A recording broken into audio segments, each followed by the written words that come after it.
Good morning, Holliston. Welcome to a Saturday morning Holliston Select Board meeting for February 17th, 2024. This is a hybrid meeting. One of our members is remote. So as per the governor's order on remote meetings, I will read the special order pursuant to the governor's order suspending certain provisions of the Open Meeting Act, General Law, Chapter 30A, Paragraph 20, as well as the Select Board's emergency order dated March 16, 2020. The economic, in this case, the Holliston Select Board, will be using remote participation for this meeting. The audio of this meeting will be recorded and will be posted to the town's website within 24 hours in accordance with the governor's emergency action requirement of keeping the public informed of actions during this meeting.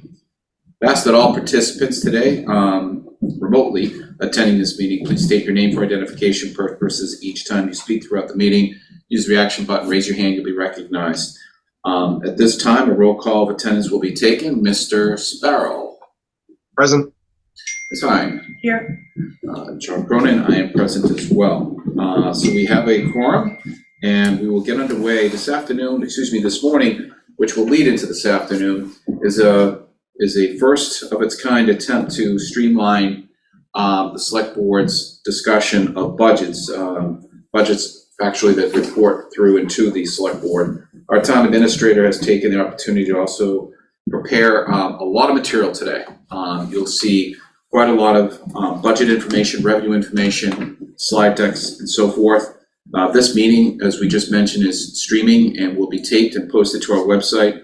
HCAT will be taking the recording and putting it up on their website, their cable channel within the next day or two. That is our hope. So we're going to try today to move through an agenda that includes several budget presentations, slide deck presentation. We have a break at around noontime, a break then at around 3 o'clock. So we're going to try to pace ourselves, but keep to a schedule that starts this morning with a FY2025 revenue forecast presentation and budget overview. Once we get underway with the budget discussions, we will entertain at the conclusion a discussion of board business and other business as we customarily do to conclude our meeting. Currently, we expect this meeting to end somewhere in the 4 to 5 o'clock range, depending upon the pace of questions, feedback, and information shared this morning and into this afternoon. So at this time, I'll turn the meeting and the agenda over to our town administrator, Travis Ahern, who will start the meeting with a discussion of the FY25 revenue forecast presentation and budget overview. Thank you. Thank you, John. So for anybody who wants to follow along with materials, the easiest way to do that, go to today's agenda on the calendar, and we do have a link to the landing page currently that has all the materials that will be kept throughout this budget process.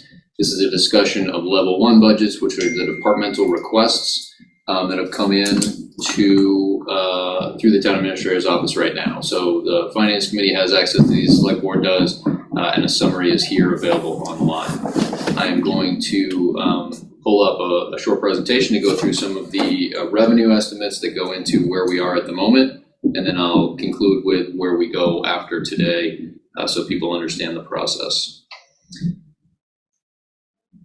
So here incidentally, people hear some thumping. There is an event above us this morning, so some people are having a good time up there. They will. We're having a good time in here too, John. But they will be out by 10:30. So no one's had their coffee yet. All right, let's get into presentation mode here. So for today, which is obviously early on in the budget process, leading up to May, we're going to go through revenue to budget projections, level 1, which are the departmental requests. Budget themes, including how the recent strategic plan is impacting any budgets that you'll hear from today. Reserve balances, which is going to be a theme as we move forward in addressing FY25 and beyond. Debt projections on some recent approvals from the town and how that begins to shape not just FY25 but beyond.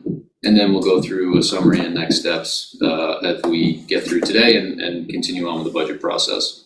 So don't feel like you have to read this on the right. I'm just giving an image because we will blow it up in a second, but it is a revenue to expenditure. Obviously, that is how we're balancing a budget. And so the first thing I'll point out, we do have a new growth adjustment from FY24 that is impacting our FY25.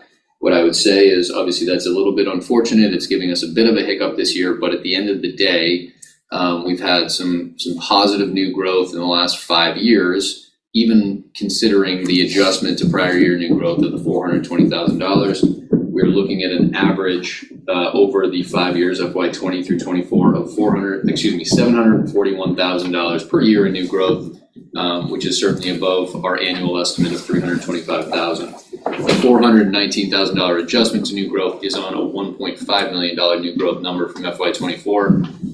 So it is, overall, again, positive compared to what our estimates were. But we do have to balance it this fiscal year. Additionally, state aid, not positive, 1.5%, including offsets. We are certainly hopeful that that number can come up. For local receipts, we've seen steady increases, but limited areas of growth. Really, it is the solar project at Marshall Street that the town put in motion a number of years ago that is certainly bolstering and supporting our local receipts. Education costs currently, what I'm assuming is a 3.25% increase. I'll go through a couple scenarios, but ultimately the superintendent budget will come to me and will ultimately be presented to the school committee on February 29th. The Keefe Tech budget assumes a substantial increase in enrollment, so it is 15.83% currently. Reserve fund balances, just a couple things to keep in mind, and we'll go through where we are with these. The general stabilization must remain at around 12% for our AAA bond rating, but we are higher than that, and we'll discuss that. The capital fund contribution, Chris Haymans will give you a budget scenario as we move forward, but we are planning ahead for the capacity for inside the levy, non-excluded debt for the DPW facility that was approved, and Chris will show you some images of that. So revenue specifically, I just hit the highlights, so let me get into a little bit more. The FY23 to 24 outpaced projections for new growth. We took that adjustment. We're dealing with that in FY25, but ultimately we are ahead of our previous projections. The 1.5% is certainly not a good outcome for us at the state level. The Senate President's office and the rep will be with the board in March. We'll discuss where we think that may be going through the Senate and House budgets. As I mentioned, local receipts, as you see here, blown up. We see some significant increases as it relates to solar, really only. The rest of these had to do with balancing FY24. And we are looking at a couple of these areas, including investment income, as we move forward to see where we might be able to go with this, and I'll talk about that at the end. I would point out here that free cash, when we got through October 23 fall town meeting, there's $150,000 in free cash available for appropriation in May of 2024, and we'll look to optimize where that may be able to help us the most. For the budget summary, you're going to hear on all of these. This is obviously a very high-level summary, but it is not balanced right now by nature. Departmental requests come in based on what department heads are requesting, boards and committees are requesting, and it is through the next steps of this process where we'll be balancing. The Water Enterprise Fund, as you all are aware, was balanced on February 5th with the rate adjustments that were made. February 5th, was the water rate hearing, and that budget can still be tweaked, but the rates are now set and in motion. And then finally, I would point out here, the warrant article line is currently estimated in this model at 3% of the budget, but that is a target within our policies, and we're going to have to determine if that is something that can help us balance this, and we'll get into that shortly. So right now, all things considered, with a 3.25% assumed increase for Holliston Public Schools, we are looking to balance a deficit of $1.5 million, and we'll go through a couple items as I get to the end. A couple budget themes I just want people to be aware of. You'll hear about these throughout the day as you talk to departments. The 5-year strategic plan hits a number of different budgets, and I'll talk about that on the next slide. Contracts. We have multiple collective bargaining agreements underway. The schools have multiple contracts. The Holliston Police Association is underway. The DPW has made significant progress and should be on a select board agenda shortly. We also were able to extend the contract for Harvey's, which impacts the solid waste budget that we'll talk about later, and was a serious concern. Obviously it does impact FY25, but certainly a more favorable outcome than we had originally assumed.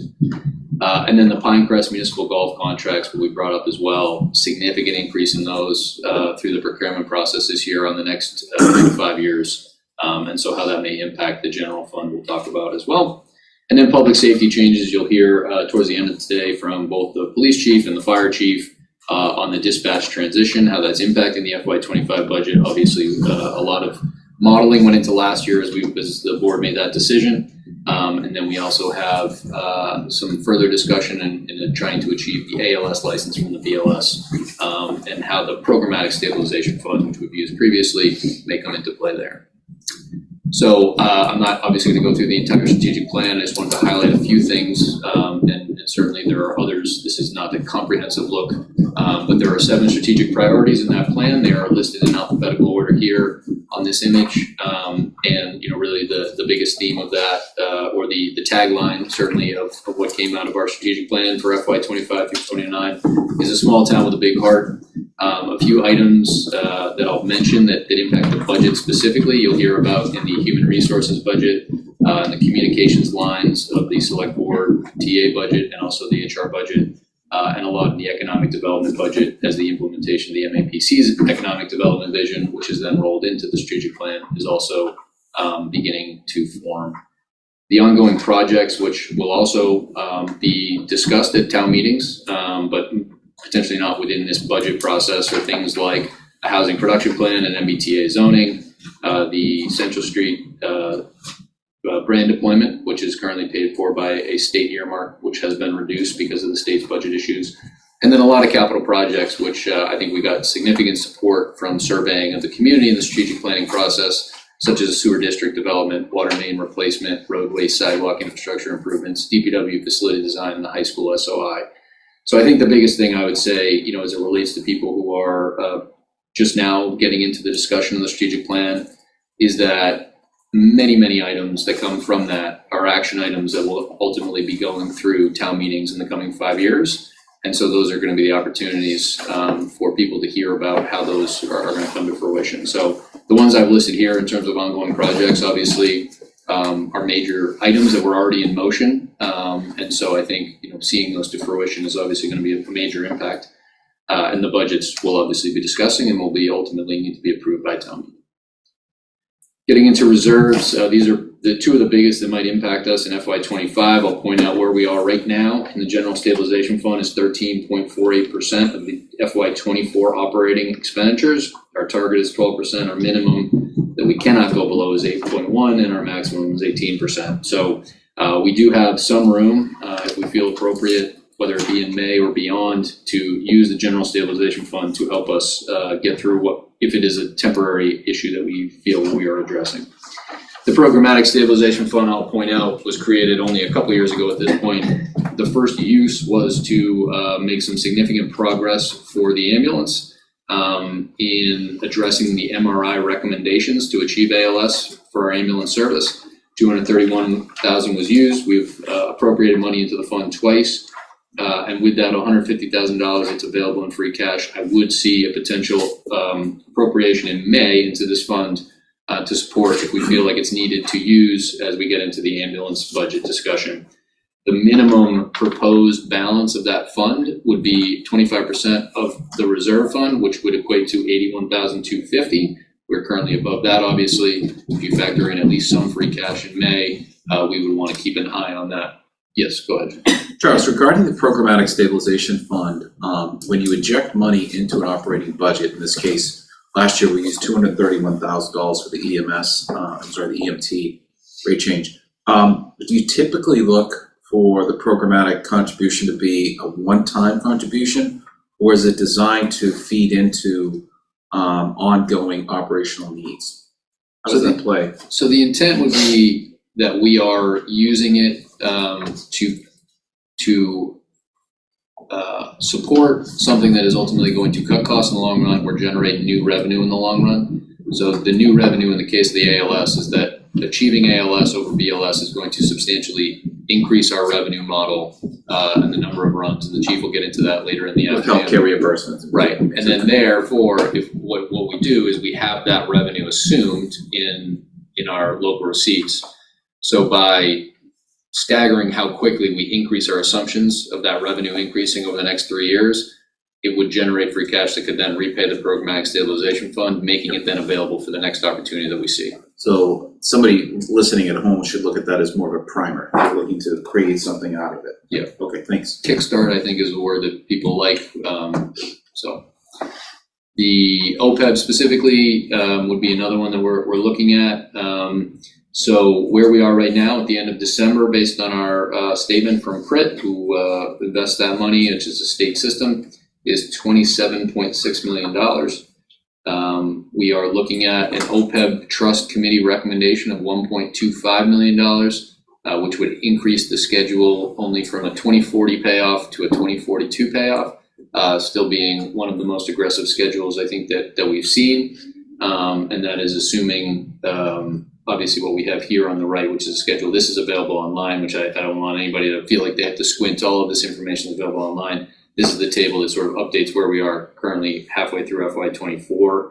And so this is something I think as we talk about, and we get into the benefits budget today, how this looks in FY25 is going to impact where we are right now in our current deficit. Additionally, the other item that we put in place in FY21 is the pension stabilization fund. The fund that you'll see here that transfers in has been based on $250,000 per year, which we've paid so far by free cash. Additionally, we get a rebate from the Middlesex County Retirement System when we fund the legally required contribution at the beginning of the year, and then we also put that money into this fund. So as of December 31st, 2023, we've got $1.1 million.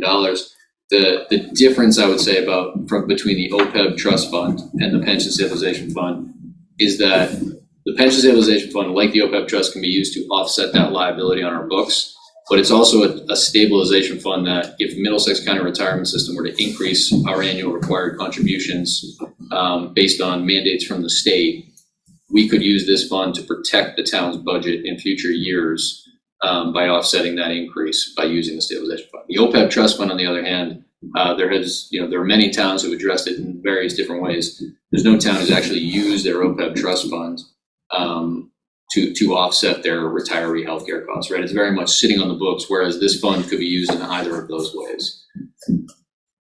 So I point out, as I mentioned, that the 2% is on top of the 250. That's why the transfers in don't look exactly like the approved town meeting articles. And then this is invested the exact same way as the OPEB trust fund based on the way that the town meeting set that up. And then I'll hand it over to Chris in terms of the debt budget and debt projections to go through some of the assumptions here that we discussed at the last town meeting. Sure. We're looking at here on the left. Just to kindly introduce yourself and your title. I'm sorry, my name is Chris Ammons. I'm the Finance Director, Treasurer Collector for the town. So last year, Mr. Chair, I'm sure you remember we went through an exercise to decide on the future of our debt, capital borrowing for both the DPW project and also the sidewalks at Norfolk, Central, and Goulden. Those were Articles 21 and 22 last year. And so really we got 3 lines here. The bottom one, we're seeing what our current debt looks like. You can see over the last few years it's dropped off as we paid off the school building. All we have left right now is the police building, which will go till 2030. This orange line is representative of what I just mentioned, the DPW facility, as well as those sidewalks. And as Travis mentioned, in that decision, we are using $7 million from CapEx contributions, which is inside the levy. 25% is also going to be outside of the levy. So something important to think about in that little ramp up there from 25 through 27, 28 is that we are going to be using about $7 million in CapEx contributions in the first couple of years of debt service. We will need to be paying attention to how much the contributions going into that will be each year for our annual contributions. Above that, we're assuming $100 million, which would be half of the total project, assuming a 50% MSBA reimbursement. Also, what I'm assuming this all at is 3% annually, which is about what current yields are coming in for AAA communities so far recently. So obviously we're seeing a big step up here as we get into what we're going to be looking to borrow for the high school. And that line moves if we don't get, Absolutely, it just yeah, moves yeah, if for we're sure. Yeah. deferred. So Yep. it would be double. Chris, I have a quick question too. What was the anticipated FY25 CapEx contribution when this modeling was done prior to town meeting last year? Was it? So it would have been, you can see it in that slide, Travis, right? The CapEx stuff. Yeah, can you repeat the question, Tina? I'm not sure I What understand. was the projection for, or the assumption for FY25 for the CapEx contribution when, last May when we were presenting to town meeting the projects that were going to be funded that are represented up there with the So we debt? have two assumptions for CapEx. We fund CapEx in May through the tax levy, and we fund it in October through free cash. So overall, we're looking at about $3 million in contributions per year. We've hit that number every, for the last 5 years. So you're saying between May and October for FY25 about $3 million? And we can come back to this. I think what the chair just mentioned as well is obviously, the SOI on the high school every year that it has moved, we would move this assumption. There's a ramp up because there's a feasibility stage, which is what you see there. The good thing about the MSBA process, and I think we got some great feedback this year, including a visit, is that there's 2 ballot questions through an MSBA process where the town gets to weigh in and determine that they're interested. I think from the strategic plan surveying and a number of conversations the board has had, I think there's certainly interest within the community to pursue as quickly as possible the high school replacement. And I think that the feedback from the MSBA gives us a sense that this is the earliest timeline, certainly. Revenue, what to watch. So I'll just kind of reiterate a couple things here that we're currently working on as we move forward. So the state aid number you will hear from, and the chair and I have begun to schedule with the Senate President's Office and the rep, them coming in to talk about what they might see. So obviously the governor's budget is the first number. We have House, Senate, and then conference committee ultimately. Won't find out until after we set our budget, but will be the final number that we actually get for FY25 in state aid.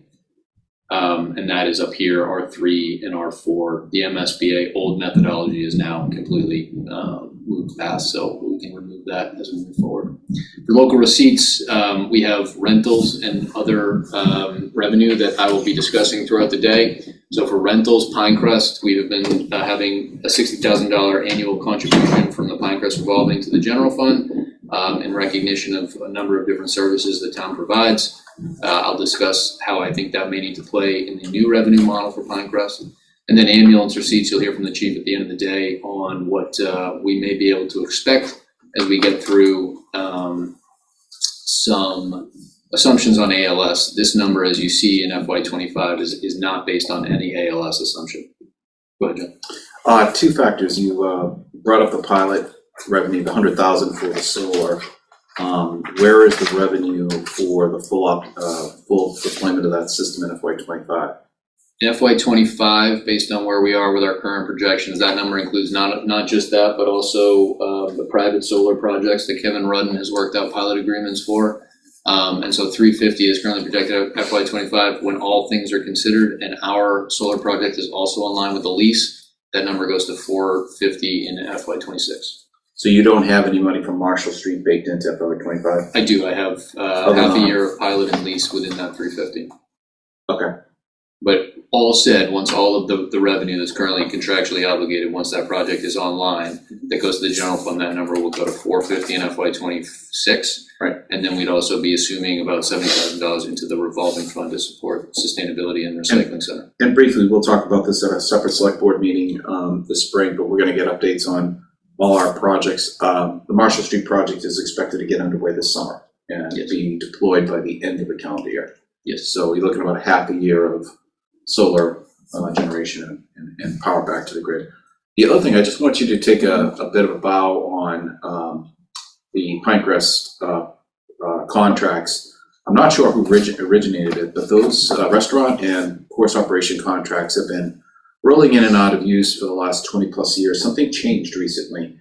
The scope of the work involved with those contracts was modified and it yielded a tremendous gain. Briefly talk about where the ideas to change that scope originated and talk a little bit about overall how much more money the town's getting as a result of those 2 contracts.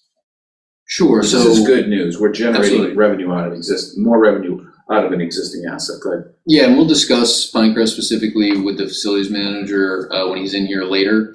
But basically, through the procurement process, those contracts were up as of December 31st, 2023, for both the restaurant, which previously and now again will be Anthony's on the Green, and then the management of the golf course itself, which was and will be again New England New England Golf.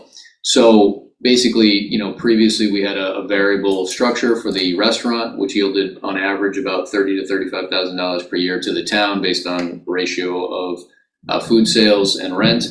And then $280,000 was the recent height of the golf management contract. Golf during COVID really took off, and we were able to look at their books and assume what we'd get through a rebidding of that contract. And so the ultimate end result is to go from $280,000 for the management to $520,000 per year, about an 87% increase. And then on the restaurant contract, rather than the variable amount in the $30,000 to $35,000 range that we've been receiving, it'll be a flat $45,000 per year amount. We'll also talk about some of the other items in the contract as it relates to electricity use and some of those plans. But ultimately, we're seeing a substantial increase in the revenue into that revolving fund. And that will allow us to tweak the impact of the general fund, but will also really allow Pinecrest to begin to seriously increase their capital improvement projects in that area. So we're excited overall. Thank you, Travis. The next one I'll mention here, and this is really about Chris Hammonds as well. We have an excellent opportunity right now. Chris is taking advantage of this $90,000 assumption for FY25 would be based on a standard 5-year look back period. I think based on what we've seen and what we've gone through with the auditors recently, we'll be able to increase this number as we move forward this year. It's not going to obviously balance our budget, but it's a number that I think we can help us move towards a balanced budget. So I've highlighted here the areas that we're obviously monitoring the most significantly. I would point out the motor vehicle excise. The 2.25 is a pretty substantial number for us. If we don't hit motor vehicle excise on a local receipts number, it could really hurt us. So we do have to take a bit of a defensive stance. We are seeing a lot of leasing still, which increases that overall number because people are in the first 3 years of the MSRP on the vehicle, which is how that scale works. But if we start to see less and less sales of cars, we could see that number. So we think 2.25 is a defensible number. And then lastly, other available, as I mentioned, and we'll come back to, is $150,000. So that 2.574 that you see there in the FY24 tax recap, that was $150,000 exactly below our certified free cash. So topping off our reserve funds, getting in position to tackle FY25. We would never use free cash to directly balance our budget, but there's numerous ways we can use to leverage that number to help us get through a tough FY25. And then the balancing act on the budget obviously is going to be mostly what you'll hear about today, and then you'll see from me soon. But the public safety transition, I think we're going to have to talk about the programmatic stabilization fund. For the health and human services, additionally, there is a position in there that was previously paid for through ARPA that they're going to ask for to continue. And I think the opioid stabilization fund, based on my understanding of what they're using that for, would be the only way we could potentially fit that in FY25. And would be an excellent use for those funds. And then finally, as you look at it all together, as I mentioned, $1.5 million, we're going to look at a variety of cuts to departmental requests, but also revenue offsets that are going to get us to that number. And again, this is based on a 3.25% assumption for the schools, which if you roll in, what is currently the Chapter 70 increase, which is school-specified state aid, and then 2.5%, they would be looking at 2.7%. So 3.25, I feel, is a good estimate for us at the moment, though I do believe that we'll probably see a request higher than that when we get that in writing. And then I will be looking to do this by March 4th. Go ahead, John. Opioid stabilization fund, what's feeding that revenue source? Is that the settlement Yes. cost? How caught up are you on the projections for the funds going in there? Does that include the first round from Johnson & Johnson? Yes, That's it it. only includes the first round. It does not have Walgreens, CVS, and some others. Did you get the we just got an announcement announcement yesterday? Yeah. Okay. So we'll put that into the cash flow. Do you want to talk about how much that is? Sure. I mean, as of right now, we left FY23 with about $60,000. Once you factor in where we are right now through FY24, we're at about $80,000, and then about $10,000 more per year to 15, depending on whether or not they begin to try to take this down and lump sum it. That could change. Once you factor in Walgreens, CVS, et cetera, we're looking at that number probably doubling over the next 10 years. So not dollars that, ultimately are going to move the needle on the bottom line of a budget our size, but they are certainly something that will allow us, if the town is amenable to a youth and family services request on a position like that, would allow us to model that out to be supported outside of just general fund revenue. Thank you. I have a question. Today we're here in the budgets. Looking at number 3 there, the needing to balance 1.5 million. So John, through you to Travis, I guess, what is how do you envision feedback from the board on number 3 there? Like today we're going to hear, listen, maybe ask questions, but in terms of summary comments, seeking responses to a request for additional information or questions, how's that going to go from today? This is our first time doing it. That's what I'm going to get into next slide. Oh, perfect. Actually, I had one other thing before I get into answering that. Sorry. So food for thought on the engineer discussion that we've had in the past few years. I just put together here. I don't have this assumed in what you'll hear about today, but I want people to be aware of it because it will come up in numerous budgets. It is very much a theme that continues to impact us. So, there are numerous budgets that rely on things like GIS and engineering services, the land use departments, planning, building, health, and Concom. You have DPW with stormwater and infrastructure. You have assessing with GIS and emergency management with GIS, HPD with traffic solutions. So we are outsourcing a significant amount of engineering and GIS work. And actually the IT budget will also highlight GIS for you shortly. So I just wanted to put together here just so people understand the extent to which we are outsourcing this function. Now, I'm not saying that bottom line there could be completely accomplished with a town engineer or a GIS coordinator, but a significant portion of it we could probably estimate would be. So if you take out the water treatment plant, which is certainly an outsourced function of engineering, I think we have the beginning of a model that shows that we could reasonably within our current resources most likely entertain this idea if we find that it would significantly improve efficiency. We're looking at a lot of capital projects, and the timing of those and the development of them is impacted by having to go through the process of procuring engineering before we begin projects. That's a blend of civil and mechanical, isn't it? It is, yeah. What are we thinking? Civil, right? Civil, yeah. Which one of those in the FY23 column would be more civil? Weston and Sampson? Weston and Sampson, I think the comprehensive environmental as well, that's the stormwater work. I think a town engineer from what we're doing at this stage in our stormwater processing could be done by a town engineer. A lot of the parkour actually is broken into those two areas as well because they've designed Green Street, but they've also helped us quite a bit in some other areas, including dams and the like. What's AP do for us? AP does most of the design of water, but they also do some of our larger, excuse me? Drainage and roadway, I thought too. Yes, they also do some of our drainage and roadway. The hydro, okay.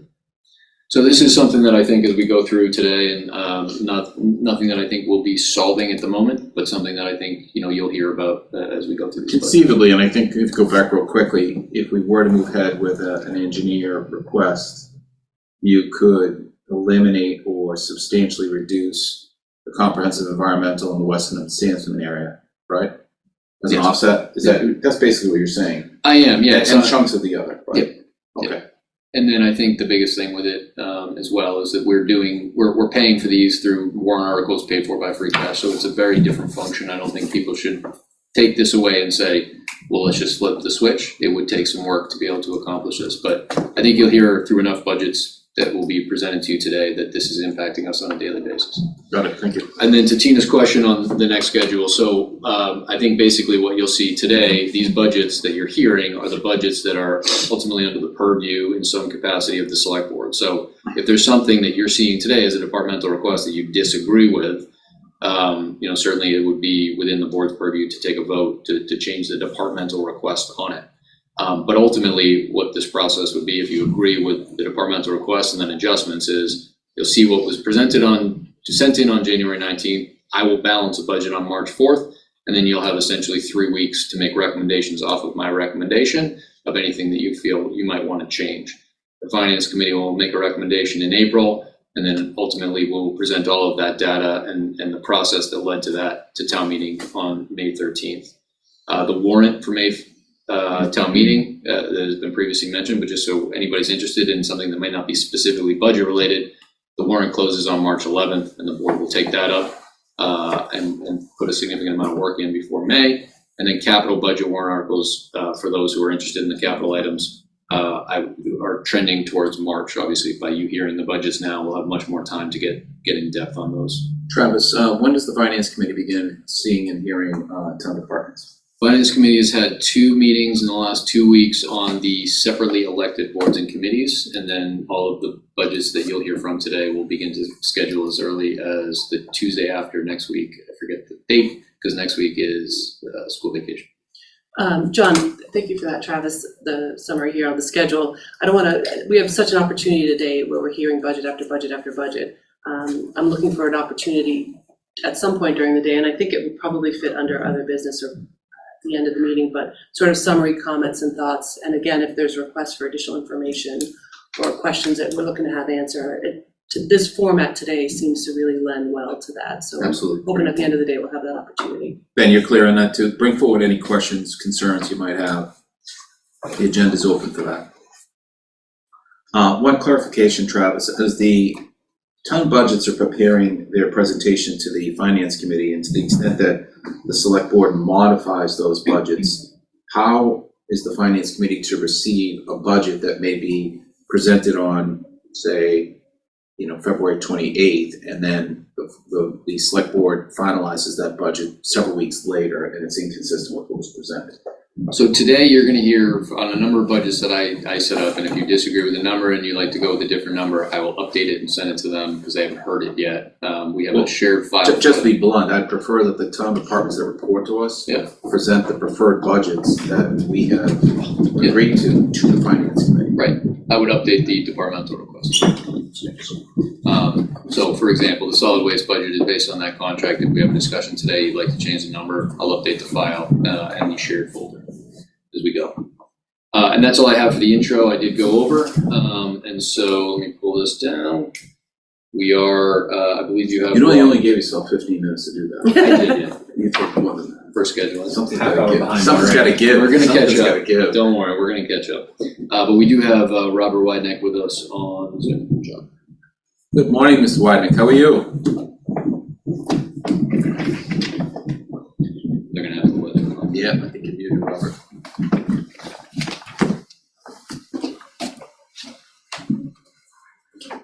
Chris is free to know that she needs to let him on mute. Second, Robert, we're working out. Oh, Justin. You're muted. You can click on unmute too if you I can click on okay. it. There you go. He's Good good. morning. Good morning. The floor is yours, Robert. I'm sorry, I didn't hear you. The floor is yours. Brett's Okay, great. So what we're looking at is a continued, we had a $1,000 budget last year, and we want to just continue that same 5,000. Most of that is being spent on maintenance items, maintenance of the equipment that we use for maintaining the trail. Any new projects that we're going forward with, it would be pretty much seeking funding for, like as an example, we did the drainage construction on the north side of the Phipps Tunnel, and in that construction, we got a Mass Trails grant. And so now a future project that we're looking to do is to continue that drainage project on the south side of the Phipps Tunnel. And again, we've submitted an application for a Mass Trails grant to pay for a majority of that. And most of we have to match 20% of that is all coming from volunteer help. So most of the work that is being done by the trail is volunteers with a little bit of support from DPW as well. And so we're not asking for much, and I think that 5,000 would be fine. Thank you, Robert. I have a quick question. In addition to the funds that you received that you just discussed, does the trail make use of additional funding from nonprofit groups like the Friends of? Yes, within the last year, we've used funds from both the Friends of the Holliston Trails, which is a 501c3 separate group altogether, and then also Griffin Electric had made a large donation to help us with the crossing signal, pedestrian crossing signal that was installed at Hopping Brook Road. So we do frequently get donations from outside sources as well. Thank you. Ben's got his hand up. We have a question from Ben Sparrow. Yeah, just a quick question. So we've seen the $5,000 for a couple of years now. Do you think that's going to be that way for the foreseeable future, or do you foresee changes to that budget line? I know we rely a lot on volunteers, which we're very grateful for, but just making sure that we continue the maintenance into the future, is that a long-term viable solution? Robert Whiteneck again. Yeah, that has been, we have a hard time spending that much money. As I mentioned, we do have other sources of funds. Some of the major activities that we've been doing were something like, tree cutting for some of the overhanging trees that are dead and that sort of thing. And so that was actually coming from Friends of, but in a long term, I think, we're aging out most of the volunteers on the committee. And so at some point you probably want to consider picking up some of the maintenance more from DPW. I don't see them, obviously it's not going to be a high priority to do the trail versus a road. And so I think you sort of need to rely on volunteer help through that process. And so, litter pickup, it's just volunteers walking. When they walk the trail, they pick it up. And so, you'd have to devote more full-time people to maintain the trail if the town were to take over the maintenance of that entirely. But like I say, I think we want to continue volunteer as well, just to keep the trail in good shape that it is. The low budget is okay with us.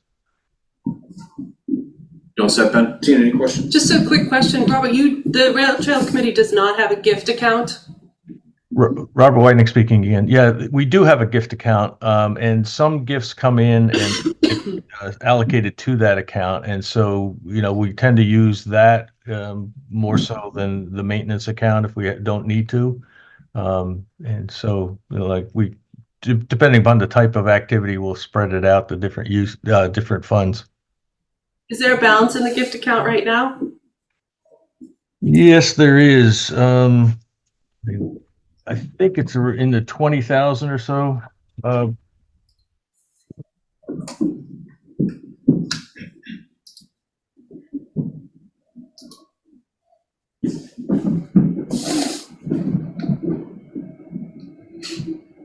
actually, yeah, it's about 30.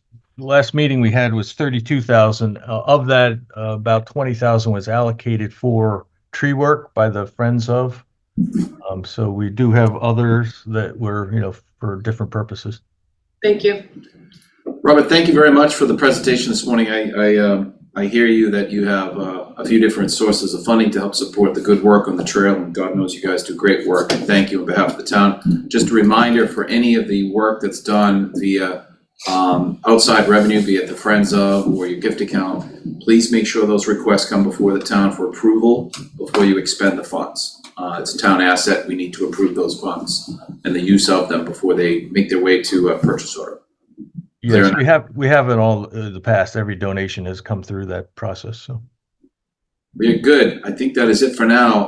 Hope you enjoyed the rest of the weekend. And John, thanks. Sorry, one thing. We have one thing that Robert worked hard on, and I think we discussed probably a little bit more last year and the year before. So the revenue from the licenses, Robert, continues for any business that would like to.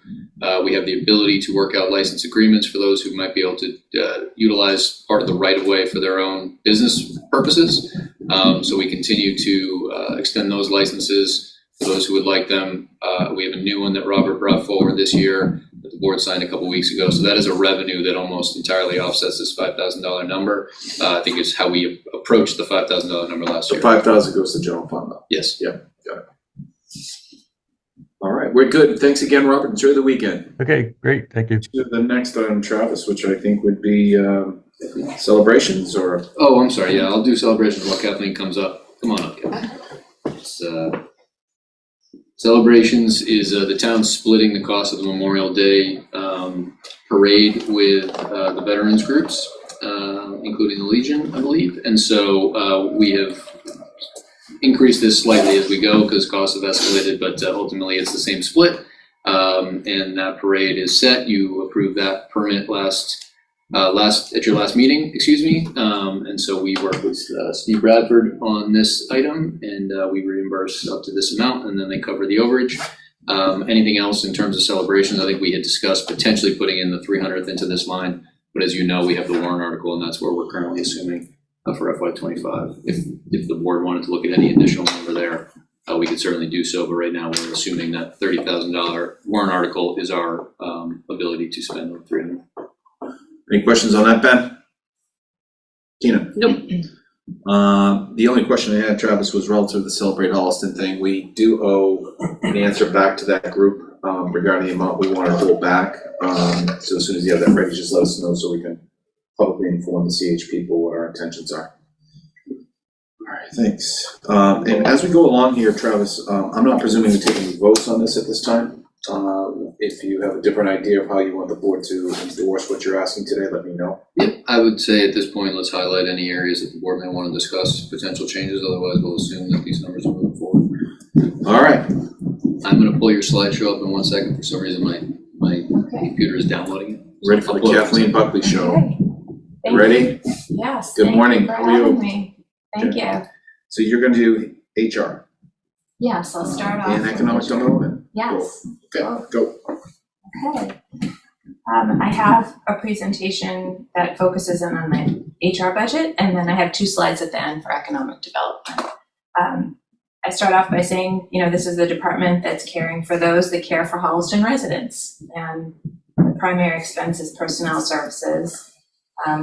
Our office consists of 2 people, myself and the HR benefits manager, to serve about 1,000 employees, both in town and schools. And the budget, we'll be talking about 2 new requests.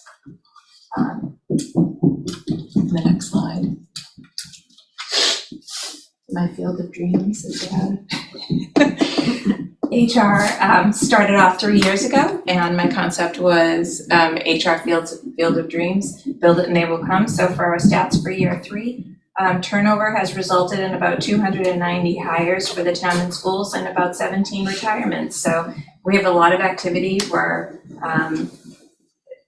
doing employee relations and management coaching, counseling, and this all mitigates legal issues with trainings and counseling and conflict resolution. So we're doing all that we set out to do. And in our professional development line item, we're supporting our level service request, just maintains our SHRM accreditation and training. It's the Society of Human Resources Management. And it includes 2 annual memberships and offers access to law and employment related databases and software. So that's best practice for HR, and we're very proud to be supporting that level of accreditation in the office. So for an additional request this year under professional services, we would like to add $5,500. Our existing professional services line is serving the lawyers, the employment lawyers. They help us with collective bargaining agreements and our PEC agreement and union negotiations. So the additional request is based on the strategic plan and what came out of Envisioning Future Holliston as a best practice and desire is to provide diversity, equity, and inclusion training for all employees. And the amount of money is to invest in a facilitator for about 2 hours sessions for 1 to 2 days, and that's based on recommendations for other comparative towns. So I just wanted to talk about that training on one slide. Diversity, equity, and inclusion training benefits everyone. It's also been a priority for the Mass Municipal Association's best practice in local government. They have been taking the lead on trying to provide some materials for local cities and towns. Municipalities are responsible for delivering human resources to all residents.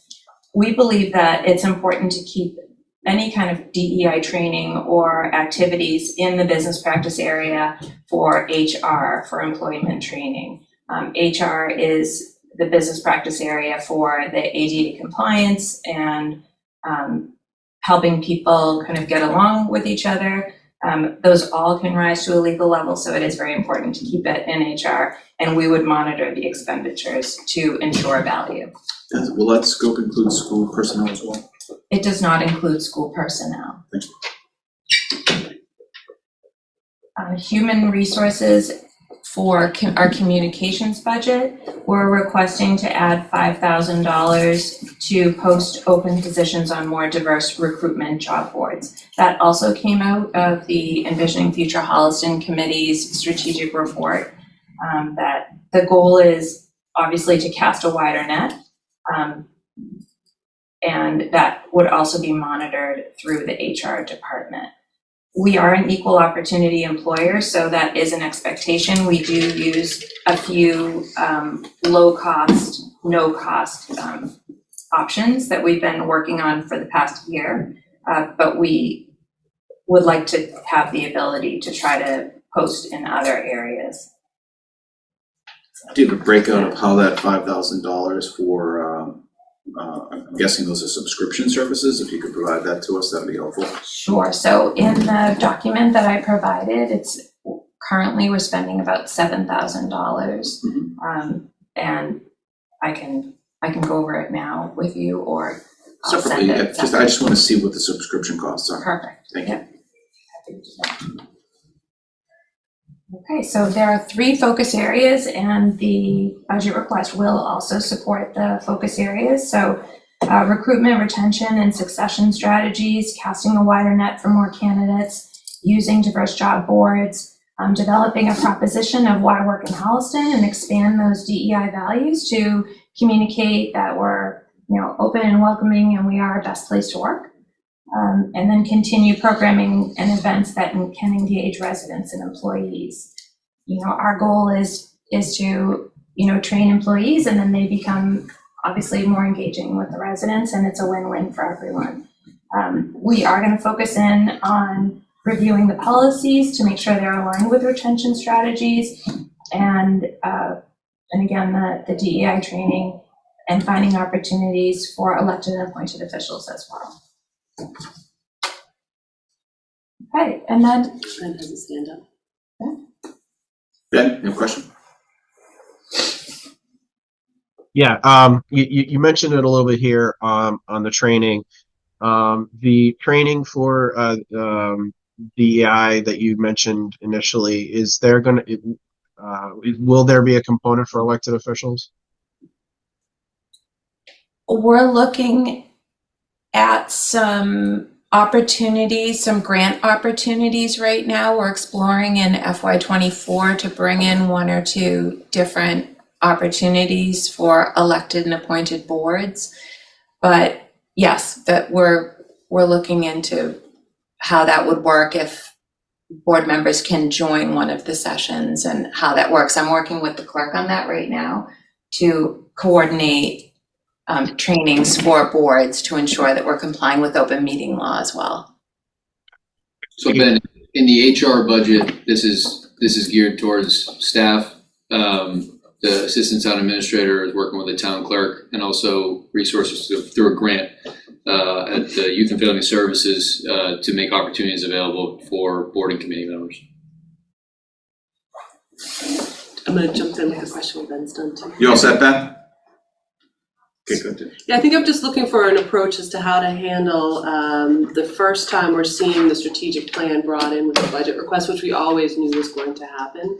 I'm looking for some opinion on how to approach that, where it presents a little bit like it's a new initiative because we didn't have the strategic plan guiding budget decisions, and now we do. I got an email, I think John and Ben might have received it as well, from a resident who simply asked a question within the text of the email: had the town adopted the strategic plan yet? So I'm just looking for an approach to how to view an initiative brought forward through the strategic plan that impacts the budget with sort of that scenario. Sure. So I think, as I led off with in the beginning, the strategic plan has been approved by Envisioning Future Holliston, which is a group set up by town meeting.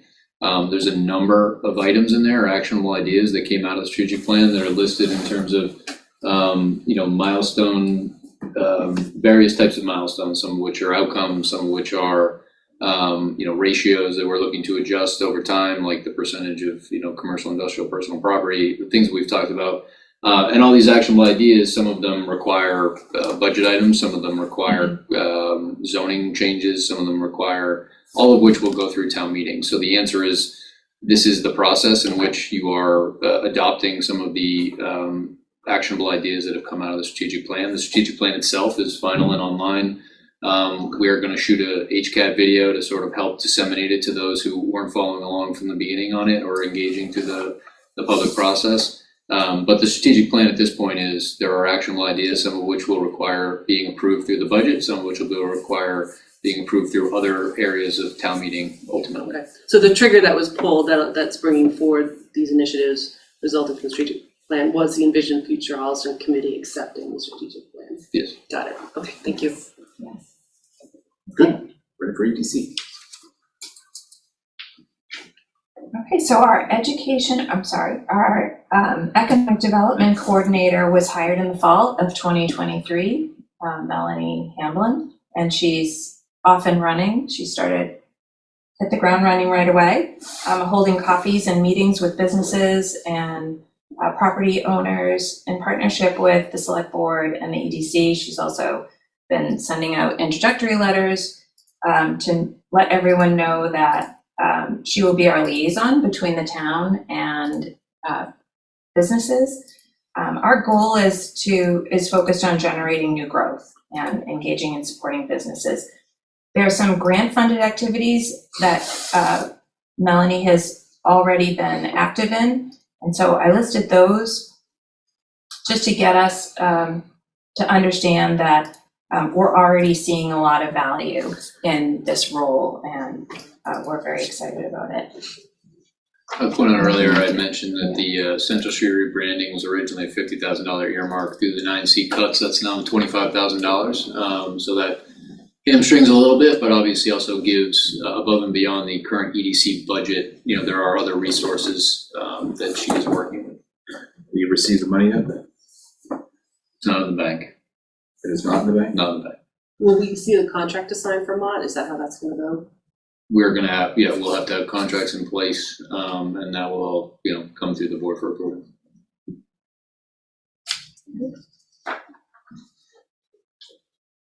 The request to support, the request here of $1,950 is to support regional business memberships. We've gone through the list of memberships. Melanie's done a lot of research on it, worked on it with the Economic Development Committee to identify, which memberships are valuable, strategic partners, and business groups. So it's been really nice to think about, now we have a coordinator that's assigned to these groups. She can participate in a lot of the annual meetings and breakfasts and networking events that go on to represent Holliston. So this line item is to give us the funding that's necessary to purchase those memberships, and then allow her to attend some of them to see how we can capitalize on some regional opportunities and do some networking. The $750 includes Constant Contact, which is a mass email tool, and mailing materials to continue to create communications to our local businesses and industrial parks, and that was also came out of the MAPC study, and those activities follow that advice.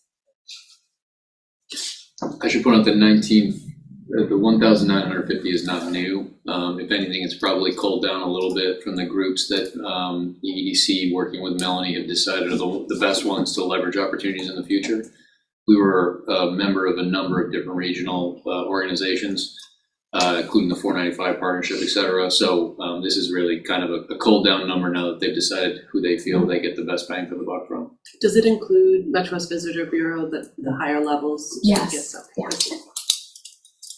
Any questions on economic development? Ben, he's not there. Tina? All set. All right, I think we're all set with that, Kathleen. Thank you. Is that it for today? That is it. Well, we hope you have enjoyed the weekend. Thank you for joining us this morning. We're gonna move on to the Chris Mayo Show. Technology. Good morning, Chris. Good morning. Nice to see you. Nice to see you. Chris Mayo, the IT director for the town. Travis is I'm gonna going to pull the budget. pull up my budget. Excellent. So the two biggest budget line items here are for staffing and purchase services. For staffing, it's basically myself, the IT director, and then we have 3 Zoom IT moderators. I would like to take a second and acknowledge the hard work that Justin, Tejas, and Priya do in allowing us to do hybrid and remote meetings. That could not happen the last 3 years without them. They do an excellent job. Priya's handling our call right now. Actually, Justin, Priya just wanted to join, and he's interested in town government and see me present my budget. So All right. she'll be joining a meeting, I think around 12:30 to take over for Justin. I split it with 2.5 hours. Could I sidebar, Travis, would you mind just increasing the zoom on the budget a couple of degrees for easier viewing? Does that get us where we're going? I'll try to get it a little bit better. A second, please. Yeah, no problem. Perfect, thank you, my friend. So I would recommend again requesting to continue the funding for the Zoom IT moderators at $13,000. As of yesterday, I know Tina likes these numbers. We've had 1,358 meetings throughout the Zoom pandemic, and we've allowed 23,030 participants to join these meetings. It probably puts us top of the state in terms of numbers, almost like with OPEB, that we're right up there. Under the purchase services line item, I'm looking to increase the copy machine lease by $250. I've kind of noticed this was assigned to me about 2 years ago from the building operations budget. I've noticed that we've actually gone over the 8,500 consistently by about $150 to $200, so I'm looking to increase that. The reason is that we pay for overages, and we've done a lot of printing of annual reports, newsletters, etc. over the last few years, so we are going over the allotted count, so we can increase that. The $630 in the professional services is just an increase in our backup software maintenance contract and our wireless maintenance contract. And lastly, the computer licenses is going up 12% for 3 reasons. The first reason is the Munis financial software and the town website contract is increasing by 5%. That increases every year by 5%. The second is an increase in Zoom by $1,000. We usually pay $1,200 for our 4 Zoom licenses. Back in July or August, the FinCom met and they wanted to investigate some additional options Zoom had. So they paid to increase our license from the pro version to the business license. That gives us now 10 Zoom accounts and allows us to do what's called meeting summaries and transcript services. It also allows us to go from 100 participants per meeting to 300 participants per meeting. So there are some benefits to using this business account. So I'm looking to keep the business license for next year so we can continue to use these features. And the third big reason for the 12% increase is we have a program that has been paid for by the assessing department called People GIS. This is basically our mapping tools that we go online and open up People GIS. It allows for zoning maps. I believe the fire hydrant map is on there. It allows parcel base, shows the parcels all over the town. So we're looking to move, initiative budgeted last year for $8,118. That's moving from the assessor's budget to the IT budget. So it's just basically a wash. But then there is also a 5% increase moving the share. And lastly on my budget, I'm looking to increase the purchase equipment line by $1,924. 5 years ago, we started a computer replacement cycle. We replaced about 34, 35 computers a year. Computer pricing has gone up since the pandemic due to chip shortages. And when we started the process, we, allowed the department heads to choose between a desktop or laptop, and then the office staff we gave desktops to. We found that there's been a lot more remote days, people working remotely occasionally, and with the pandemic, we had to send equipment home. And so people are just using laptops more, and they're a little bit more expensive to outfit in the office than a desktop. So I'm looking for an increase in that. So I just point out what is moving from the assessor's budget or proposed to move from the assessor's budget to the IT budget is $8,484. We back that out of this bottom line, so that is in this number right here. The 148 includes the 8,488, 8,484, which comes from assessing, which we feel is more appropriate in the IT budget. The bottom line impact would actually be a $14,856 increase, which would be 4.6%. So some of this is moving and not just new requests. Thank you. Questions for technology budget, Ben Sparrow? Tina? Nope, Travis just answered mine. I have one question, Chris. You're budgeting increases for temp salaries and Zoom licenses, presuming that the state of remote meeting access will continue through June 30th, 2025, realizing that the governor's order expires before that. We have the exact same conversation every year, and my answer is still that eventually they're going to change the open meeting law to allow remote participation. So you're acting upon that. In the event that does not happen, we'll just expect a reversion. Correct. Got it. All right. Is that it, Travis, for technology? Miss anything? All right. To the extent that we're also discussing any capital equipment, I see you put out pretty much a static request of purchase of equipment. Is there anything else with regard to May town meeting for capital for Chris that we didn't already touch on? Trying to think, do I have anything for May for you? No, I mean, everything Chris has been doing. Chris did, I think I referred to it as a Herculean effort to get us through the dispatch transition. Right. Most of that fell into Chris's shoulders, unfortunately. That covers most of the capital requests on the public safety, though, that actual grant. I think otherwise, Chris has replaced a few things that we had on the 5-year CIP through his normal capital, including senior center we talked about earlier. Is there anything else I'm missing? No, so I think this is the number that allows Chris to sort of replace equipment systematically. So it seems to be working, and Chris is asking for a 5% increase in that particular line. Thank you, Chris. Appreciate it very much. Thank you. For the feedback. Always good to see you. And thank you again publicly for all your work on that dispatch conversion. Not a problem. Sustainability. That will be me. I can move that down though, since we have some other departments here, and I'll be presenting that. I presume it's a quick hit. Let's try to get it out. Sure. So sustainability right now, and I do think we might be able to adjust this number as I look to balance. So I had assumed a $60,000 number as we move forward. And the reason that I had the assumption is that obviously we're paying a different rate, and depending on the level of expertise that we're currently getting through the contract with Weston and Sampson, the rate can vary. As of right now, the scenario that we currently have is that we are using Weston and Sampson for technical questions on sustainability initiatives, but the actual day-to-day work is falling to Chris Mayo on Green Communities, to James Keystone on a number of different project-based items, and then my office. So we are going to need to look at, leveraging Weston and Sampson. Do we have the right setup to do that? I think one of the things that we've been approached by a neighboring community is whether or not we want to entertain, again, a regional solution to having a person who has that role and then has access to somebody like Weston and Sampson. But right now I'm basing this on an assumption that we're going to continue to outsource this service. The thing that I would point out, though, of why I think that we may be able to adjust the $60,000 number. So within, if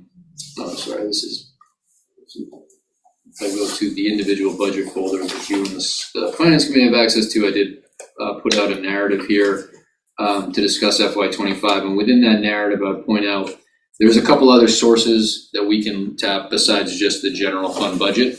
And so within that, I actually just filled out by the deadline yesterday the RDP grant, which has a balance in it of over $20,000 rolling forward. We've used that to date to increase the number of households that are diverting food waste into containers from Black Earth, and we've gone from 41 households to 262 by using the RDP grant to subsidize that process. We've also used this to subsidize the purchase of rain barrels, which obviously is not generating revenue, but has a significant benefit. And then, so there is that grant that supports this. And then there is additionally the revolving fund that I mentioned earlier when the chair was asking about the process of the solar project. The solar project will dedicate the smallest portion of the revenue to the revolving fund, the rest going to credit the general fund.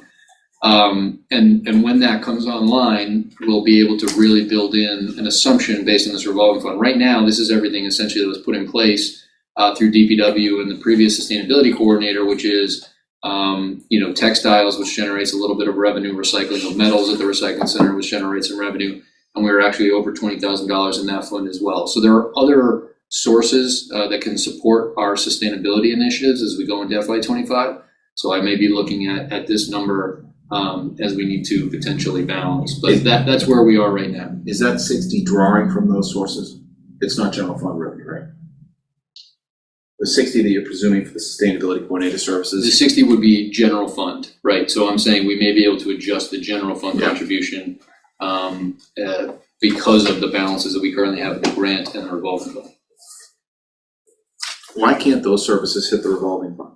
They can right now, but I think we're looking at smaller dollars that have built up over 3 years to get us to $20,000 to actually be able to pay Weston and Sampson as we need them, and potentially, a part-time person to lead the initiatives and take it off the shoulders of the facilities I think manager. that was always the design, was to prime it, Right. kickstart it, and then Exactly. hit it in a couple of years. We're not there yet. So once the revenue really begins to come in, the solar project at Marshall is generating, and we have the net metering fee going into this, then I think we're off of the general fund, and we potentially are And self-supporting. although we talked earlier about that happening in FY25, you may or may not be there. Right. All right.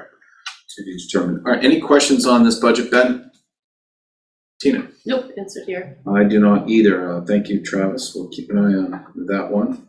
Facilities and wastewater treatment plant. Is that James Keyshaw? It is. Morning, James. Good morning, how are you? Good to see you. See you all as well. So let's start with facilities. Yep. So moving on to general energy and utilities, which would be line 52100, 52113, and 52118. I'm factoring in a 10% increase of cost, primarily that related to the change in the supply rate, the lock that we had on the supply rate. We had a very favorable supply rate of about 10 cents a kilowatt hour. Just for grounding, Eversource currently is at 17 cents, but we've negotiated a rate with the town about 13 cents. That went into effect the first of this year. So we're seeing that impact now on the tail end of the FY24 budget, and that will continue into FY25. So that's the 10% increase on electric supply. Yes, sir. Does that rate I see you have the utilities hitting town hall, 1750 in the golf course. You don't have all the other buildings. You don't have the police station, the fire station, council on aging. Those budgets have their own utility lines. That's correct. Are they gonna see the same rate increases? Yes, they are. Okay, thanks. And as long as we're on the golf course discussion, I don't know if you want to bring that up. Yeah, we mentioned it earlier, go ahead. But the currently the utilities for the actual golf course side of the business managed through New England Golf are paid solely by New England Golf. So that's the charging of the electric golf carts, that's the pumps for the irrigation system, that's for the lighting downstairs in the pro shop. That 100% goes to New England Golf, and they pay that bill. For the restaurant, it is split between the town, this budget line, and Anthony's on the Green. So the thought is we have the opportunity, especially with renegotiating the leases with New England Golf as well as the restaurant, to take this $24,000 out of my budget and allocate it through the revolving fund. And so I did notify the Golf Course Advisory Committee that we're looking at a couple things under the new revenue model, including that. I'll have a follow-up call with them this coming week before I finalize the TA recommended budget. But currently we're trending to remove the 24,005 from this to help us balance. And the other idea, and this is not a just simply, we need to balance, so therefore take this. There's also a number of things that James has begun to work on the Pinecrest behalf, including solar options that will ultimately cut down that number that will benefit both the private contractors and also the revolving fund eventually. So if you just want to kind of high level where we are for solar on that property. Sure, certainly. So in the capital budget for this year for FY25 is a request to replace the roof on the on the clubhouse. That's the original roof. It's beginning to wear. It's beyond its useful life, needs to be replaced. 24 years old. 24 years Is old. that right, Chief? 2000? Yep, Yeah. 24 years old. By replacing that roof, putting a new roof on there, that gives us opportunity to put solar on that roof. Another project I'm working on, all of the gasoline golf carts have been are no longer coming back. They're all going to be electric. It's going to be a completely electric fleet up there. But they need a spot to put them, so we're building a carport, not to be confused with a carport, but this carport's in the design stages. I presented it actually to the Golf Course Advisory Committee this past week. They like the design. Once that structure is finalized, we'll go out to bid and build it, hopefully within FY24. The solar panels will also go on top of that carport. All of the solar arrays that will be up there will be basically net metering systems. So, during the day, if you're charging all the golf courts and there's enough sun, that will go directly into the golf courts. Anything extra will go back into the grid through running the meter backwards. And if it's a cloudy day or a rainy day and carts are being charged, or part of the electricity will go come from the solar panels and part of it will come off the grid. So Ben, any questions for facilities, Ben? That's a no, Tina. This is all good stuff, so I just want to make sure I'm hearing it all correctly, because we moved kind of fast through it. It's the 24,500 that's here roughly in your budget for the golf course for energy utilities. You're looking to move that out of the budget as presented here to the golf course, the revolving fund, which is seeing an increase in revenue through the new contract with New England Golf. Okay, Exactly. so that'll be a change that we should anticipate. Yes, in the TA recommended. Got it. And then the solar on the new roof and the solar over the carport will be capital requests through using just walk me through that real quick. If there's any cash outlay to be involved, but there are so many options out there, and that's something that we need to discuss at some point, whether we want to lease the space, much like the landfill, or we want to purchase the system outright. Okay. There are a number of grants available to help offset those costs. So. Okay, but you see that as an FY25 change? Yes. Got it. Yes. Okay, thank you. I was going to ask a similar question, James, about the carport. Is the carport going to be a building structure, or will it be a structure to support the solar array? Because we see, like in large parking lots, the array up on structure that supports large systems. What are we looking at? You're looking at something like that, but a little nicer looking. I mean, just to keep the design of it such So that it'll it be more matches. than just a roof.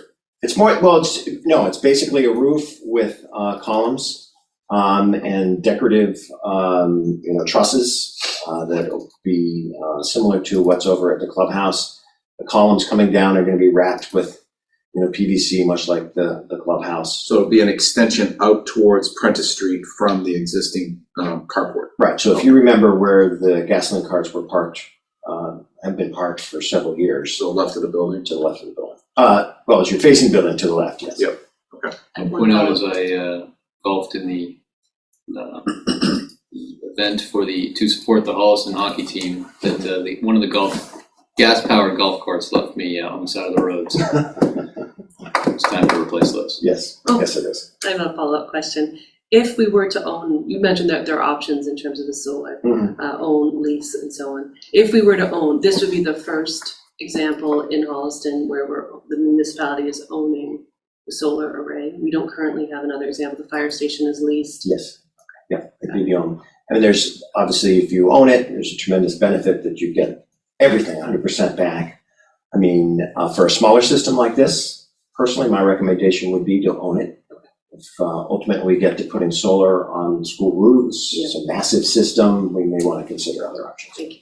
We do have Weston Sampson providing some feedback to James on those items as well. Do you want me to go through this quickly? I know I'm probably taking up a lot of time. On custodial services, currently ARPA Cares is covering the cost for 1 day of cleaning at Town Hall.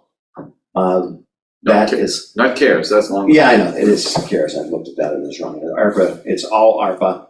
And that's going away at the end of, potentially going away at the end of FY24. Based on the last ARPA meeting, there is funding available if we so choose to tap into that for all of FY25. That's ARPA committee and board decision. If we do not, and we want to keep the second day of cleaning for Town Hall, that's an additional $6,400.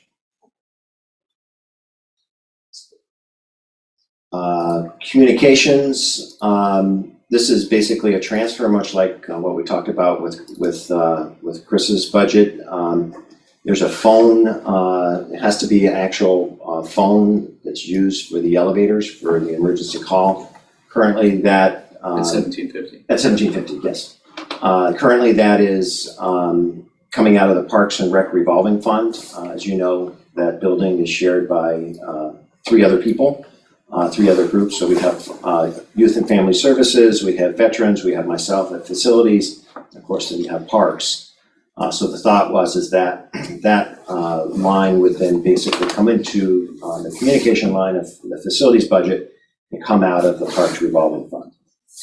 Yeah, so I just want to highlight as well, because I think James is talking, very inside baseball on how this is impacting it, but kind of to take a step back, James did a lot of work on 1750 that has come, all good news and all things that the board has been supportive of, town meeting's been supportive of, but ultimately 1750 houses Youth and Family Services, and now the staff person related to our grant for drug-free communities.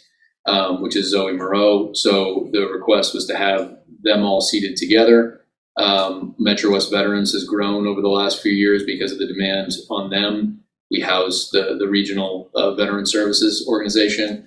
Parks is there, and then James is there. And so to sort of reconfigure the building, which we got some funding for at the last town meeting, all of that has now come to fruition. And looking at that, a new breakdown of square footage per department and all those things, a number of people were asking to sort of reevaluate where we are. So this is a conversation that came out of a lot of work. And ultimately the answer is, we want to see the telephone line and facilities budget, the things that service the entire building. And then we're also going to be talking with Parks quite a bit about how they monetize the use of 1750 for any type of camps, whether those funds should be credited in the general fund rather than the revolving fund. That's a bit of a larger picture for Parks in general, but 625 is a small number on the screen compared to the amount of work James has done on everyone's behalf over there. But it's sort of an outcome of that whole shakeup. But obviously good news, everybody was happy with that grant, but we did need to move some things around to accommodate that. Can I ask, are you all set? Couple of things. Why don't you finish that, and I have 2 questions on the budget. Okay, computer license, that's for the asset management software. I'm waiting for the official increase, actual invoice, which will be coming in May, but they estimate 5% increase, just so you know that this includes the schools as well as the municipal buildings. The whole town's in now. The whole town is in there. The next thing, and again, it's small change, but the 54500 line, town hall supplies, has been sort of a legacy charge to my budget, left over from the old buildings and grounds budget. This is basically for the water bubbler here in this building. I don't mind it coming out of the budget, but we should at least fund the budget line, which has been 0 since I've been here. And the cost of that is $770. I would say that may be a cut in the town initial recommended budget, given the fact that we've also invested in water bubblers in the wall and having those not necessarily needed anymore. But we'll discuss that as we move forward. I've already discussed with James. That's it. You good? I'm good. 2 questions, Travis. There's one item here that James glossed over. It's the reclassification adjustment. Do you want to address that? Sure. So the 3-year process under the facilities manager position, James has reached all of the items within that, including MCPPO certification, et cetera, which has been a great benefit to a number of different people. And now the schools, but obviously Pinecrest with the context we talked about, DPW, and all the facilities items. So we're going to reclassify that position from facilities manager to facilities director. Kathleen Buckley has done a lot of work comping that out to other communities. Basically, in terms of our job description, the way the position was designed, it really is changing a number of things that were preferred qualifications previously to minimum. If at some point we were to lose James, the reality is that we would replace James as in kind. The things that he's accomplished over the last 3 years is what we need now as we move forward. And so we want that to be reflected in the fact that this is a facilities director position. And the schools really is probably the last component in terms of how that will be formalized from a org chart perspective. And we'll begin those discussions or continue those discussions. It's more accurate. But regardless, the position itself has gone from the way that the town originally had gone out to the market to find that role and developed, great credit to James, into what is better comped out to our neighbors as a facilities director position. Thank you. I have a couple of questions on that. Ben Sparrow's on the call. He remembers because he was on the finance committee. He and I helped draft this position back in 2020, I think. And I think it's met my expectations, if not exceeded it. Ben, I don't know what you think, but there's one piece of this, as you just mentioned, this, Travis, relative to the schools. I know James has been involved with the schools to some extent in FY24. He did the assessment report for the high school, and of course, he's been working on some roof issues. As we move towards a school, embracing the schools in FY25, Travis, do you envision some kind of formal agreement with them to enable them to work with them, an MOU of some sort? I think an MOU would be helpful as it relates to sort of the day-to-day operations. To date, James has added great value to them in terms of procurement of projects and capital planning. And then how the day-to-day operations with the facilities director and the schools should be memorialized in an MOU, yes. Because it could likely impact the existing staff out there, reporting relationship. Yes. Okay. So my feedback on that is, that's great. It's all great news. I think it falls in line with what we drafted. And this is not news to Travis. I've had a sidebar conversation about the MOU. I think the schools ought to consider a level of compensation towards these services as well, towards the bottom line of what this job is classified at. And we can talk about that later, especially when we bring the schools in to have a conversation with them about that. I fully appreciate the opportunity to work with the schools, but I think they have to have some financial skin in the game too. My another question is on 1750 Washington. James, you did talk about the golf course getting a new roof potentially with solar on the top. 1750 got a roof prior to Travis coming in. I remember working with Jeff Ritter on it. That's a newer roof. Is that eligible for solar also? Absolutely, absolutely. And so that and Pinecrest are probably the 2 locations that hopefully we could see something in FY25. I think it's both at the same time? Yeah. Okay. Yeah. That was one of the questions that we posed to our sustainability consultant firm was, what's the best way to approach either a town-wide procurement or individual projects? That's TBD. And as my mind wanders, you got to wonder about the Council on Aging building. Has that been discussed for solar? It has, yeah. All municipal buildings have been discussed. Okay. Any other questions, Ben? Tina? No, I just want to follow up there. So you moved to facilities director position under this proposal here in the budget. You'd be a department of 1. And then following up on John's comments, I was looking earlier when I was asking about the opportunity today to summarize and sort of request additional information and ask questions. I want to come back to that at that point in time. That's good. All right, I think we're all set. James, thanks so much on facilities. We'll pivot now to waste. I got 3 in a row here. Yeah, are you staying for, Lucky me. I'm hoping to get lunch out of the deal, okay? Turn the page into the wastewater treatment plants. you staying for street lighting too? Yes, That's a street good lighting lab has landed in my lap. conversation. Wastewater treatment plant? Yeah. Is that what's coming up? Please, yep. So this is, out of all the budgets, this is the one that's going through the biggest change, and a lot of it is a result of the modernization of the plant. It's no surprise that the wastewater treatment plant, before the modernization efforts, has had a very difficult time achieving compliance with the DEP. It's been sort of bouncing back and forth, where we're constantly working towards some corrective action to get this plant in line. Fortunately, with all the efforts through our consultants that have been working on this project and the generosity of the town for supporting the modernization of this plant, we have achieved permit compliance and we're maintaining permit compliance. But that does come at a cost. In terms of the biggest impact is on professional services. The oversight of the plant, we are required to have a monitoring firm as part of our permit requirements for the DEP, a company that monitors the operation of the plant, ensures that it maintains compliance. This year, going into FY2025, through the contract, that's going up to by $7,133. As part of this modernization, though, we put in a new SCADA system, and basically it's an acronym for a supervisory control data acquisition system.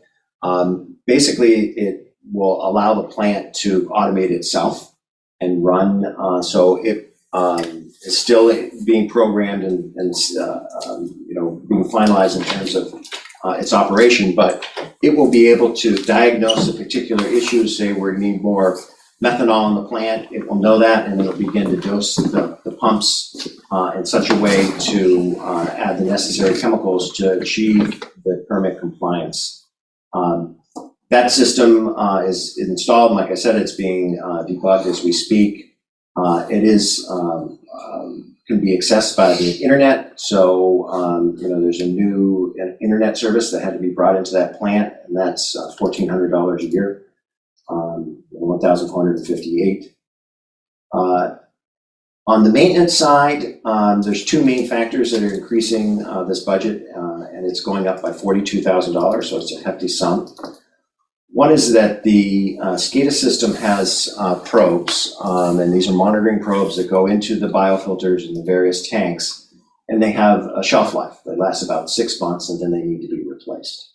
That needs to happen twice a year. The cost of that is about $12,000 each. I talked to Travis about his suggestion to possibly move that to capital as opposed to this maintenance line, but that's to be discussed. The other big increase, which comes out to $18,000, is that one of the reasons that this plant had a hard time meeting permit compliance is that just wasn't enough of the chemicals that are needed to operate the plant. So there's been a significant increase, and we've seen it this year, in the usage of the methanol, soda ash, and sodium bicarbonate, which is required to keep the plant operating appropriately. And that increased cost is $18,000. Electricity is 10%. James is also doing street lighting, if we'd like to scroll up to that. Just a quick structural question. Why are we showing a $52,000 wastewater treatment plant budget that includes $24,000 in capital? If capital is going to be moved off to another bucket, shouldn't the total of the wastewater treatment plant be capital less? Did I not change it? No, not in my version. I'm sorry, I was looking at my notes. So you already made the capital change. So my question is, why is the total include capital outlay, Travis, if it's not operating general fund revenue? We have a number of different lines for capital purchases if we feel like that they're going to be systematic to be in here, otherwise they can be moved to the other budget. So because this is systematic, it's within the operating budget, but it will be funded from like free cash or something, or CapEx. We can do that, or we can remove this and add it to the capital budget in a separate warrant article. We have a number of different lines of capital outlay within the operating budget, the largest being DPW to support Chapter 90 funding at the $300,000 run rate. We have the $40,000 in the IT budget for the systematic replacement of IT. If this capital request we don't want to put in the operating, or we don't have room to put in the operating, it could be put into the capital budget. Got it. Okay.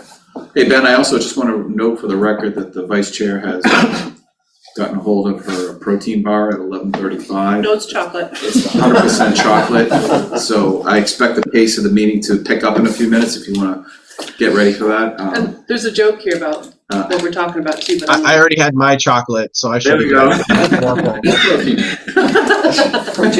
think it's at the bottom of the list. All right, James, with that one apparently done, Benny, any questions on wastewater treatment plant? No, sir. I do, but I don't think it's relevant right now. It's more related to where we're going with the sewer district and looking at these costs in relation to sewer district, but it feels very premature to have that conversation. But as we're talking about the SCADA sensors and moving it to capital, I think I would probably be a little cautious about that move if we're going to have a bigger conversation about a sewer district. But Fair again, enough. all premature. Yeah, okay. Moving on to street lighting, James. Streetlights. So the project's finally complete. The last streetlight was converted in the middle of December. And I don't know if you've noticed the different hue out there. There are a couple punch lists. We had a couple that have failed, so they're going to be covered under warranty. The board approved the installation of some lights on Stoddard Park Drive. Those are yet to go in, but basically everything is complete. This budget, we're all hoping that the electricity line, which is 52,130, is the electricity that's associated with the streetlights. We're estimating a 30% decrease. It could be more. We have yet to receive an updated bill from Eversource. So the last bill that we received still had us being billed at the old streetlight rate. And so, obviously we'll get a credit on that when they work this out. But right now, this is an estimate. I expect it probably to be better, but at this point in time, we're planning on a 30% decrease in electrical consumption for the streetlight. We just want to see the actual bill adjusted Yes. to then use as a model for FY25. And so James has reached out to Eversource, and they understand the issue, and they promise to get back to us. So we'll have to hound them as always. Right. Once you get that adjustment, does it trickle down with other rates that you've assumed with assumptions in other budgets? No. No, Just here, specific only to here. just here, because Yeah. and the way the billing works, there are no real meters, if you will, on the streetlights. The Eversource bills us basically, you have a light, we know how much it draws in terms of electrical many use hours of and darkness. how many hours of darkness, and they calculate a number. With these new streetlights, it's going to add a level of complication in terms of their calculations because they come up at a certain level, at dusk to 11 p.m. and then they get to a lower level, which uses less electricity. This guy didn't figure it out. That's right. It's more about watching how they figure it out. But Yeah. I mean, you have to understand in that scenario, right? All of the streetlights that we've been hounding them for under the old scenario, the old streetlights that were out, we were theoretically being charged for having been on. Like, it's just an insane thing, but that's, I won't go down that path. Dark throw. Exactly. And by the way, the energy and utilities, the 52-100 line, that's for the traffic lights, school crossing signs that are still, wired and not LED and those types of things. So that's what comes out of that line. Again, we're increasing that 10% due to the electric supply change. And then in terms of the equipment maintenance, with the streetlights themselves, if they're warranted for 10 years, if there is a failure, they're going to be covered, so there'd be no real expense. We're responsible if a tree branch knocks one off and it has to get fixed. At this point, until we fully understand what the impacts of the decrease in electrical consumption are going to be, was the recommendation just to keep this line flat year over year. Any questions on streetlights, Ben? Yeah, one kind of simple question here about the maintenance line. is that, are we paying just like a flat fee for any replacements, or do we have to pay that and then additionally any replacements that need to go in? So the maintenance line, and the reason why it is high, is that, the traffic lights, downtown, that repair would come out of that, a module can go, that expense would come out of this line. The street lights themselves, we should have, like I said, unless, it somehow gets damaged, with a tree limb or whatnot, for the first 10 years or so, we should not have any expense associated with those lights, because of the warranty. Great, thank you. Just a comment, this is one of the bright spot budgets in a year that has a hole to fill, and that was actually, I did not intend that pun. You know what, the chocolate is working. The chocolate's kicked in. Nonetheless, I want to thank you for your work. I know it was. And Chris Mayo. Yeah, I was gonna say, Chris as well. You guys have done an excellent job carrying through on an initiative that we've been talking about for 2 years plus here, and has been asked for even longer than that, and here we are seeing the benefits. So thank you for your efforts, and hey, thank you for a budget that's Electrifying? electrifying and $17,000 less than last year's. Right. Very good. Thank you, James. All right, thank you. We'll move on to the Chris Heyman Show. I think, if you don't mind, through the chair, if we wanted to take assessing first, since Chris will be with us all day. And They seem to be enjoying their time. Wow, I didn't know that. I didn't know we had Chris on the big clock. That's awesome. I thought he was just here for the finance show, but sure, we would love to take our friends from the Board of Assessors out of order slightly. They've been patiently waiting. Come right up. Hi, Kevin. Morning, Jeff. Morning. Nice to see you. Good. See you too. You have a budget for us, huh? Wanna talk about it? The good news is when we do the transfer to IT and lower us down, comparing apples to apples, except for salary, we're completely flat. No increase. All right. Thank you very much for coming then. Who's going to present? I'll let Kevin present on it. All right. We have your budget on the screen, so we're looking over your shoulder. Right, that's basic news. Because that $8,000 charge that both Chris and Travis mentioned, better fit in IT budget, we discussed over the last year moving it. Just so you know the background of that, the reason it went into IT is they were actually paying the other parts of that prop up the building permit system. So they're all integral. So basically what we did is took the approach that we wanted to, with accepting salaries, come in with a flat budget. Basically also in response to the fact we got a hefty increase last year, and I didn't think it was right to ask for more. We're very grateful for what we got. And there are two extra notes in the budget. One of which is we're going to be asking for an annual town meeting warrant article for, I believe it's 20, I can't remember the exact amount, which we will probably fund out of overlay surplus. But at any rate, in the course of prepping for the next recertification year and trying to eliminate all the directives that were found, we found approximately 20 or so ancient liens on what we call chapter land property, which is the Chapter 61 forestry, Chapter 61A farmland, and I think there's one Chapter 61B open space recreation that were never released, and really some of them date back 20 years. And at the cost of filing the lien releases, we just want to clear those all out. And they affect nobody's property, but they really should have been released over time. The current practice is now, if a property is sold, the person selling pays for the lien release, and the new person pays for their new lien release. And for whatever reason that these just exist, and we want to clear them up so the DOR doesn't come in and say, hey, you got to clean that up. And one of our board members felt rather than just try to do it with an existing budget, it was more transparent to call it out to everybody what we're doing. And then if... $2,675, and those are the recording fees for these. Yes, that's a recording fee for Yep. the master lien release that goes in our records in one copy, if needed to go to the current owner so they know it's not encumbrance. And also theoretically, if somebody were selling a property today and they did a really good title search, they might find, like, you have all these old liens on the property, why are they there?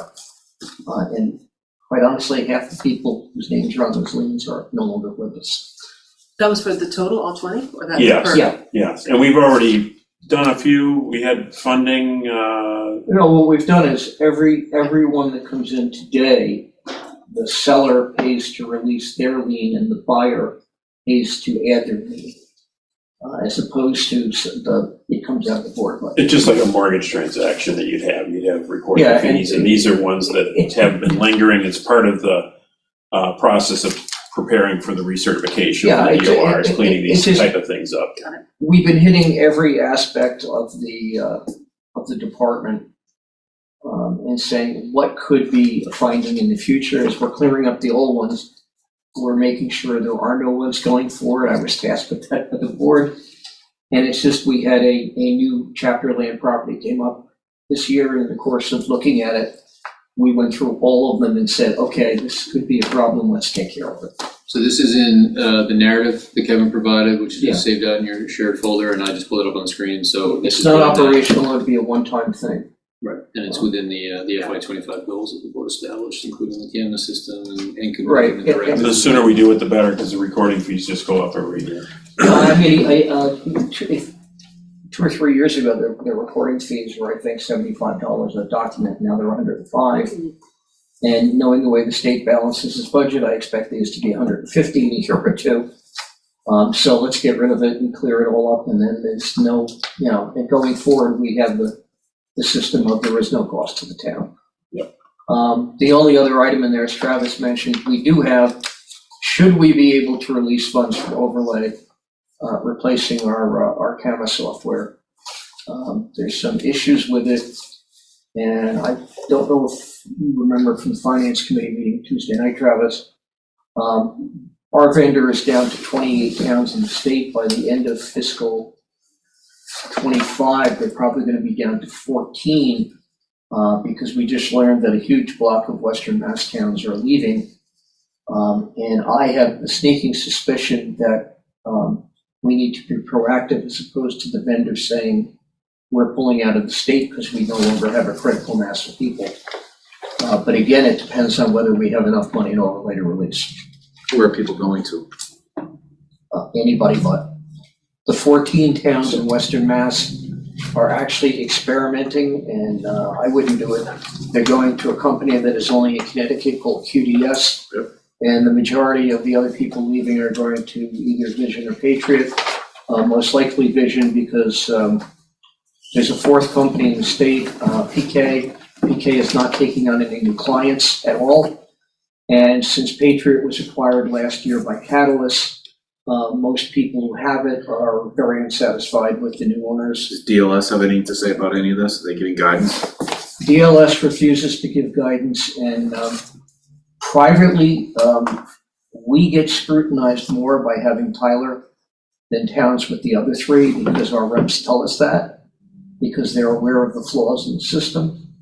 And privately, they will, say, if you get a new rep and you tell them you're a Tyler, they go, oh, I'm sorry. But they cannot make a stand. Technically, they made a stand when they chose Tyler, and they've never heard the end of it. So about 6 years ago, the town converted to the new Tyler platform, correct? Correct. If in the event that we need to move to a new platform, we're going to incur another expense. The expense would be the migration to the software. And if the DOR does not approve a request for what's called a desktop review, they could order a full field review, which is going out to every property in town in conjunction with moving to the new system. However, one of our directives now relates to when we went to Tyler, and that was we are examining every commercial property in town personally. We are about 10% through that. And now that we're hopefully having decent weekend weather when our consultant's going out, that's accelerating. My argument is that's already about 20% of a full field review, and we would be requesting the desktop review.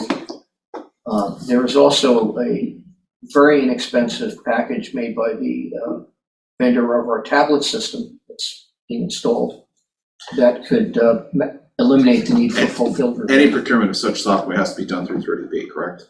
Correct. So we ended up with Tyler because we bid it.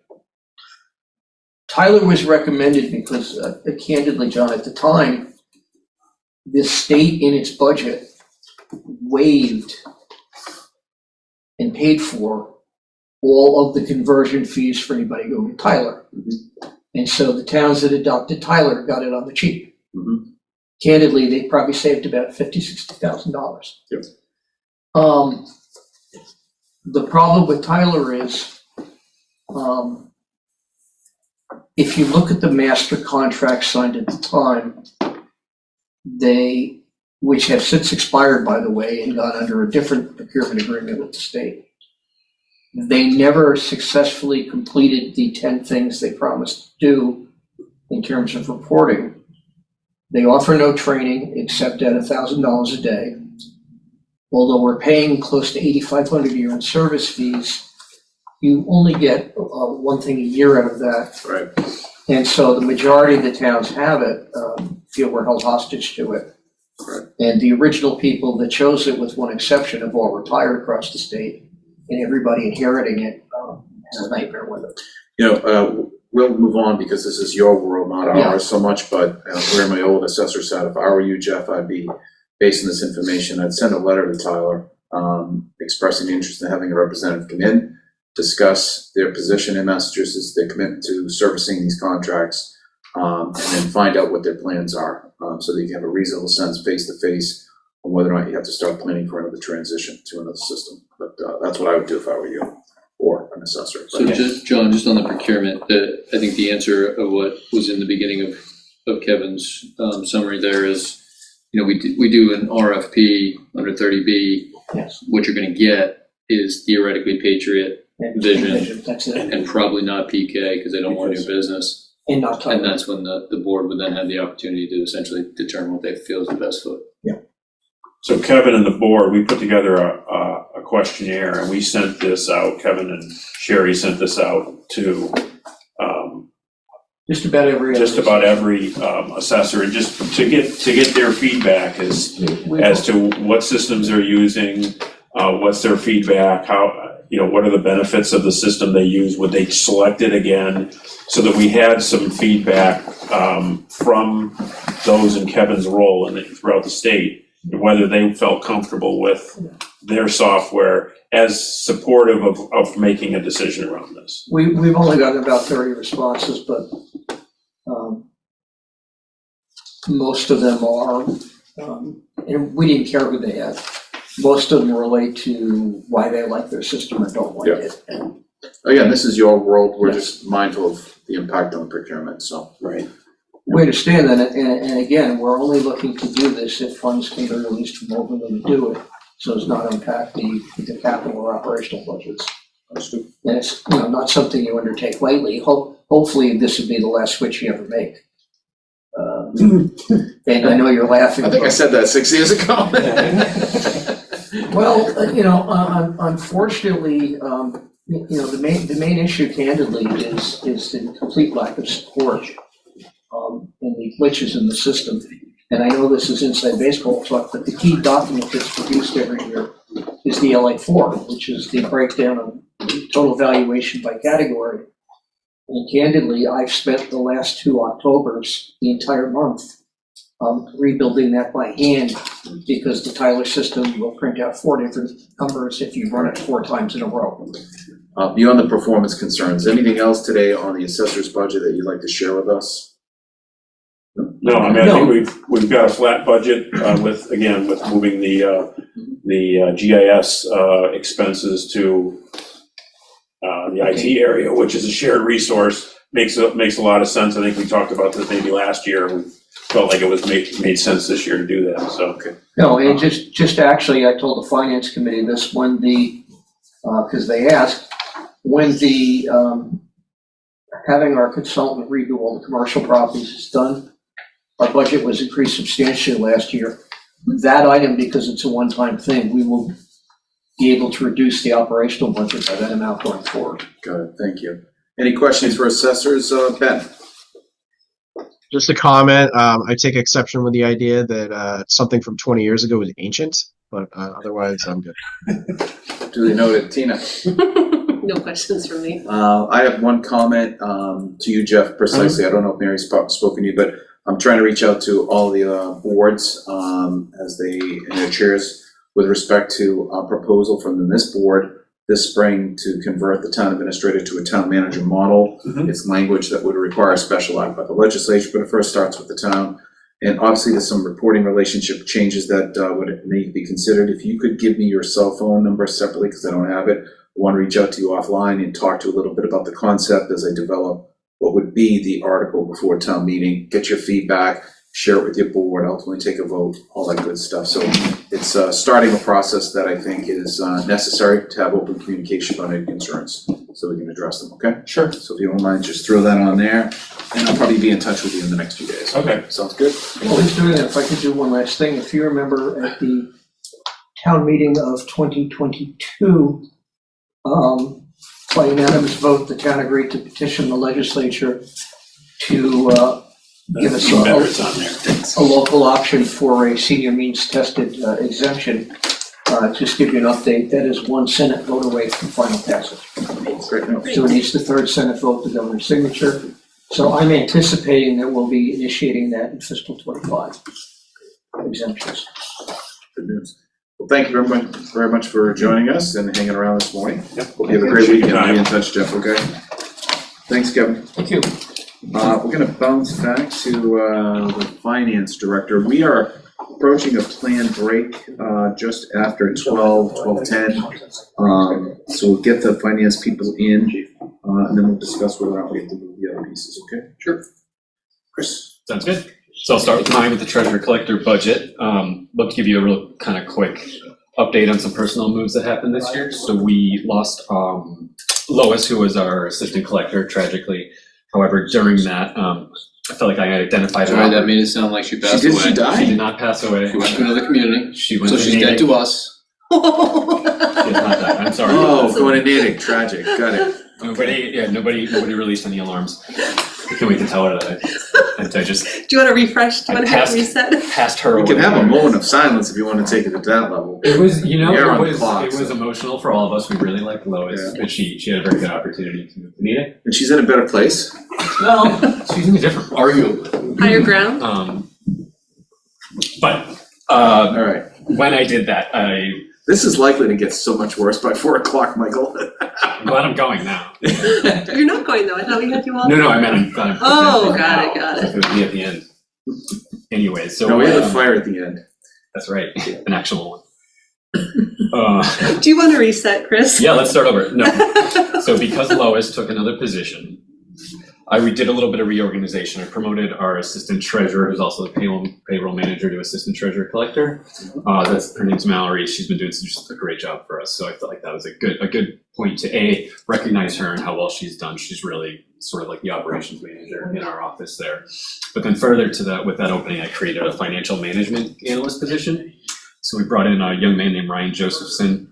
And he's really just getting his feet wet now, but the idea is for him to be sort of be able to help out all through the office, and then even through the finance and down to accounting and perhaps some stuff with budget development. More of a professional position in there, and he's been working out great for us. And then the one other thing I wanted to highlight there, you'll see under the clerical salary a 5.5% increase. That was to recognize Kathy Walters, who is our payroll clerk. She's a Holliston resident, and she in the transition, so we had Lois leave, and then we also had someone go out on surgery for a while there. And she really just kind of stepped up and was helping out well beyond really kind of what's expected of her as a payroll clerk, but helping out the counter and everything else. And so with bringing in a new position, we wanted to equalize a little bit, but also recognize how good she's been doing there. So you'll see some big increases there that are, longevity, Mallory's being added to that, and then there's a contractual increase for myself. My main big ask here really is you'll see that increase for professional services, which is something I asked for last year. One of the things I was able to accomplish this year is to set up a lockbox with one of our banks. And what that does is all of our bills now can be sent into that bank, who will process for it automatically, and it flows right into our system. So that has eliminated a lot of just soul crushing manual entries and stuff on behalf of my staff. I'm looking to further that through kind of like 2 or 3 separate things within our system. The main one being our cash reconciliation process, which is something I'm required to do is keep a cash book. And right now that is just in Excel, which is what I inherited. And everything that needs to go in there is every transaction that happens within the town. And I'm currently, I've been Ryan's been helping me out with that, but historically that's been mine. And so that's been a lot of me doing a lot of just manual entries into Excel, and then a lot of manual reconciliations every single month. Not the best use of my time. More importantly, there's some exposure to risk there for sure, and we have a lot of opportunities for efficiencies. Similarly, with annual type stuff, with running through the taxes, with running through the W-2s, the things that you do once a year, I've had to just relearn it twice and do it, and felt less than confident in how quickly we're going through it and just how that works. I'd love to utilize some professional services to just help us with those once a year type filings and processes that we go through.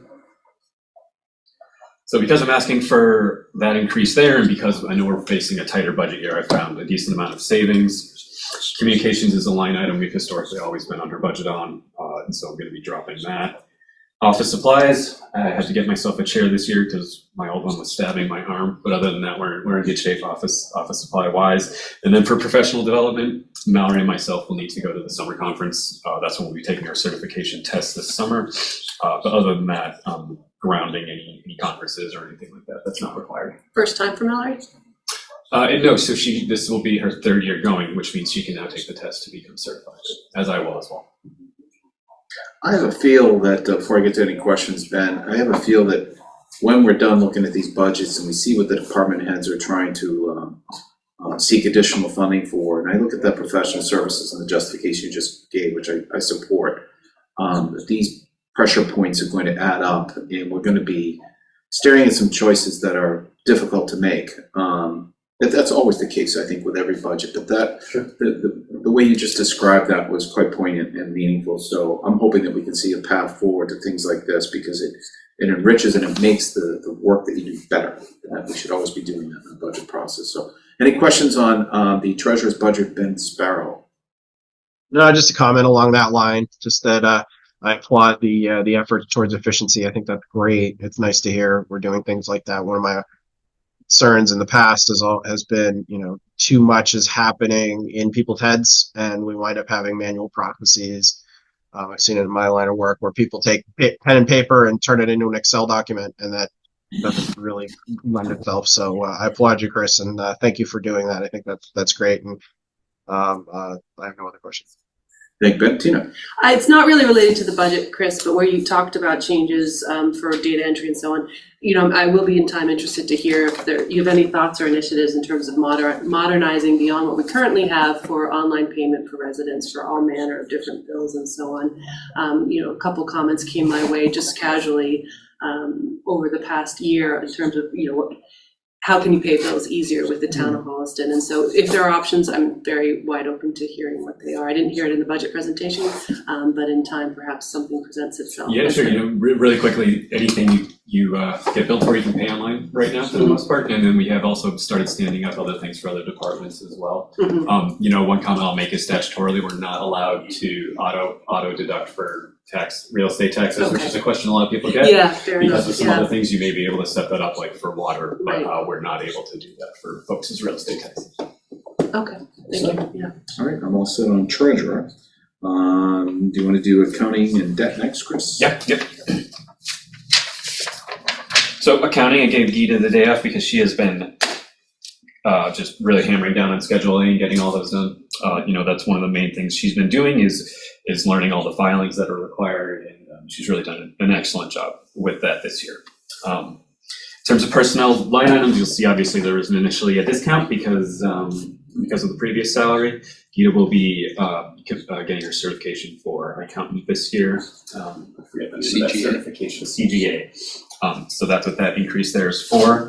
Also Cheryl DeRoche, who was promoted this year to assistant town accountant, which was much deserved. She was super helpful during the transition, and she's just a rock. She's just a rock down there with getting everything done. And then, real similar theme, just finance related in general with that professional services. Specifically for Gita in accounting, I'm looking at the invoicing and receipt functions that we have available to us within our system, but we do not use.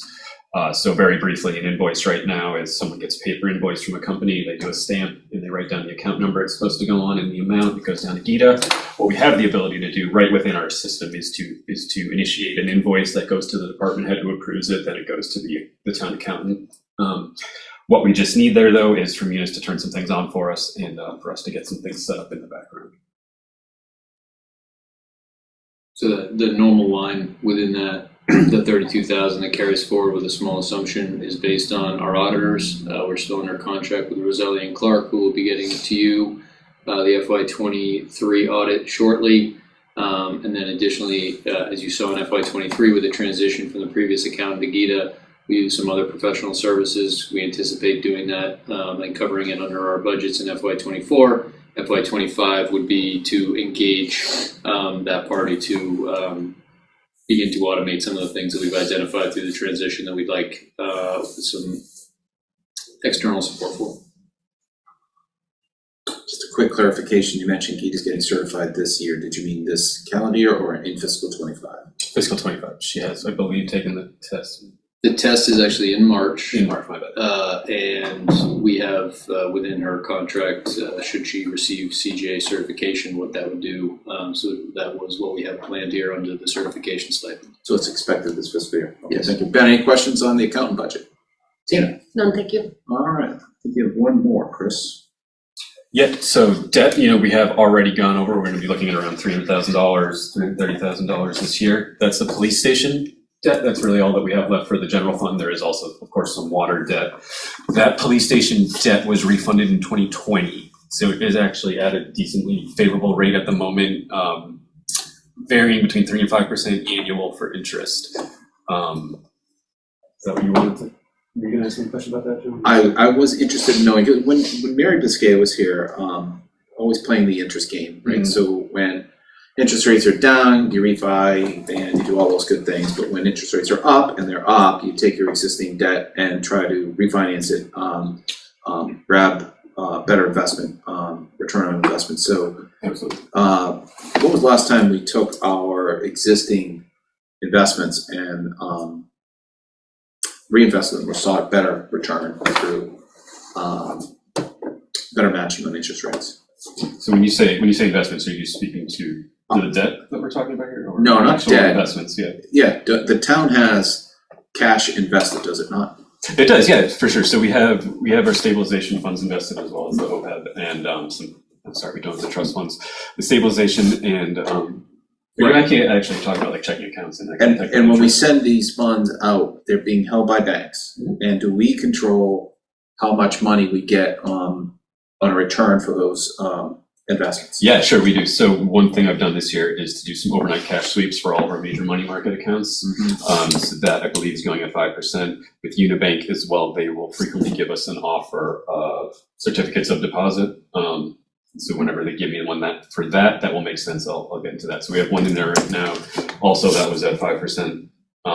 So really, what I try to do is to keep things in the money market accounts with our relationships, which will have the higher interest rates, and then also in opportunities if we have the excess cash to put into a CD or. And the only question I had around that was, how frequently are you doing that? Is it a monthly thing, an annual thing, a quarterly thing? I wouldn't give it a specific frequency, but I'm looking at it all the time when I'm seeing what our interest rates are. And there isn't really a whole lot of room for in and out investment type stuff like that because of our restrictions, but a lot of it is fixed income. And then we have our investment managers at Bartholomew who will consistently be looking at what our maturity durations are and what makes sense for And I presume the debt we have, what's left of it, it's locked in at a preferred rate at this point. it is now. And Before everything went up, right? yeah, and it wouldn't might be matching about where rates are going down now too, I think. We had that conversation, Chris and I reached out to Unibank prior to the OPEB Trust board meeting to ask refunding opportunities on both the town side and the water side, and they're monitoring it as well, and they'll be working with Chris, but as of right now, this is through FY29, the debt that's on here for the police station, and there's not currently an opportunity to save further. Good. Any questions on debt, Ben? There is one, but I think you answered it. I just have to think through what you just said. Make sure you did, but I can ask Paul. Hearing none, we will Yes. move. Thank you very much, Chris. Pleasure to have you with us today. And of course, give us that update. We'll do benefits and insurance, and that will come from you, Travis. Yeah, Chris and I will do benefits together. I'll start here with the liability insurance. So we are locked in to MIA, the Mass Interlocal Insurance Association for FY25, which got us a 2.5% max. We are looking at, actually, if you look a little bit lower on the screen under the benefits, we'll talk about them all together here. Workers' comp, we have a slight reduction in that. So we had been hit a couple of years based on a loss a year, I believe it was FY20 or FY19. It had been shortly before I got here. It was just a bad year in general for workers' comp, and Maya's process on workers' comp is a 5-year look-back period, so that had continued to hurt us, and that comes off going into FY25, so that's why the number looks flat or lower. The insurance premiums for property and liability, which also covers board members, school committee members, cyber attacks, really sort of anything under the umbrella policy as well, is rate locked at 2.5%. I'll point out here, Kathleen Buckley and I have had 2 separate meetings with a local, I keep thinking Berkeley and Sheehan, because that is BJ's brand. Jensen and Sheehan is the local insurance agency, and so we've continued to work with them, and we've told them if they feel like there is a competitive market out there to Maya, that we're happy to bring that discussion to the select board when appropriate. There isn't, by the way. So they looked at most recently a company, we had provided a significant amount of loss ratio data, and they ultimately chose not to quote. They have since identified another company that does insure a number of different communities in Massachusetts, although Maya has the vast majority, and that group has decided that they would be looking to look at our losses this year and potentially quote for FY26. So for FY25, this number is based on a rate lock that we agreed to last year with Maya for 2.5%, and the workers' comp number comes down because of essentially 5 years ago coming off the rollback. Everything, all of the sort of coverages are basically flat to last year. Our cybersecurity and those types of things, Chris Mayo continues to do an excellent job of keeping those costs down. We've received a lot of credits from Maya based on also James Keith's work in rolling out Dude Solutions, which I assume we will receive additional credits now that we're rolling in the school buildings as well. Quick question. Sure. Am I misreading that health insurance equation, Travis, where it's $6,030,596 for fiscal year 24, and you're showing a jump to 6.2? Okay, nope, that's correct. My mind was looking at the 4.9. Yeah, so what we have seen, we do this based on enrollment, and we do it based on some assumptions. So, I'll start at the top here and then scroll down. Last year, we took a defensive stance based on a positive balancing of the budget to prepare for what we assumed was going to be some increases in the county retirement. The 2.55 million going in is the net of also the extended day program, the Water Enterprise Fund, and the Metro West Veterans District, which is a calculation that Chris Hamons does and is sent out to those individuals for their budgeting process. The 2.55 is essentially everything else that goes into the legally required contribution to Middlesex County Retirement System. The Mass Teachers Retirement System is paid for by deductions to teachers' salaries, and then also the state budget. Workers' comp I just discussed is with Maya. Our unemployment insurance has been running about steady, and so we did see a major disruption based on COVID, but that has come back down to normal levels. And while we still do see some fraud, we see a much quicker turnaround time with the state addressing those. As we get into the insurances that are personnel-based, disability insurance, life insurance, are numbers that are based on offerings that we have, but they're really more administrative costs as employees pick up the majority of those costs. Health insurance, we split 60-40 with employees. We continue to look at that split, but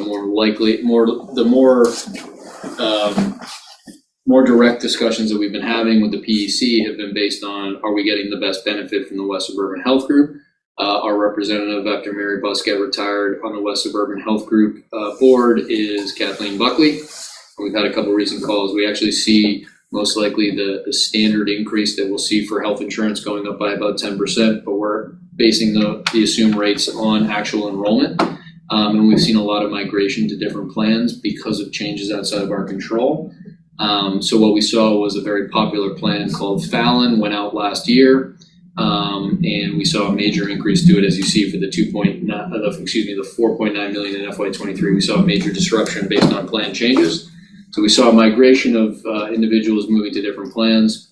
FY24, West Suburban Health Group created a specific plan that was designed to take those individuals from Fallon out of the Blue Cross Blue Shield product. And now we're seeing potentially some changes to the Blue Cross Blue Shield offerings as well. West Suburban Health Group offers both Tufts and Harvard products. I personally am in the Tufts product. Tufts and Harvard are consolidating. So again, items outside of our control. So we are going to have to make a number of assumptions based on where people will migrate with those changes. And so right now, we take a relatively conservative stance on where those people will migrate. And so this assumption is based on current headcount plus an additional 10 family plans of people migrating to the more costly options that will be there. And so with that, as you factor all that down with an assumed 10% increase on the actual premiums, we've also seen some migration to the high deductible plans, which I utilize as well and is an excellent product. What we see is an assumption right now for $6.2 million for the 60% cost for the town. Behind those numbers are FTEs. Do you have numbers on the FTE comparison between FY24 and 25? I know we lost a few dispatchers when we migrated over to the Holbrook Rec, but I don't know that we've had so many FTEs depart. What's the count look like behind those health plan drivers, Travis? I'd have to pull it up on a separate screen, which That's I can do. But so we are pretty flat in the last 3 years in terms of enrollment figures. We generally see people come and go based on qualifying events. Their spouse loses healthcare, they come onto ours. Their spouse has a job, they choose which health provider they feel is the most beneficial. It has been relatively flat. The migration we've really seen is people jumping between plans, which is almost entirely market driven, and how West Suburban Health Group has responded to the market. And so we do see that going into FY25 as well because of this Harvard Tufts. Overall, 3.1% increase is not bad. No. It could be twice or more that. We've seen that much higher in the past too. Oh, God, yeah. No, It's and I mean, a major driver here. going into the FY25 budget, what I think, and this sounds a little backwards, but being $1.5 million in the hole going into FY25 as we sit here right now today before the exercise of balancing could be much worse if this number had trended like previous increases, if solid waste contract had not come out as favorable as it had, which we'll talk about shortly.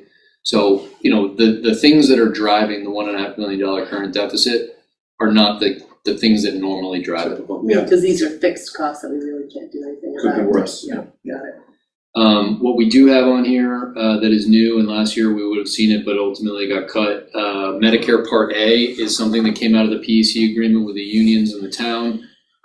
There are, at the time that we began the discussions, 19 individuals who were retired but were not eligible for Medicare. It's a very complicated process. Last year we had started the process of going down the road, removing those individuals from our active plans as retirees, which has costed to them and the town.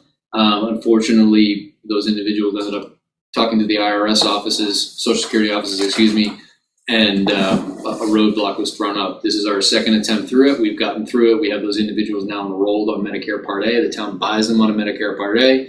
Then they get the majority of the benefit of Medicare Part B. They pay less out of pocket. The town doesn't pay for the active plan. That's also part of the reason that you see, some number changes on the health insurance. But we do have to pay the Medicare Part A, which is what I have here. And the Medicare is all formulaic based on percent of salary. That's right, and that's a one-time charge too. No, that's going to be an annual cost while those individuals are still on Medicare Part A. Overall, that list is generally not going to grow. You're looking at individuals who were not eligible for Medicare because of the date that they were hired. So that is obviously an aging population. What I have here assumed is, and I think this is up for continued discussion with the select board and the finance committee as we finalize an update to the financial policies. In the current financial policies that were approved 2 years ago, we have an assumption that if the OPEB trust contribution were to decrease, that the difference would go to the pension stabilization fund. So currently $1.25 million contribution, which is the recommendation of the OPEB Trust Committee and will be my recommendation as well in the TA budget, would redirect $250,000 to the Pension Stabilization Fund. Now, the discussion about finalizing the financial policies, and you've received a vote from the FinCom that was sent to the Select Board, ultimately the financial policies cannot be updated without a vote of the Select Board as well. So I think we still need to finalize how that's going to look. Ideally, we could finalize that before March 4th so that I can incorporate any changes. But as of right now, I'm assuming based on the last time a financial policy was adopted by both boards. Settlement for salaries is a significant account that as we see retirements that are contractually obligated to pay up, things like accruals is how we're able to balance that. The other administrative fees goes almost entirely to consulting services like Sue Shalou, a cooking company, who has helped us directly process the Medicare Part A buy-in program. So bottom line, 2.5% is obviously not what's currently driving our deficit, but is something that is pretty much a fixed cost for us. Any questions on those? Questions, Ben?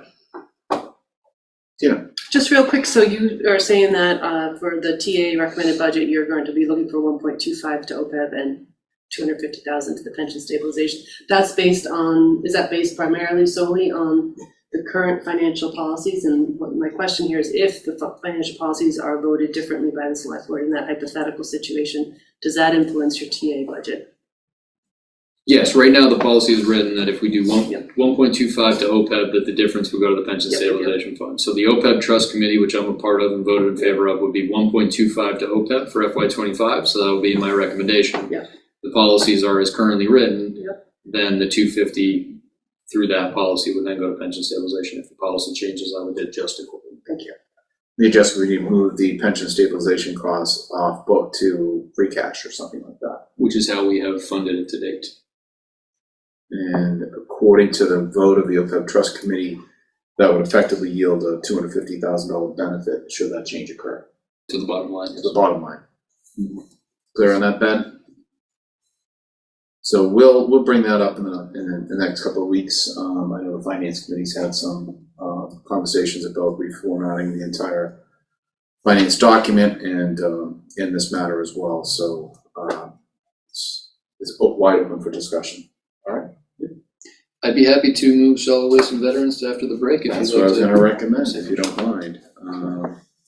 At this point, I was going to ask you for veterans, is anyone coming in or are you handling it? I'm going to handle it. Okay, so we're not putting it. Okay, so at this point, I'd like to introduce a motion for a break so that we can enjoy a comfort break and maybe a quick bite, and we'll return in about 20-25 minutes. We're a little off schedule, but when we come back, we'll move right into solid waste and then proceed on our agenda as prepared. Do you have a motion to adjourn briefly for a lunch break? Ben? I'll make such a motion. I'll second that. Second. All those in favor, Mr. Sparrow? Yes. Yes, aye. Yes. And John Cronin says aye. Okay, the board is on a break for about 20-25 minutes. We should return close to 12:45. We'll be right back. Thank you. Excellent. Well, welcome back to those watching our full day Holliston Select Board budget overview. Just had a brief break to have some lunch. We're going to resume with the solid waste portion of the agenda. I just want to remind folks that this meeting is being held remotely under the terms of the executive order by Governor Healy. We have one member remote, Ben Sparrow, so I will at this point entertain a motion to resume budget activities. Ben, if you'd like to make that motion briefly. So moved. I'll second that. John Cronin. So Ben Sparrow, aye, please. Aye. So obviously got a protein bar shaped like a candy bar in his mouth. Tina? Yes. John Cronin, aye. We are back officially on the record.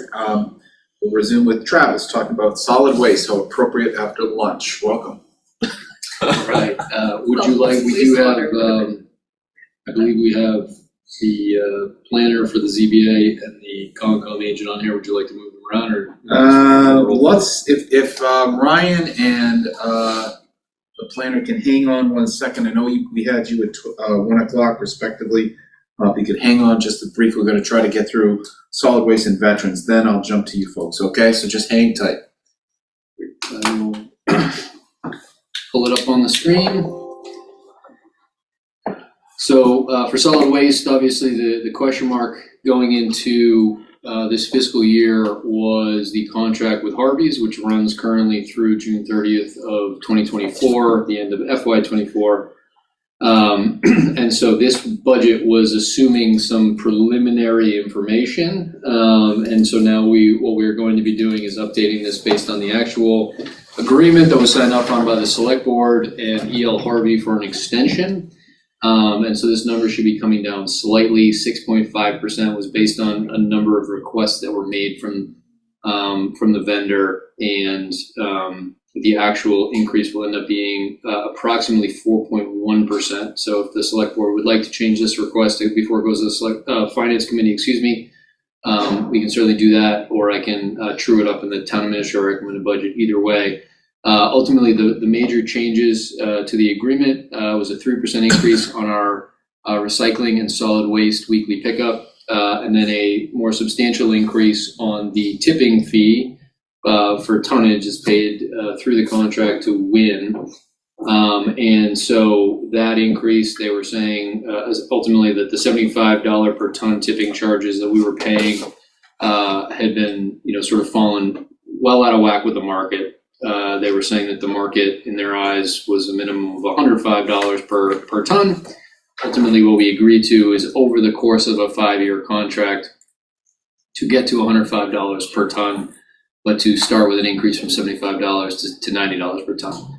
I should point out that it is the final 2 years of the agreement for the extension that would get it to 105, and both of those years are options for the town. So the town, at the end of the 5-year agreement, has 2 option years in which they could increase it. So it's a contract extension for FY25, 26, 27, where the tipping charges go up incrementally with 3% increases per year based on the prevailing wage sheet. And then there's 2 option years where tipping charges would go to 105 per ton for the last 2 years, with an additional 3% on the base for those years as well. Everything else within the contract is relatively standard. We're looking at $10,000 credit from the contractor to the town to offset our cost to run our hazardous waste day, a number of other items. They are replacing carts as needed at $100 per piece. If carts are needed right now, we do not have in the next 3 years a plan for systematically replacing all of the carts. We have some issues from here and there for wear and tear, but for the most part, those are designed to last closer to 8 to 10 years, and we are at 5 right now. So this is the number. It should come down, and I'll just point out that going from 6.5% original assumption to 4.1 would end up with a budget of 1.535 instead of 1.57. So we're looking at some slight savings based on once we've formalized the model on the extension. Overall, a decent negotiation. I don't know how many calls we had with them, but I have to say they were very direct. Didn't really drill into too many obscure details, and I think we got good numbers out of them. So it's a good, easy negotiation. Smooth and seamless, I should say, not easy. Right. They should all be that good. Any questions, Ben, on the solid waste proposed budget? That's a no. Tina? No. All right, we'll move on now to Veterans District. All right, so for the Veterans District, I'm just gonna pull up another budget so people kind of get a sense of how this budget comes to be. We are one of 4 member communities of the district. The total budget is put together on a basis that is then split by a percent change from a number of different factors. So there's a line within the budget, and what we're increasing from in that regard is a 6.6% change from $45,000 to just under $48,000 as our. Are those assessments based on population or veteran connections? Both. Thanks. And so the biggest change here is based on staffing. We also have an agreement in terms of how the town is compensated for having them at $1,750. That goes from $5,000 to $7,500. And so I think I mentioned a few of those things when the facilities manager was here earlier. We have readjusted the space to accommodate the Veterans District growing slightly based on needs. So this is what drives the 48,000 number within the budget, which I'll pull up here and show you the other items that are all specific to the town. So this is the number I just pulled up and how that's arranged. I am the member that represents the town on that board. The town administrator or manager of the 4 communities, which is Hopkinton, Holliston, Medway, and Ashland, are the members of the board. I'm currently the chair of the Metro West Veterans District for this fiscal year. So the 48,000, the other one is $50,000 in benefits. That is benefits that veterans receive through a formula through the state. We then report those back to the state, and we are reimbursed 75% of our costs through state aid cherry sheet revenue the following year. $50,000 appears to be a good number based on our run rate. And then up here is for supplies for specifically our veterans-related events put on by the district. Generally, it is for purchasing of U.S. flags that go in cemeteries around Memorial Day. And that is the budget. Excellent. Thank you very much. Any questions? Ben Sparrow, I can't see Ben, so on the Veterans District budget, it's a no. Tina? Just one real quick, if you could throw up that summary page you had up a minute ago that broke out all the costs. That $7,500, that's the total, that's the district's total payment towards renting out the space. At Yes, $1,750. it's a very reasonable rent. I was gonna say, it's a very reasonable rent, okay. And that rental fee, we see back again as revenue under rentals for local receipts? Mm. Yeah. Thank you. You all good? Yes. All right, that concludes veterans. We have a few minutes before we hit 1 o'clock with Brian Clapp. Let's try to get building inspection in, Travis, if we can. I do believe we may have as this phone number, if that might be Karen Sherman to do the ZBA. Hold on 1 second, I'll just confirm, because I think Priya will have to allow her to unmute if that's the case.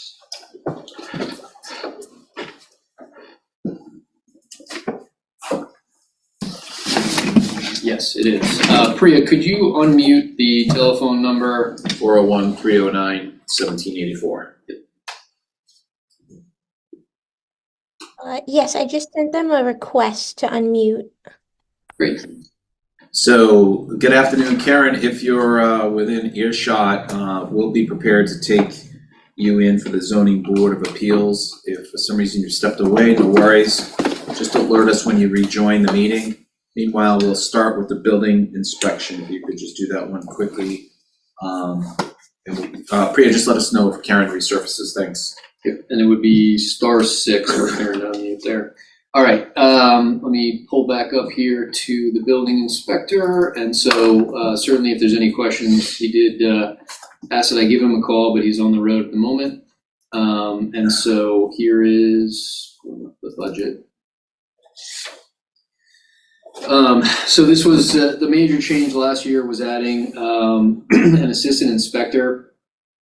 We did not have that person in the seat at the time that the budget was set last year, so it was a round assumption of $50,000. That number ended up being relatively good in that we are able to essentially accommodate the agreement that we came to with the part-time assistant inspector. I think, at the end of the day, where we are staffing-wise is excellent. We've had a bit of a interruption just based on normal leave in the office manager position, but we're hoping that that she'll be back shortly, and everything otherwise has been moving smoothly. And we had a temporary person in there during her leave, which has worked out well. The assistant inspector position worked as was presented previously, which was to cut down on the turnaround time of businesses, homeowners, contractors, of how quickly they would see their permitting process move through. We never fell behind, obviously, on the statutory rule of 30-day turnaround time, but we do like to have that as tight as possible for the benefit of the end user. So that has absolutely worked out.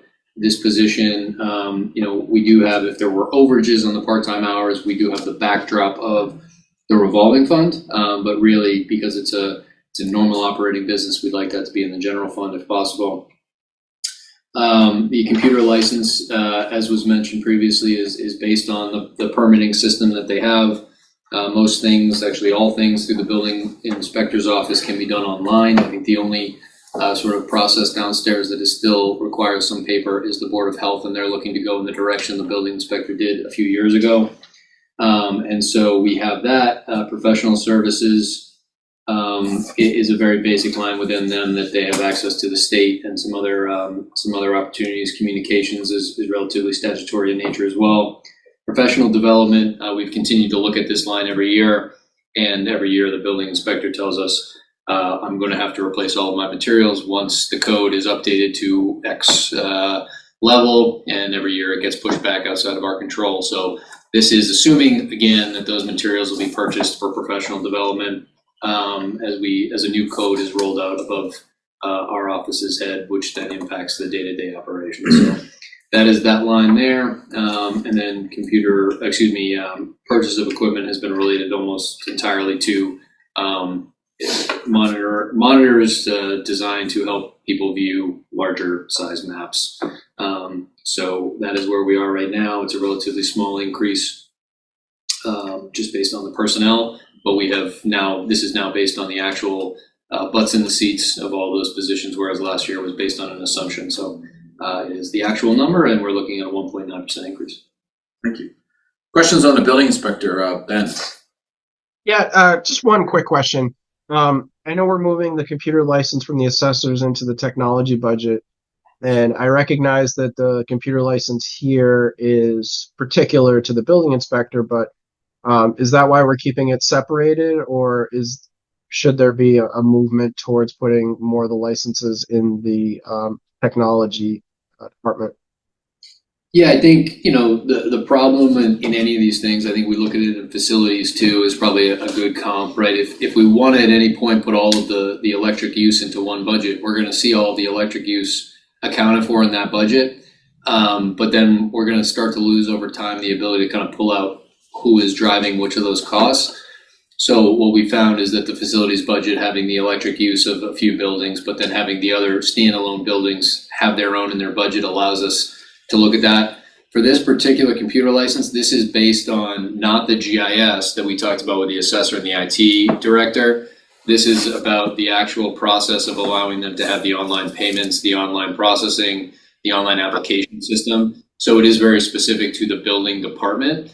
And so that's the reasoning behind it. I have no issue with moving it. I think we would want to just make sure that we could itemize these things in the future to see where the cost escalations are pinpointed.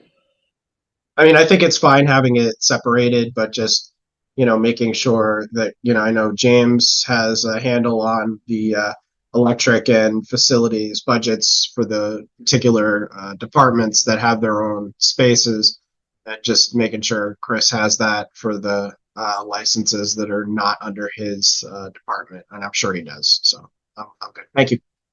Thank you, Tina. No questions. I have none. All right, we're all set with building inspector. At this point, Priya has, Karen, have you joined us? Karen, there she is. Good afternoon, how are you? Hello? Hi, Karen, can you hear us okay?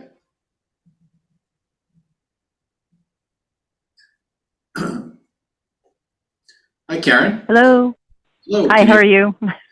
We are well. Thank you for joining us this afternoon. We're a few minutes behind. I know you were scheduled for 12:50 with the Zoning Board of Appeals. If you'd like to join us at this point and fill us in on that budget, we'd appreciate it. Go ahead. Sure. So this is essentially almost a level funded budget. It's driven by clerical salaries, which a portion of which is myself. And I think Travis can show you the little calculation of my salary breakdown. Go ahead. I'm sorry? Please go right ahead. Thank you. Oh, I'm sorry. That's okay. So they have a professional service line item, which is training for staff and members. And we are lucky in Massachusetts to have a Citizens Planning Trainer Co-op. I probably have the acronym wrong. No, CTPC, that's correct. And the members are have webinars available to them on a bunch of different subject matters. And then there's a half a day training session, which is coming up in March at Holy Cross, and a couple of them are enrolled in that.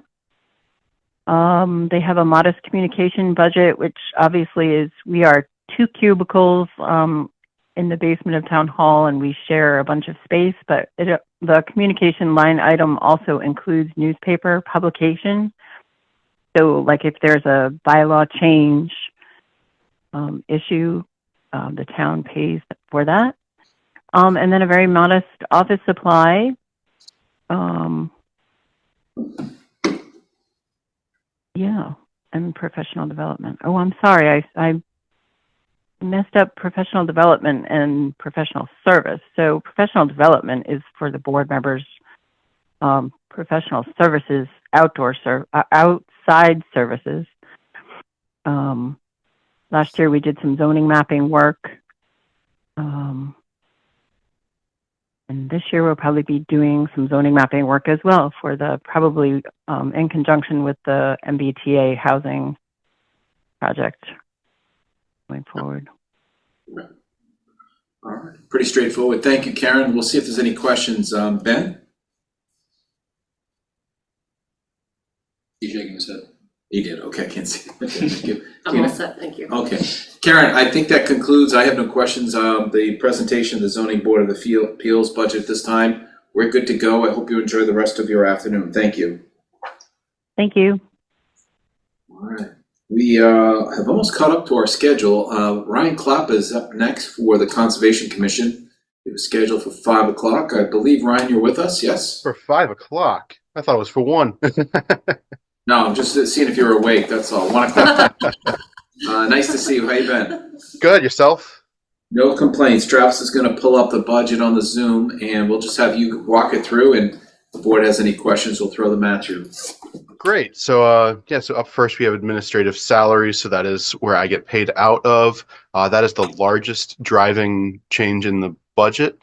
So that would be an increase of the 1.5% plus the 2% for cost of living adjustment. I am eligible for longevity, so that is where that $50 comes from. Professional services, that is largely that's for the hiring of town council outside of the scope of what we have them on retainer for. We haven't had to use that recently, but unfortunately that is kind of a unpredictable line item. So we have just kept that level from previous years. Communications, that's largely for the phone bill as well as for advertising of legal advertisements when the applicant, when a hearing needs to be continued or canceled and then re-advertised, when it would be at no fault of the applicant is when we pull out of that line item for legal advertisements. So if the meeting gets canceled due to lack of quorum, weather, technical issues, something like that, that is completely outside of their control, we will re-advertise that at the Conservation Commission's expense. So we have the office supplies budget, that's $150. That has served us well in the past. Our educational supplies, we eliminated that line item several years ago and incorporated it into professional development. And in professional development, we are proposing an increase to that of $400. And that is largely driven that 3 out of 7 members on the Conservation Commission are going through their first term on the Conservation Commission at the moment, and they need the training that the Massachusetts Association of Conservation Commissions can provide. So they have taken advantage of that very well so far, and I anticipate them continuing on with that training. And so that is why we have that increase there. So at the end of the day, it is an increase of 4.0% from last fiscal year. And that is generally the overview of our proposed budget. Excellent. Thank you, Ryan. Any questions for the conservation agent budget from Ben Sparrow? Shaking his head. That's a no. Tina? Brian, you're a 7 or a 9-member board? 7, but we do have 2 members, or we have the ability to have 2 members who are alternates, but we don't have those 2 positions filled at the moment, but we don't need those 2 filled. But all 7 seats are filled? Yes. Took a while, but we finally have all 7 seats. Yeah, great work this past year. We were advertising for almost a year looking for that. Yeah, good success there in FY24 filling them, so, or whenever in the past year. Thank you, I'm all set. Ryan, one quick feedback. I know you get your performance evaluations through Travis and so forth, but on behalf of the citizens and stakeholders in Holliston that I know that touch base with your organization, 4 stars every time. Ryan Clapp is easy to work with, very reasonable, you're very knowledgeable, you're doing a great job, so thanks very much. I wanted to publicly give you that. And also, can you confirm the administrative salary line, which is your salary, you are not full-time, correct? You are no, I am full-time. I was previously at 35 hours a week, and then last year we upped that to 40 hours a week. 40. Okay, thank you very much. That's what I want to clarify. Thank you very much. I don't have any additional questions, so at this point, Ryan will release. Thanks so much for joining us today. I hope you enjoy the rest of the long weekend. Great. Thank you so much. All right. Take care. We are on to Council on Aging. Yeah, come right up. Okay, good. Good morning. Oh, good afternoon. How are you? I'm fine, thank you. How are you? Lisa, nice to see you. Nice to see everyone. Do you want to have Yvette join you, or she can sit? Would you like to come to the table with Lisa? It's up to you. She's just got here. I'm happy to have you if you'd like to. Oh, thanks. And you know what? I'll sit back here and support you. Okay, great. She got your back. All right, that's great. So, thank you. We're going to look over your shoulder at that budget that's on there. Very so good. If you want to speak to it, that's fine. Okay. There you go. Very good. Okay, so looking at the budget, in terms of personal services, you'll see that there's an increase of my salary to $83.64, which is a 7% increase. The administrative assistant salaries are the salaries of both the assistant director and the outreach and transportation coordinator. And that's a 2.4 increase to $118,080. Regular salaries is the benefit hours for the drivers, and that's a 1.5 increase to $9626. And clerical salaries is the administrative assistant part of her salary. So that is a 56.5% increase to $36,423. The change there is that more of her hours are going to the administrative and clerical part of her job. Part of her position is still paid for by the MWRTA, all of the scheduling that she does of the drivers, and a number of other pieces that related to the MWRTA are actually compensated through them. But this would be our portion, the town's portion. That brings the total for the personal services to $244,493, a 9.6% increase. Is that right? Mm-hmm. Okay, sorry, I questioned myself there. Next grouping is the purchase services. Energy and utilities stayed stable. Buildings and grounds has increased from $6,000 to $10,000. That includes $4,000 to put some ADA automatic doors on the men's and women's room at the center, along with the privacy shield for when the doors are wide open. So that's $4,000. And another $1,000, and of course I'm drawing a blank, so I am. So I'm gonna come back to it, not stress about it. Shoot, sorry. Professional services stayed the same. Communications, a slight increase to bring the overall to 58,032, and the other $1,000, and I can't believe I am. Let me just look at my notes if you wouldn't mind. My apologies.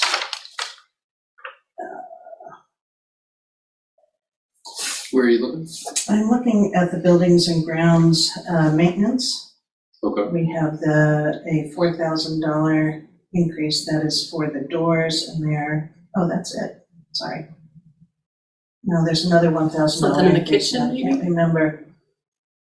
So we do have also the narrative that Lisa put together, that's in your shared folder as well, so let me scroll down and see what it is. Based on the cost increases, $1,000 is the increase is based on price adjustments observed by facilities. So that's what's the Contingency, got it. Yeah, thank you. Smart. Sorry, thanks for your patience.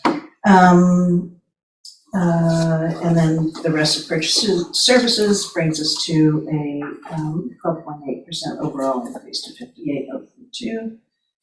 Office supplies was increased by 5% just because of change of cost for some items and supply materials. So that's a 3.9% increase, and professional development has gone up $300 to professional development, staff training, et cetera. So the overall budget is $313,638. Thank you. Before we go to questions, Yvette, did you want to add anything on behalf of the trustees? Well, just that the COA fully supports this project. Okay, thank you. And took vote on submitting it. Okay, great. Questions from the board, Ben? Shaking. Is a no. Tina? Just one, we heard earlier from facilities, from James Keystar, facilities manager, soon to be director, that energy and utilities was going up 10% on the electricity charges. I don't see it reflected here, there may be a very good reason, but I thought he was implying we'd see 10% across the budgets where it came to energy and utilities. We did review the numbers together, and I believe he thought that we were fine. Sure, okay. So I don't want to speak for Lisa or James, but if you there. look at the run rate there, it doesn't look like we've really hit up against that. Sure, So sure. you might feel like there was enough in that budget. Perfect answer, thank you. I have a couple questions. Administrative salaries are jumping 7%.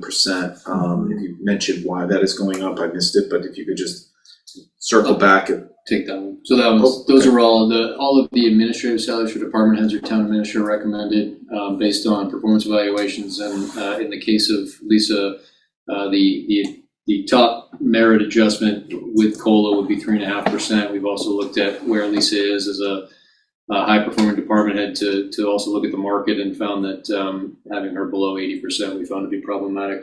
80,000. And so this is, in addition to a merit based on a solid performance evaluation, is also an adjustment up to market. so the 80 is Lisa, the 118, whatever that number is, 116, that's your assistants, correct? That is the assistant director and the outreach coordinator. Mm-hmm. So Lisa's getting it's just the jump of 5,257 for Lisa's salary based on market. Yes. Plus COLA or merit. And also there, you would see in some of the assistant department head positions based on STEP and COLA, probably more in the 4% range. The only reason this is at 2.4% is not based on any negative feedback by any means. It's based on the fact that in the FY24 to FY25, really FY23 to 24, we've seen some turnover.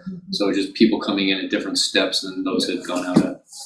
So, and this is not a COA budget remark, it's across the board so far today. Between supplies, materials, and other expenses, I'm seeing a consistent theme, Travis, of small amounts of money growing from FY24 to 25. In this case, it's a few $100. You're not going to balance a $1.5 million deficiency on this, but look at the run rate of expenditures in prior years. They're looking for 1,500. They've never even come close to that. I'd be looking to trim those discretionary line items down if you're looking to pull some monies back. That wouldn't affect the delivery of service necessarily, or definitely salaries. But these are areas that I get it. People are looking for areas for expanding their budgets, maybe new trainings and things like that. But I've seen it over and over today where those numbers just keep growing by 3 figures, but for no real reason based on prior year expenses. I think the professional development in this case, based on the narrative, is really based on that turnover in staff and needing to make sure that Lisa has what she needs for those individuals. But it's a point well taken. Again, it's not big dollars, so it's not going to change much. Anything else from a capital perspective? Anything in play for the Council on Aging? We are having the architectural assessment, so we're looking forward to seeing what comes from that. We're also we just submitted a grant this week to the state, to the EOEA, looking at getting some funding to help us look at the development of dementia friendly activities and to provide some programming, memory cafes and that sort of thing. In order to do things like that, there are a lot of physical space things that need to be considered. You need a high contrast between wall color and floor color. You need not to have rugs, and we just, right before I got here, put rugs almost everywhere at the senior center because they tend to be more tripping hazards, lever handles, things like that. So looking at all kinds of assessments and things, so that will possibly be something that would have some changes in addition to, we do have some space restraints in terms of what we can do programmatically. And with the influx of younger, older adults whose needs and interests are very different than older adults, having the space to do the kinds of programming that meets the various needs is a little challenging where we currently are. So we're looking forward to seeing what the architectural survey says, and we don't know what that will say. What does it do? I don't think we're scheduled. I have to check with James, but we don't have it scheduled just yet. I think I have it on the calendar. I recall our prior conversations. This is a fascinating area that COA can really add some special value to our senior population. I recall you landed in the programming of Blair Square with similar feedback, ways to encourage those spaces to be more age-friendly, things like that, dementia-friendly. So. I actually brought with me, which I will leave with you all, but this is something from the state, and it looks at age and dementia-friendly design considerations for physical infrastructure. Perfect. I will get it's from 2022. I will get a copy also to James. I can leave a physical copy, but that looks at all kinds of things, sidewalks and, auditory crossing guards, crossing signals as that you can hear the beeping as well as the lights, all those kinds of things to help the community be both age and dementia friendly. When you send that on to James, would you also add Robert Walker to the list? Sure. Yes. This is produced by the Executive Office of Elder Affairs. Yeah. This is good, Lisa. Okay.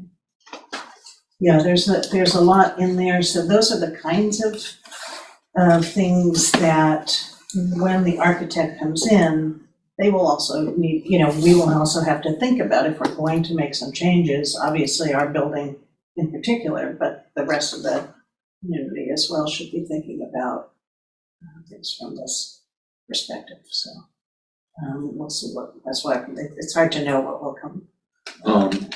Do you happen to know, unfair question, but maybe you can follow up on us, Trevor, if some of these recommendations are making their way to the building code? Or they're just strict recommendations? I followed with Mark as well. So Mark is the ADA coordinator, Mark Haverland. So I can bring that to his attention as well. He works with James as well. This touches on everything: buildings, signage, paths of travel, lighting, all structural stuff, transportation. It's It's very good. There you go, Ken.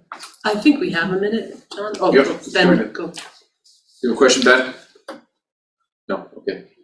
If we have a minute, I'd just like to ask, are you seeing any change in trends in terms of elderly seniors staying in their homes alone as disability is growing on those seniors, where they're not moving with families, they're not moving into facilities? Are you seeing any change in those trends?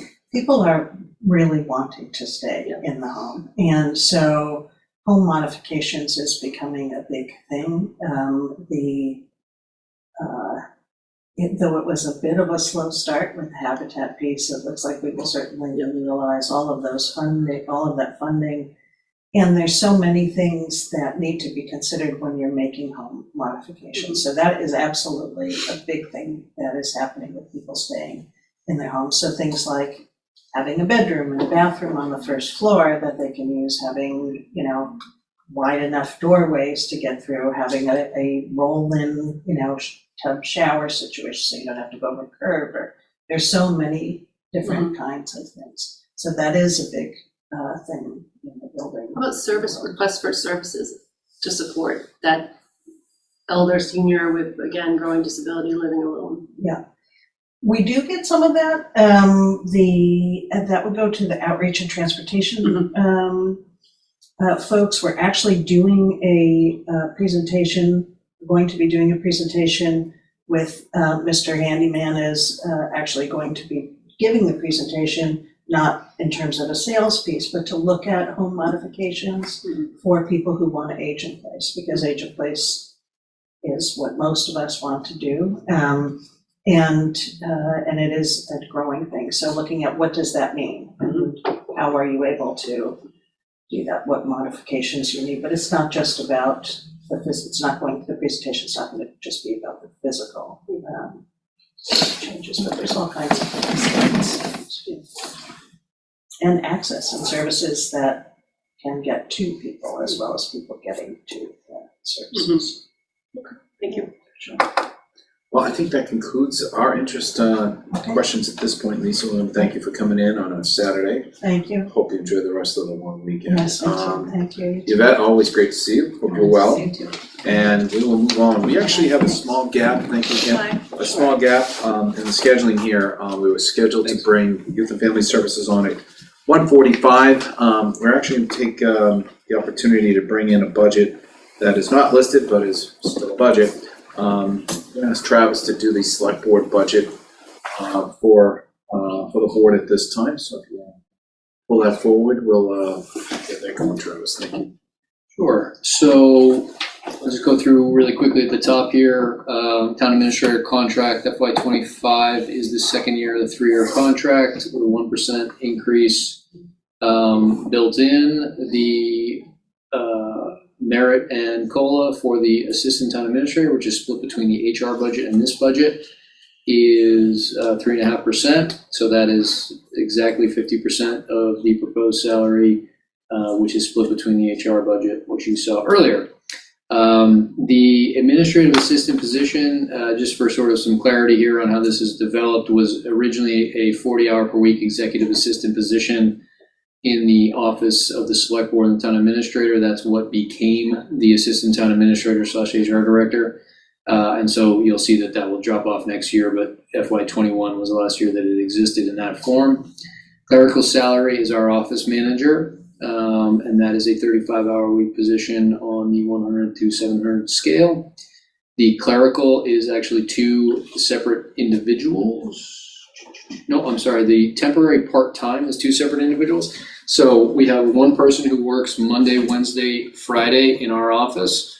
They do minutes for the select board, but they also back up essentially our full-time office manager, and allows sort of flexibility of schedule in certain areas. Otherwise is available there for us to plan activities. And workflow, the person also is able to assist the office manager in the rental of Upper Town Hall. So sort of a jack of all trades scenario. The other item in here, and probably part of the large increase there, is that in the FY20 budget, a position under the town clerk's office was requested for additional hours. There was some back and forth on how that might look. And ultimately what we chose to do was create a floater position that supported not just the town clerk's office, but also the town administrator's office, select board office. Where that position has been primarily focused outside of the town clerk's office is HR.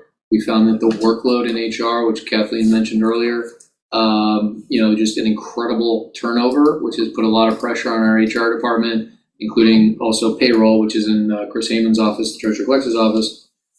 So we have dedicated essentially all of the floating hours of that position that we worked out 2 years ago with the town clerk. When that person is not sitting with the town clerk, they are filing and doing work for HR to keep them afloat with all of the turnover that we've seen since COVID. And so right now, this is really just a breakdown of those hours. That person is in place, very successful. And so right now, one of the benefits of having that floater position is right now in peak time for a clerk's office because of elections and everything coming up. The person dedicates a lot of time to the clerk's office. When that begins to die down, and because we're going to actually have some turnover in the HR office, that person will begin to cover some of those things. So the floater position's really been a boon for us. It's helped us get through some issues of turnover. And, I think really the only thing we could look at here is should that position now, if we're going to, for all time, consider it to be an HR split, put it in the HR budget. It wouldn't impact the bottom line, so it's really a stylistic question. Longevities for the office manager, board salaries goes away based on the stipend committee's recommendations. FY24 was the last year. Is that why you're leaving? No. That was good. That was a good one. I didn't think about it. Yeah, that's her PM zing right there. There you go. Yeah. Do you have any more? No, it's only 1:30. I'll move on to purchase services. I have a quick question before you leave personal. Actually, two quick questions on personal services. Number one, it might be an appropriate time for you to confirm, Travis, that we talked about it a few times, merit pay and all that. You have completed all the performance evaluations for personnel and people that report to you. Yes. And that's an important component for any consideration of increase beyond COLA.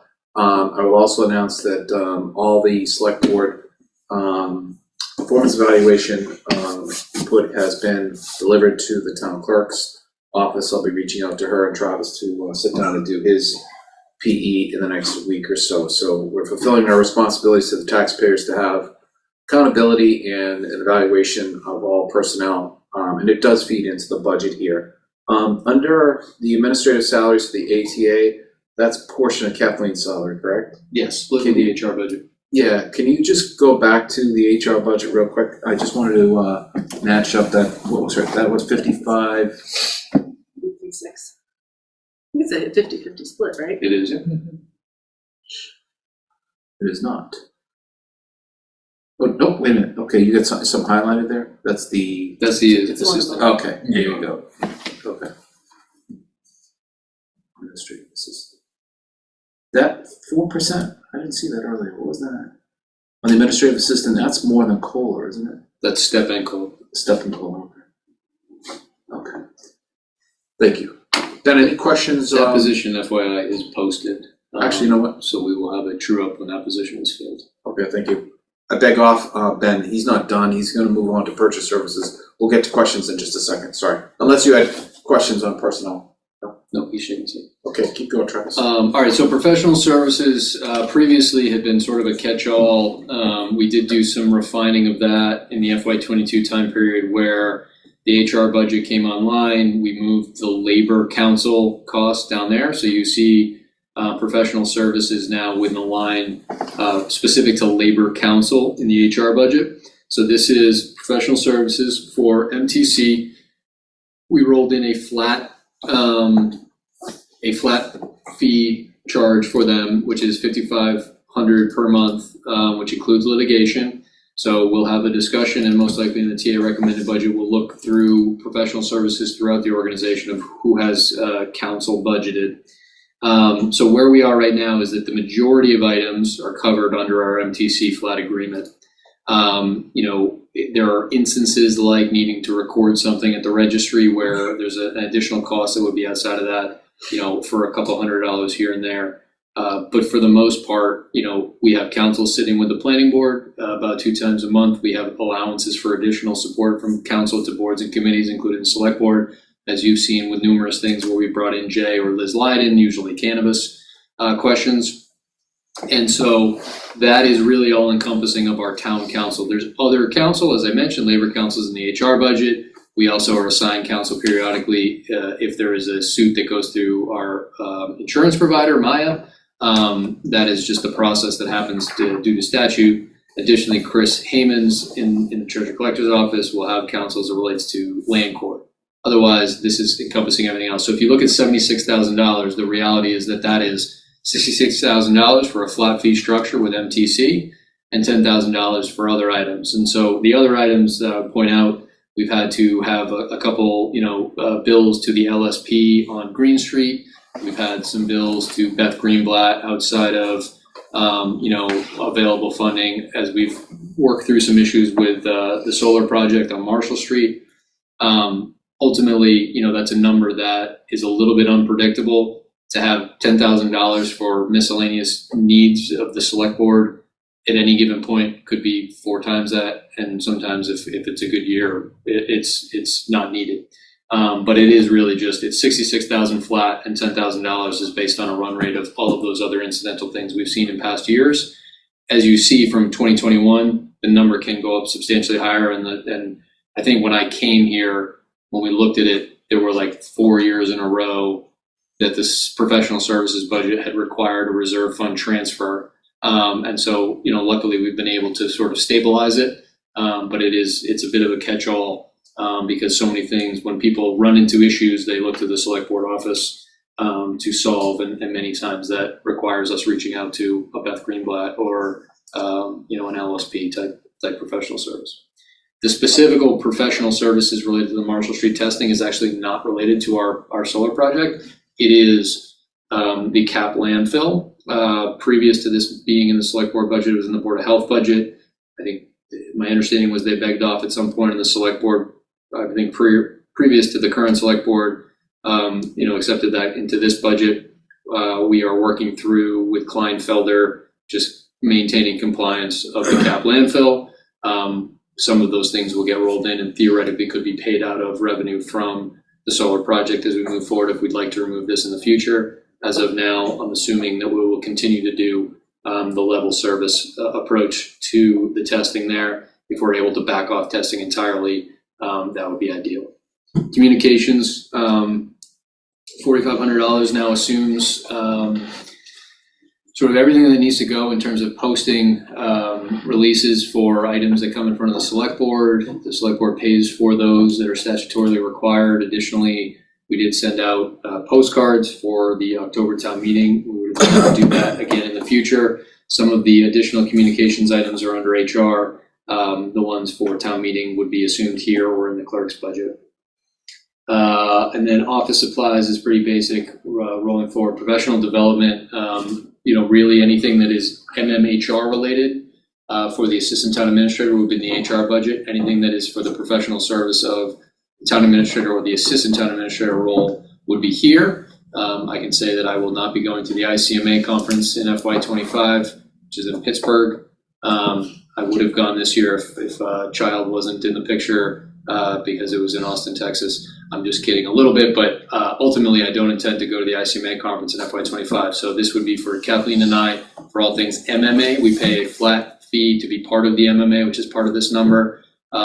Travel to MMA events, those types of things is all in here and encompassing for Kathleen and I, unless it is MMHR related, in which case it would be in the HR budget. And so with that, we're at 3.7. I would say that, professional services looks like it's probably pretty tight right now. The professional services for Marshall Street testing ideally could go away, but it's just one of those things that as you're the executive board, you are ultimately responsible making sure we're in line with. So it's unfortunate, but it's in there. And I think that temporary part-time, we could certainly look to break out with the HR budget if we feel like that's necessary, but it would not necessarily impact the bottom line. Thank you. All right, now we'll go to board questions. Any board questions on the select board presentation? Beth needs a no. Tina? No, not relevant to the budget. The only question I had was on legal services. Where is that coming in, Travis, under professional? Yeah, so 66,000 of that 76 is $5,500 a month times 12 for MTC. That's the fixed, and then anything over above the contractual obligation we pay on a rate. And you're playing that at level service for 75,000. I'd like the board to note that there's been a tremendous savings in that line since, right before you came, right? It's been cut back a lot, by about $25,000 or so, which is significant. The Marshall Street testing, what is that? So that is for the cap landfill. It is what we're doing for DEP to monitor the essentially methane releases from a cap landfill. So it has nothing to do with our solar project, and yet they report out and will interact with, because we can't touch the ventilation of that cap landfill when we put the ballasted system on. So it's a contract? It is, yep. Who's the vendor? Kleinfelder. I do have a question on that. Shouldn't that move to facilities? It came from the Board of Health because of the DEP component, and I'd have to look back to see the exact year that it moved from Board of Health to the Select Board. I don't know the facilities. I think ultimately if what we wanted to do was take this off of the general fund supported budget, we could look to have the revenue from the net metering cover this through the revolving fund. That's one option. The other option is we continue to do, Scott Moles and I work with Kleinfelder and DEP. Ultimately, I'd like to see this be much less intensive and the cost to go down. But if the cost is going to be our responsibility, potentially to pay for it outside of the. I'm not looking to move it into an offset fund. I'm just looking to see why is it under the select board. It seems like if it's a monitoring of a facility for DEP testing and it's not Board of Health, it's definitely facilities. It's not it's not the select board. So it's something I would migrate over to James's world. I'm going to come back to the question I wasn't going to ask and ask it. So is Kleinfelder an LSP in this case? Are they acting as an LSP? They have LSP capabilities that is not required LSP activity. Okay. So you wouldn't view it the same as what we're doing over on 9 Green Street in terms of monitoring? Okay. No, this is a cap landfill. No, you know, the pay-go cost of having a cap landfill and monitoring for the DEP, which is standard business for any community with a cap landfill. It's not considered hazardous. No. Yeah, got it. No, we're literally monitoring the methane. And that won't change when we slap a bunch of solar panels on it. No, they've been notified. Kleinfelder was involved in all of that to make sure that everybody understood, you know, the ventilation must remain at X. If you put something here, the ventilation can increase to a certain height. So all that's really figured out. I think mainly it's about the amount of times that Kleinfelder is doing a report is going to increase that number. So if we were able to reduce the reporting out because we feel like we've reached a stage on that it's not necessary anymore and DEP signs off on it, we could reduce the cost itself. So we continue to push for that. So my only feedback is to recommend moving that testing out of there, but other than that, any other follow-up? Ben, you good? Tina had no questions, I do not, so that will conclude the select board presentation this afternoon. Stuck that in there, it was not on the agenda, but with the chair's pleasure, put it in. We have a presentation done. We have a scheduled meeting with Youth and Family Services at 1:45. Happy to take them early. I don't see Jackie with us at this time. I just reached out. Okay. Just take a 5-minute break. We don't need to adjourn. We're just going to mute. Priya, if you'd be so kind as to pause the Zoom and mute for 5 minutes. We'll be returning in just. Jackie joins us. Good afternoon, Jackie. Nice to see you. How are you? Good afternoon. How are you? Doing great, thank you. We're right on schedule, so we figured Awesome. we'd pause a few seconds to 1:45, which is where we are, to wait and hear your presentation of the youth and family budget. If you want to give us 2 seconds, Travis will pull it up on the screen. And Awesome. And we'll turn it over to you. Thank you. Yep, I'm pulling it up on my screen too, just so I can follow along.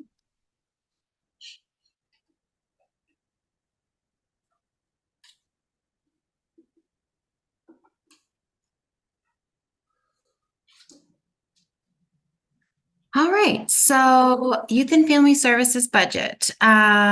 Under administrative salaries, you have obviously my salary, you have Kirsten Rancourt, who is our full-time clinician, and now you have the addition of our ARPA funded position, which is our program assistant position, which is 19 and a half hours a week, non-benefited.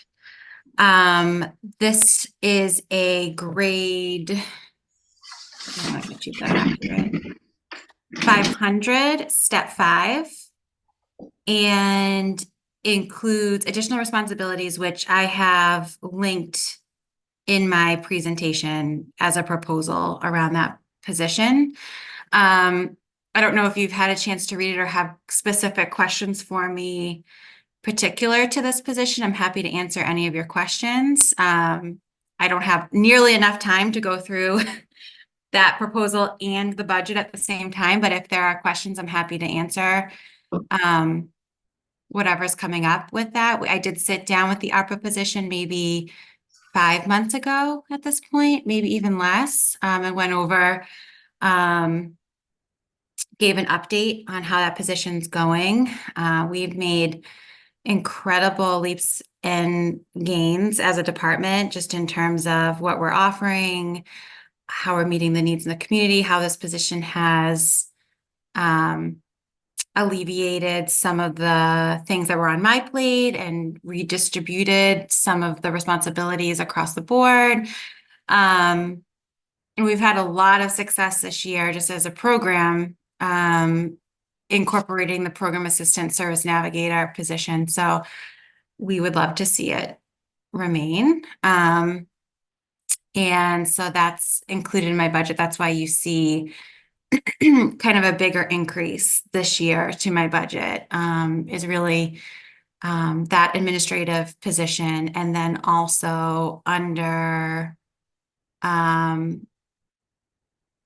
professional services, we included $500 increase in that line because we need translation. We need interpretation services. It's not often, but it's often enough that we have residents that call that we cannot talk with because we don't speak their native language, because our free capabilities in terms of like Google Translate or other options are not available as effectively as we would like it to be able to meet the needs in that way. So we are looking for interpretation services. I've explored many ways to do this, including using what the school's using. Unfortunately, we need a number that we can call in the minute without being able to reserve an interpreter. So if somebody comes by my office and walks in, I need to be able to call a number to get an interpreter on the phone. So there's a state agency that does that, that we looked into. I don't have the exact specifics in terms of how much per minute it costs, but we factored in how little we have to use interpreter services and kind of went by that number to get us to the 500 for what we would need it for. We are having some of our documents translated, and we've been able to use grant money to be able to do that. So we're just looking for interpretation services for this year. And then we did a slight increase under office supplies because we added a printer and toner for that printer. Other than that, everything else remains the same. All right, thank you very much, Jackie. We'll start with questions from Ben Sparrow. Yeah, a quick question about the languages that you're getting translated. I'm just curious. One of the things that I've heard, and this was like about like the survey that we sent out, is could we have it translated into other languages? But I'm just sort of curious, like what languages are you coming across, and are you needing translation services for in either internally or to outsource? Right now, I have a Ugandan family I'm working with. Portuguese usually is the one I've come across the most. Spanish. Yeah. It doesn't happen often, but it when it does happen, it puts us in a little bit of a bind because now I can't support the resident the way I would support an English speaking resident that walks in. So there's definitely a difference in how I can approach a situation with somebody who's not native. Usually what will happen is they'll bring a neighbor in, or an older child at home will come in with a parent, but that's not great either for confidentiality reasons. So, yeah. Okay. All right. Yeah. Great. Thank you. Yep. Thanks, Ben. Tina? No, I understand the move to the administrative assistant part-time position. You've been talking about this for a while, so I don't have any questions on that. And in terms of the interpreter services, I mean, for us in healthcare in the hospital where I work, it's basic standard of care that we provide this. So and in order for you to deliver your counseling services, you need to have an interpreter for those who are not fluent in English. So I don't have any questions. I'm just saying that I endorse both of those changes to this budget, and no other questions related to this budget. Thanks, Tina. I do have a couple of questions on the administrative salary line. The increase for what I guess is your salary, Jackie, is 5.8%. We've had a couple of these today, and I just wanted some explanation as to why that increase is that number. Generally, the same discussion we just had with Lisa Borchetta. We have two positions that we've been working in the last sort of 3 fiscal years to bring to market. The 3.5%, which would be the merit plus COLA, would have left this position short of where we feel it needs to be. So this is a recommendation based on myself and working with the assistant town administrator. I do feel that there's going to need to be additional adjustments to move forward, but based on the difficult FY25, this fits within the total package of merit in line with what we had used last year to sort of try to right-size some of these department salaries. Thank you. Jackie, on the professional development line, you've got 2,500 budgeted again in FY25. Big increase to FY23 from to FY24 from 23. What type of professional development is that $2,500 buying us, and how much have you spent so far this year? If you could share any of that. This year, I don't know. I'd have to look on Munis. I can let you know. I can give you a fuller scope of what we've spent it on so far after this meeting once I do a little search in Munis for that. I can tell you that with 2 graduate level interns and staff that are working towards licensure and advanced licensure, we are bound by professional standards to complete, to have continuing education units for our licensure to maintain our licensure. So that number is reflective over 5 different staff and their training needs. So those parameters, those CEU needs were not in place in FY23? No, they were. Sorry, I don't have all the information to give you right now. It's not a deal breaker. I'm just curious because it was a big jump last year, right? And it went up from several $100s to $2,500, and you're asking for the level funding. So I'm just looking to see, like, well, was that too much to FY24? You're actually spending it, and is there any way to pull it down for FY25? That's where this question's going. Yeah, I think we did spend the money. We were space trained last year. We did EMDR training. We had interns trained. We had a clinician become LMHC certified. I believe we used every ounce of money in our budget last year to the point where we had to pull money from other places. So to me, that number is well utilized. I can give you a better. No, I think you're right, Jeff. Can you pull that budget up? Something looks odd here. Can you pull the budget up? Sorry, I can't hear you. I think you're right, Jackie. I just want him to pull the budget up real quick. Oh, I'm sorry. I didn't realize I wasn't sharing screen. There it is. Small dollars, but see what we're seeing, Jackie, is in 21 you were at around 2,400. Then it drops with 22 and 23 to like a few $100. But Chris just pulled up Munis, and in 22 and in 23, it looks like those transfers in. The revised budget did go up, right? 22. I'm sorry, 22 was 3,000. Yeah, so 23 right here, budget was 3,000. But per this, it looks like only 344 was used. leaving that budget in 23, we can take a look to make sure that that looks good, but that's, Oh, I see. yeah, So what we're seeing in 22 and 23, Jackie, were that there were large amounts budgeted around the $2,000 to $3,000 range, but only $344 in 23 and $625 in 22 were spent.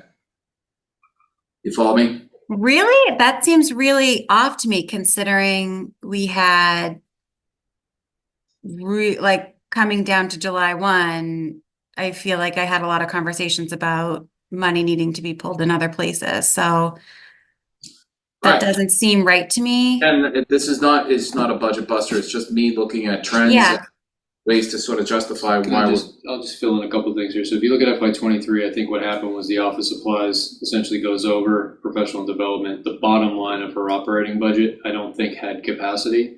I think we're looking at the professional development line itself as having capacity, and it was used to cover where we were over elsewhere. The other thing I think of as well, Jackie, is if you think about some of the things we've done in the last couple of years that were grant or state earmark supported, it might be that we're getting some of that work done through other sources. But we can certainly look at and work with Jackie on. Not a budget breaker, Jackie, I'm just curious. Yeah, no, it's a good question because when I tell you I've had my calculator out all year long, making sure down to the penny I had enough. That's literally sometimes how I plan for things. So I want to know what's coming out where as well, because the training lines and the number that I have set are for the training needs that occur yearly. So that number wasn't just like a made up number. That number came from me budgeting out certain training aspects for the year. So if only $345 came out of that in 23, and I'm thinking $2,500 is what I'm budgeting for, I just want to understand where else it's coming out from. I'll let you tie those up within town hall or through conversations with the accountant. Real quick question, I should know this, I probably did 20 years ago when I was on FinCon. With respect to transferring, here we look at 1, 2, 3, there are 4 groups within this budget, Travis, right? Yep. Are departments allowed to transfer within those groups, or are there restrictions? So the way that the budget has been voted, which we changed during COVID, and I think is the right call, and what I've seen in other communities is the town meeting used to approve these in each of these buckets. But the reality is that the town meeting votes this for personnel, which is that top grouping, and then all of these other groups are considered one. So town meeting does not need to approve transfer from office supplies to professional development or vice versa if the total grouping of all of these is within its approved budget, right? So 192 theoretically would be the approved budget for personal services, and then the operating expenses would be a total of $15,520, $1,500, and $2,500, which is $19,420 would be the youth and family services operating budget, and then the personal services budget would be $192,133. So in other words, you cannot take a surplus of personal services and use it for office supplies. Well, you can, but you need town meeting approval. Right. Yeah. Administratively, we can't do it. Exactly. But you can transfer between purchase services, supplies, and other expenses. Yes, and what we direct all department heads is to charge it to the proper one, right? Because we want to see the actual expenditures and where they go. Don't just charge it to the wrong line to make it fit. Yep. So, yep, no, absolutely. And then the other thing I'd point out here, I mentioned this in the introduction about the opioid stabilization funds, which may come into play in FY at the May town meeting. I do think right now, being $1.5 million in the hole, adding the $30,000 line for the position that's been paid out of ARPA, would not fit otherwise. But I think that the opioid stabilization fund, if people are amenable, is most likely how I'll have to recommend balancing this if we're going to get that position in there. We want to make sure, obviously, that is going to be an approved use of the funds, and we'll go through that system with the state. But certainly with where those dollars are, that would allow this position to be planned in FY25 if that's an appropriate use. Thank you. Any questions at this point for Jackie? Ben, you're all set. You asked Jones, you were all set. I'm all set. Jackie, thanks for joining us today. We appreciate it. Hope you enjoy the rest of the long weekend. No problem. Take care. Thanks for your questions. Let you figure out the other pieces later on, but enjoy. Take care, all right? Thank you. Bye. Before we move, our next schedule is at 2:15. with Public Works. I'll try to take them a little early. But I did want you to, for my benefit, the benefit of those listening to this recording, can you go back to the select board for a minute? I wanted to point out something that taxpayers ought to know. So the select board budget includes a salary for the town administrator. Folks looking at that line item will note that the growth of the salary is pursuant to a contract between the select board, the town, and the town administrator. There's a change for FY24 in his contract. The town administrator salary is a highly competitive market salary. I happen to know that from my professional career. Travis's performance evaluations consistently show his value to the community. But there's one item that is not reflected there, and it's just sort of a footnote as we burn some time here before Sean and Robert come up. The town over the last 3 years has handled over $4 to $5 million worth of federal CARES and ARPA money. These grant funds have been impactful in many ways. They've helped the community recover and rebound from the effects of the pandemic, both within departmental services as well as human services, as well as educational services across the board.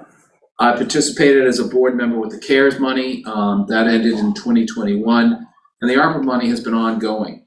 Folks who follow the select board meetings weekly will know our board gets updates from the ARPA steering committee from time to time. All of the ARPA money at this point is fully subscribed. The ARPA program, again, is a grant. It has a lot of responsibilities associated with it. In addition to the town administrator's work, our fire chief, Mike Cassidy, also handles a lot of the administrative burden of that account, filing material with the federal government, ensuring that we're properly vetting the accounts into the right purpose areas and so forth. I just wanted to point out that it is allowable, but we have not done it. No funds from those 2 grants have gone towards salaries directly. I believe we did some stipends during the CARES impact, but salary-wise, neither the town administrator, the fire chief, or anyone else has used any of those funds associated with managing $5 million plus over this past 3 years. In fact, that grant still has another 2.5 years, almost 3 years of activity and monitoring to go. So it's a good value. The town's managing these resources with the people we have on board, and they're doing a hell of a job, I can tell you that. All of the ARPA material is on our website. We encourage folks to check it out because we did our best to spread those federal grants out between 4 or 5 general purpose areas, I can't remember. And although we have to wait for applications to come in, I think we've done a good job dispersing the money equitably to those areas in need. So it's a footnote that I wanted to share in the discussion about the select board budget as it relates to the TA, as well as the work that we've done collectively as a group to make sure those grant dollars make their way to the best use over the last several years in the years to come. All right, so having said that, we do have 2 people in the room who represent our 2:15 appointment. If you're ready, we're ready. Come right up. Hello, Sean, how are you? Good, how are you? Good. Robert? How are you doing? It's good to see you.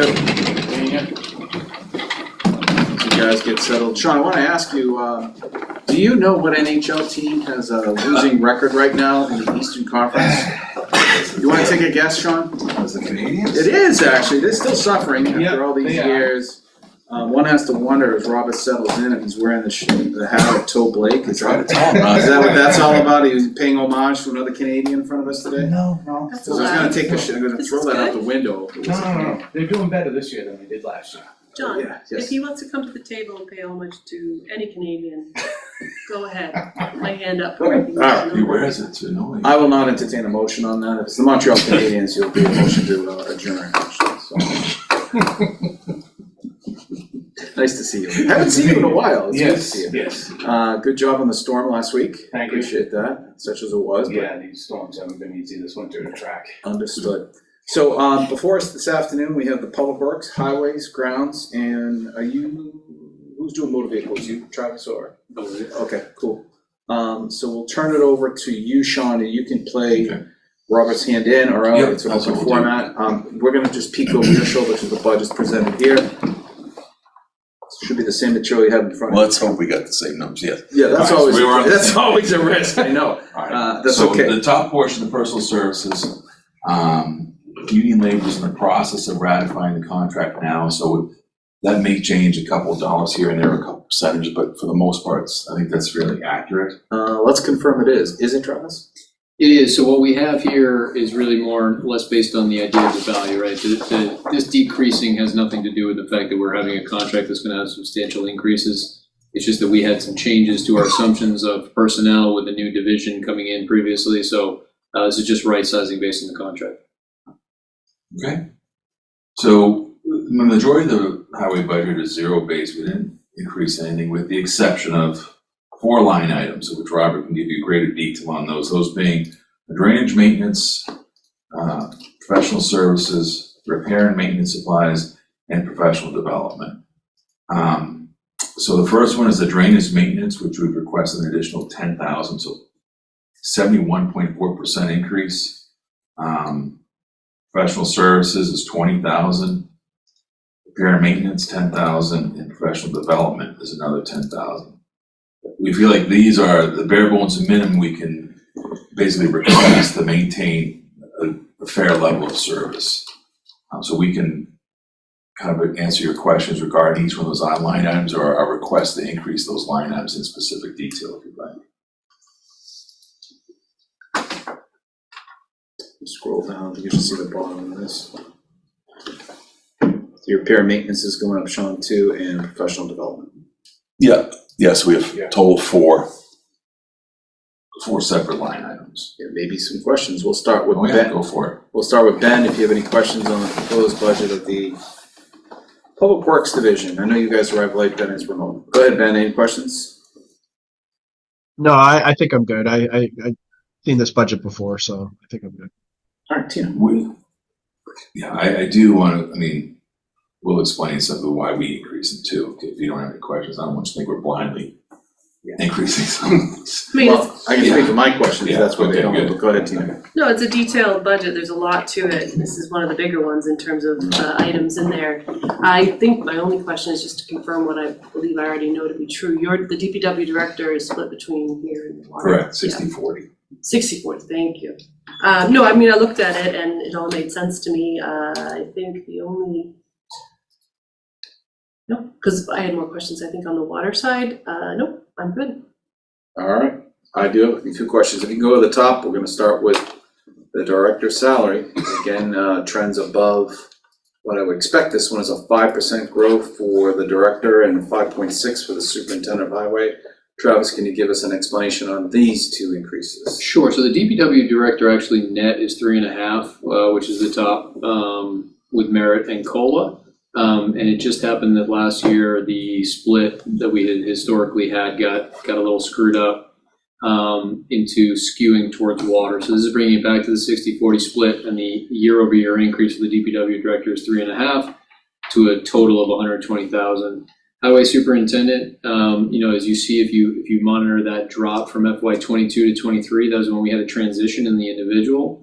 And so just like anybody else is new to the position, certainly there was a brief savings to the town, but at this point, we consider Robert to be a high performer, and we're looking to bring him to market. 95,000 for a number 2 in a DPW our size. We feel like we would like to be as competitive as possible. So unfortunately, that did have to go a little bit above the 3.5%. So that's more the merit COLA. Right. That's a market. That is the third market correction of the day. Yes, but if you look at the bottom line, and I think I provided that to the select board separately, we've had other areas where we've had decreases. So as a total package, we're looking at a department head increase that is below 3.5%. From year to year, which includes these market adjustments above those that we're given for simply merit. Thank you. Under professional services, Sean, it's gone up $20,000. What vendor is that? Why is it going up? Well, we're increasing 58%. We're increasing that to accommodate for highway personnel being sent to class, obtain their CDLs, which we I guess through collective bargaining we agreed to. We've got to pay. We've got to put that somewhere to pay for those classes. That's under professional services? No, that's professional development. Oh, sorry, what'd you say? Professional services. Oh, I'm sorry, professional services. Whoops, I jumped ahead of myself. That goes from 30. Professional services is, the majority of that cost is due to recycle center operation, brush grindings, and Rob can kind of elaborate on that. Brush grindings and screening the compost. The cost of doing that has gone up significantly. So this is an outside vendor you bring in to take the material at the recycling transfer station turn it into compostable product. Yes, And so the contract's gone up 58%. yeah, it's gone up quite a bit. Who's the vendor? I look out, I call different people to see who will give us the best price. So there's multiple different vendors. Who do you use? I called, Mike Brumble was one of them, and then there was a Don Perry that's out in Sutton, Mass, that I called, and they were all like, just to screen the compost was. Does this have to be bid? Depending on the cost, it's requiring quotes. $34,000 contract, isn't it? Yeah, so also within Yeah, that is our that's not, that sweepings. 34,000 isn't just, that's not covering just screening the compost, that falls under, grinding the brush too. You have multiple contracts within Yeah. Oh. So there's multiple projects that go on underneath the professional services. it? Oh, that's what I was looking at. Yeah, Describe that. Okay, so you got Yeah, grinding. so anybody that I have come in Screening. to do work, having somebody come in to clean the drain pipes, that falls under professional services. And those costs are going up too. That's not drainage maintenance though. No. I see. Drainage maintenance, that is a lot of, us doing the work in-house. Sure. And the cost of materials is just. Okay, so go back to professional services. So now we see a $34,000, a $54,000 increase. You're saying a lot of that are the contracts within the grinding and sorting or whatever, multiple contracts. Just describe that because that's a big increase. Yes, And I so, want to know a little bit more about the activity within. okay, so with the grinding, the brush pile up there, you have to pay for them to grind it, and it costs also involves them hauling all the wood chips out that they're grinding. Do you do that once a year, multiple times a Yeah. year? How many? Yeah, we how try to often? do it once a year. Okay, To stay on top of it. sure. In the composting, that kind of just builds up instead of doing it once a year, because the contractors won't come in for just a couple of 100 yards to screen. They want thousands of yards to screen. They get it for free though, right? No, they're not taking the compost. Yeah. We keep the compost. Okay. What do we do with it? We use it around town. Okay, So we can't give it to residents, but we're allowed to use it within the town's yeah, I wasn't sure if Yeah. we were giving it to residents. You're screening that. For the town purpose. Okay. So that, Town use. so far it sounds like 2 contracts? Yeah, and then you have, like I said, I use it for professionals, for cleaning drains.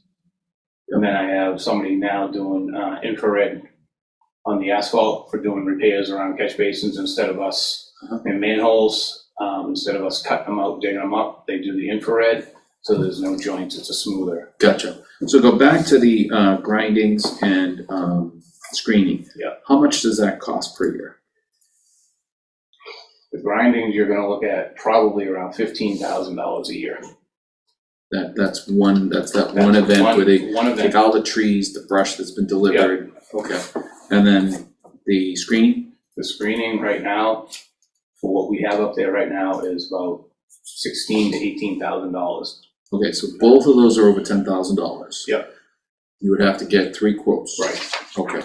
So you're not Yes. calling people to No, say, no, I'm come not do it. just calling, no, All right. I'm shopping around to see who I get the best price from. Fair enough, but, okay, but you're following 30B and, Yes, okay, that's what I want to make sure. yeah. I'm And calling as a result, when you're procurement doing these calls are yielding higher prices, Yes, you're projecting to be somewhere around $20,000 more per year. Yeah.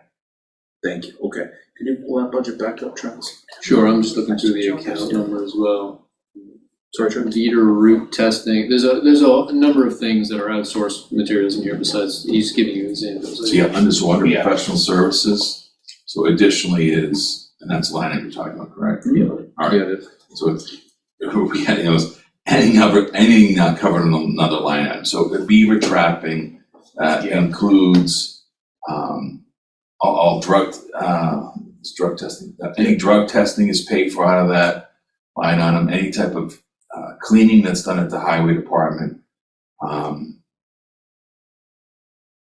anything that we can't perform in-house and have to really hire out is what we use that line item for. But the majority of the big component of that is the additional cost of recycling. Recycle center, yeah. Thank you. We could, if you'd like to talk about the revolving fund, I mean, we could potentially offset some of it if we felt like it was problematic. So with all the the material up there, when we lose the grounds for the solar cap, because we spread a lot of the material on the cap, once there's a solar farm up there, we'll lose that ability to put that material up there. So that'll be material that's basically hauled offsite as well. So when we have the solar farm out there, it'll be additional expenditure to haul all that material out. So we can't use those sweepings to fill in the voids in the cap, is what we do with it now. Just a food for thought. So with the solar field coming in, Sean, we talked about this earlier today, they're gonna start deploying this summer, hopefully have that system in place by certainly this time next year. Does that mean that the nature of the operation is gonna change that you just described, from grindings and so forth to hauling? And if you do, is there a cost there? Well, we'll still have that process. There's still the grindings. We'll have multiple piles that are kind of mixing, but some of the mix will have to be hauled off-site. We won't be able to spread it on the cap and use it there. It'll have to be hauled off-site, and that could be a couple tons a year. Okay. So there's going to be an expense that it's not going to break that budget line item, but I get you. That'll be expensive. You know what I've still not seen when I go up there? I haven't seen the delineation of the line where, how far up those panels come, like between your working area for all that material. So it's going to be within the fence perimeter. Yeah, I don't know say exactly outside. layout. Yeah, we have the fence that keeps everything inside the recycle center. Yeah. So I'm guessing, I mean, the solar panels, I guess they're gonna take as close to the fence as possible. Mm-hmm. So, I mean, it's still gonna be a pretty good sized area up there if they're gonna be. So they're gonna go through that general entrance for maintaining this system, right? Through the recycle center, or are they going in through where the soccer field is? They're going to go in lower. What I understand is they might go in lower than Where the garages? Yes, they're going to kind of cut another entrance, because our concern was the traffic, even construction traffic right there at the recycle center. So we try to mitigate that the best we can. Mm-hmm. When they start that process, we'll work with them. If it becomes a problem, then we can shift them. But I believe they're going to cut another entrance in to that solar farm, not at the main entrance to the recycle center. Travis, I heard you earlier talking about the stabilization fund for sustainability. I heard from you that fund is growing, but it's not there yet. Yep. And it might be, certainly FY26 sounds more right than 25, but I'm not geared to thinking that we should be offsetting any of these costs there, are you? Nope. No, I mean, right now we're using it to, the thing that we've utilized it to do is ensure that we can have the recycling center open to the residents more often, which Robert has, worked diligently to accomplish. So that's really been the main focus so far, based on the Pays smaller those dollars. wages, right? Right. Those are highway staff? Yes. Yeah, good. The other question I had was the professional development increase from $5,000 to $15,000. What for? And that's the cost for the CDL. So if we anticipate the cost of $5,000 a class, roughly, that may allow us to send two guys there. When it comes to training of staff, either on the water or the DPW side, do you folks have them train in OSHA at all? They're required to take, well, not required, but we do get their OSHA certifications. Yes. Through Mayans. Through Maya, through Mass, there's different levels of that. So they're certified for asbestos removal through OSHA on the water side. So we just all went to that class recently. So there's different levels of OSHA. What about the certification. DPW side? The DPW side, the guys have taken OSHA 10 construction safety course. Okay. So Which is a competent person, things right. like that. Yeah, then they also do competent person for the job. That's all paid out of this line? Yes. Okay. Is that, I'm not familiar with that training, but it sounds like it's what I'm thinking of, which is workplace safety. It encourages them on safe use of tools, safe use of space, lighting, gear, Yes. PPE, all that good stuff. Okay. So how often do they do that, Robert? Is that an annual thing, or is it cyclical? New hires, what do you do? I'm trying to think. Some of it, I thought OSHA was 2 years. And then when, like Sean, Meyer office classes, so we send them to them whenever they're available and within close distance. And then there's also Bay State Roads through UMass Transportation that we send people to classes too. So when I see the classes, I send them to them, probably like once a year. and then kind of like a refresher course. You know, They're sent to all types of professional it, development. it is such a critical element, especially for people who work in an industry, both water and DPW. We're very active with gear, hazardous conditions, and that includes slip fall areas. In my professional capacity, I observed that we have to hire a lot of custodians, and we saw our incredibly high rate of workers' comp, and then we started instituting OSHA training, and it dropped 20%, which was important. You think about the daily routine that a lot of your workers do. They're good at what they do, but they sometimes forget those safety steps in between. Slow down, right? Yeah. Don't be in such a rush to start gear and move gear. Bend, do all these things that are natural movements that a professional physical therapist might encourage you to do. People get complacent. Yeah, it does make a difference, both from their health perspective and our cost. Yeah, so we Does do, so work. along with the training, all at OSHA, all this chainsaw safety, any type of safety, all the training you can imagine, there is, through the union, through labor, there is a safety committee that's been established. Within those, that rule or the rule book that's been outlined, those safety measures are in place, wear the hard helmet, hard hats. The safety. And again, like you said, it's compliance or adherence to that kind of safety manual, which is, I guess, what we continue to work on. Great. Up to you then. You gonna follow up? I have actually two follow-up questions. So you mentioned all types of professional development, and you mentioned Bay State roads. Have you entertained the idea of sending any DPW staff to a Complete Streets training program, especially where there's going to be a Complete Streets project ongoing this spring on Central Street, and then we'll be up for another round of funding in the near future because it's every 5 years, and we got the $400,000. I think it was in FY2025. I have not considered sending them there, due to basically that's more administrative than it would be. Okay. Then I don't think it would I be don't- beneficial for them to go with that. Yeah. Okay. But again, if you thought differently, or if there was something that we thought that would help, and then the construction component is contracted out, but they can certainly supervise that, but they're not actually gonna be involved in the administration part of Complete Streets.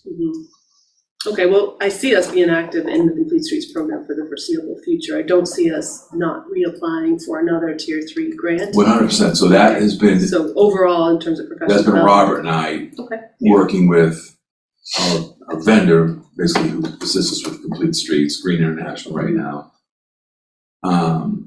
They put the documents together, they assist us with the bid, so that's what Robert and I are doing. Hasn't trickled down to the staff yet. Sure, okay. But to the extent that training has in the past been a requirement to move through those tiers where you have to participate in training, and we plan to continue to be in the program, it would be worth looking to see. Well, that's a good point. If it's part of us being able to continue, then yes. Okay, all right. That's a valid point. Then the other thing I wanted to just point out is on the budget there under road pavement. I'm not sure if you were done going through it and I missed it, but anyway, under road rehabilitation 58601. Yep. That's flat from last year. We got this year though, in FY24, I think it was, we received the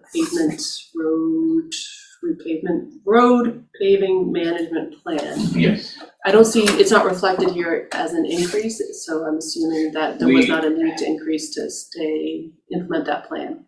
Well, I'm working, the pavement management Yep, program, you can use chapter 90 money for that Yep. also. Okay. So, in the road rehab. Okay. I've been trying to balance two of them out between road work, doing the cold planing and the heavy road work, chapter 90, and where the pavement management stuff is a little bit cheaper, try to take it out of road rehab money. Okay. So I'm trying to balance. I was gonna ask for more, but then I held off because we asked for money in other areas. So I held off on that this year anyways. So the payment plan is being carried out, we're just not Yes. seeing it reflected here because you're using chapter 90 funds to do that. Chapter 90 in the road Right. rehab, I kind of kept that level funded. Thank you. All set, John. All set? Okay, I think that's it for your DPW budget presentation. Public Works, I should say. Did you want to go on to grounds at all? I didn't hear you touch on that, but it's a program that is important to people, and talk a little bit about that. It's embedded, is it not, Travis? It is, yeah, so it's up here. I would say, Sean mentioned the salaries, or where we are with the contract, How so. many staff are assigned there right now? Let's start with There that. is 4 people assigned to the grounds. So the way that the contract is worked out and the way that we sort of set that up, we hired 2 laborers externally. We created a grounds and tree foreman, which was filled internally with a posting. So there's a foreman position. There was an existing ground supervisor position. A tree supervisor position was existing as well. 2 laborers are reported up to that. Both those individuals have received their hoisting licensing and through, actually as of, I believe, next week, will be promoted to medium equipment operators based on their hoisting licenses. We have 1 laborer position that'll be posted. So that was an excellent, those 2 were wonderful additions to the organization. When we created that division, I recall, Travis, there was dialogue with Parks about cost sharing model. We're gonna hit some portion of the Parks revolving fund to offset these costs. Is that happening? They did that originally. That's what helped us get this off the ground. At this point, the DPW is self-sustaining on that. I believe Mr. Nemeth, who holds the supervisor position, which was the one that was created before this entire endeavor, is split between 3 different budgets, all of which are general fund supported. So we could certainly look to address that. It's not charging anything directly to the the Parks revolving. It's charged to the Parks budget. Otherwise, all of the costs of the grounds division are built in here. Robert did have some capital budget items to support modernizing some of the equipment, and so we'll continue to look at that. But this incorporates the grounds and highway. So when you said there were 4 FTs assigned here, with Bob being afloated to other budgets, that's not 100% of the salaries then, of all 4. The only thing missing from here is a portion of Bob Nemeth, the ground supervisor, that is split between the parks and the schools in this budget. Right. Everything else is charged there. And one last question, you just mentioned, or Travis just mentioned, Robert, improved equipment for grounds maintenance and so forth. When you're making those recommendations, who actually advances? Is that a public works piece of equipment, or is it a parks and rec? Like when we did that transition, they had, remember the groomer machine that they bought, things like that? Who has all of that ownership? Go ahead, sorry. So the groomer, I believe, is more Parks Department, but everything else that I'm purchasing is pretty much falls under the DPW. And then, we did, what was it, 30,000 last year for a capital expense for purchasing new equipment for that division. So yeah, in the past, it had been split. There would have been like a percentage, something come out of parks, but now it's majority just high request to capital. So now all the new mowers Robert got is 100% highway. So back to the model though, that when we took over, did Parks give you all of the equipment that they had been using? Or how does that? They didn't really have much equipment. Everything that we were using was from the highway to maintain the grounds and everything. I see, okay. They did use a lot of outsourced labor, contractors, and people like that. Well, that makes sense. Yeah. Okay. And so you have full custodianship of all the equipment that your guys use. Yes. So if you make a recommendation, you talk to the parks about what you're doing and how it's going to benefit what you're doing. Mark and I talk back and forth about the equipment. Great. So he knows what I'm buying and stuff. So I don't know if you probably weren't here when we gave high praise to. I gave high praise to Ryan Clapp. I hear a lot of great things about the feedback from the grounds division. It's not to say Public Works and Water don't do a good job, but this was a new trial, right? We had a lot of stakeholders, including schools. But people are generally pleased with how fast some of the playing fields have come back to an acceptable level. They're still not there. I think I know the park still have plans to redo Stoddard. I think they have a capital item. They or were CPC planning item on putting us, I believe they were gonna put another field on Stoddard. Right. And turn over a couple, right? I think so. Maybe, yeah. They're trying to do like a couple each year, fixing them up. Which, when it comes to like paying taxes in Holliston, gets you a few very basic things: great fire services, police, trash removal, water systems. The recreational part was the part that I always thought was suffering, and it's come a long way. So thank you to you and your grounds people for doing that. I know Shaw and his team were here; they probably echo that. But We don't say thank you enough for all the services you folks do, but that's a piece that really did change people's opinion of how the recreational experience in town is felt. The rail trail is another big part of it too. Yes. I know you're doing a lot of work on that too. Yep, and the guys are doing a really good job out there on the grounds, you know, getting things taken care of. Right. All right. Ben, any final thoughts on DPW grounds before we? No. Okay. Are you any final thoughts? Just, you might want to think about sending a TAC person to Complete Streets, just to show that we're involved with the training and the program. I think that's it, as long as a municipal person employee. Nice day out. Mr. Reese, I'm gonna release you to the snow globe of Holliston. It's a beautiful sight out there as the squall comes upon us. Yep. Robert, have a good Thank you very weekend. much. Thank you, you too. I hope your hockey team fails miserably this year, as they do every year. I don't see them making the playoffs, or if they do, they'll be out the first round. They'll be rebuilding for the next 10 years, as they should be. They should be. After years of monopolizing the talent, I might say. They went in and cleaned house last year and decided they were gonna rebuild and. Yeah. What's better than a good rivalry, huh? Come on, let's get back to those days. Yeah, I know. Nice to see you guys. All right, thanks. Have a good weekend, all right? Thank you. Thanks, Take thank you, care. good seeing you. All right, highlight of the day, motor vehicle fuels, Travis. Sure, so this is remaining flat based on current run rates, obviously have been bouncing up and down. This is a major concern a couple years ago. You know, it is the office manager at DPW Highway who will take in those bills, gas up, and then the gas buoy system ultimately will bill out to a couple different sources of who is using, who's fueling up at Highway on Arch Street. So 176.5, ideally we'd be able to bring down a little bit. That actual FY23, you know, would be the lowest we would go down towards. So right now it's a bit of a defensive stance, but certainly does not need to increase. So 176,500 is the update. This is also one where it's a little difficult at the end of the year. We have to make sure that everything gets charged off correctly, which is usually done in July and August, back for June 30th. So as we look at these, you know, the actual FY23 140 is our high water mark. Rates or cost, excuse me, has not really escalated. We don't pay what you pay at the pump, but we do have to pay some charges to the state, and then additionally just sort of the wholesale cost. So, we're looking at 140 as the low water mark right now. I'm holding 176.5 while we look at a couple more months and get through the winter. Excellent. Ben, any questions on this? Yeah, one quick question. Are we, I know we're exploring some electrification of vehicles. Does that have an impact on these numbers?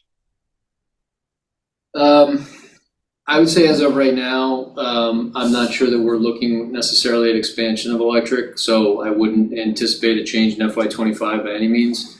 The facilities manager, having consolidated the costs of maintaining the facility manager vehicle and then the 2 electric vehicles parked at Town Hall, is assuming in the next 5 years that we'll need to replace those 2 Nissan Leafs with fully electric vehicles.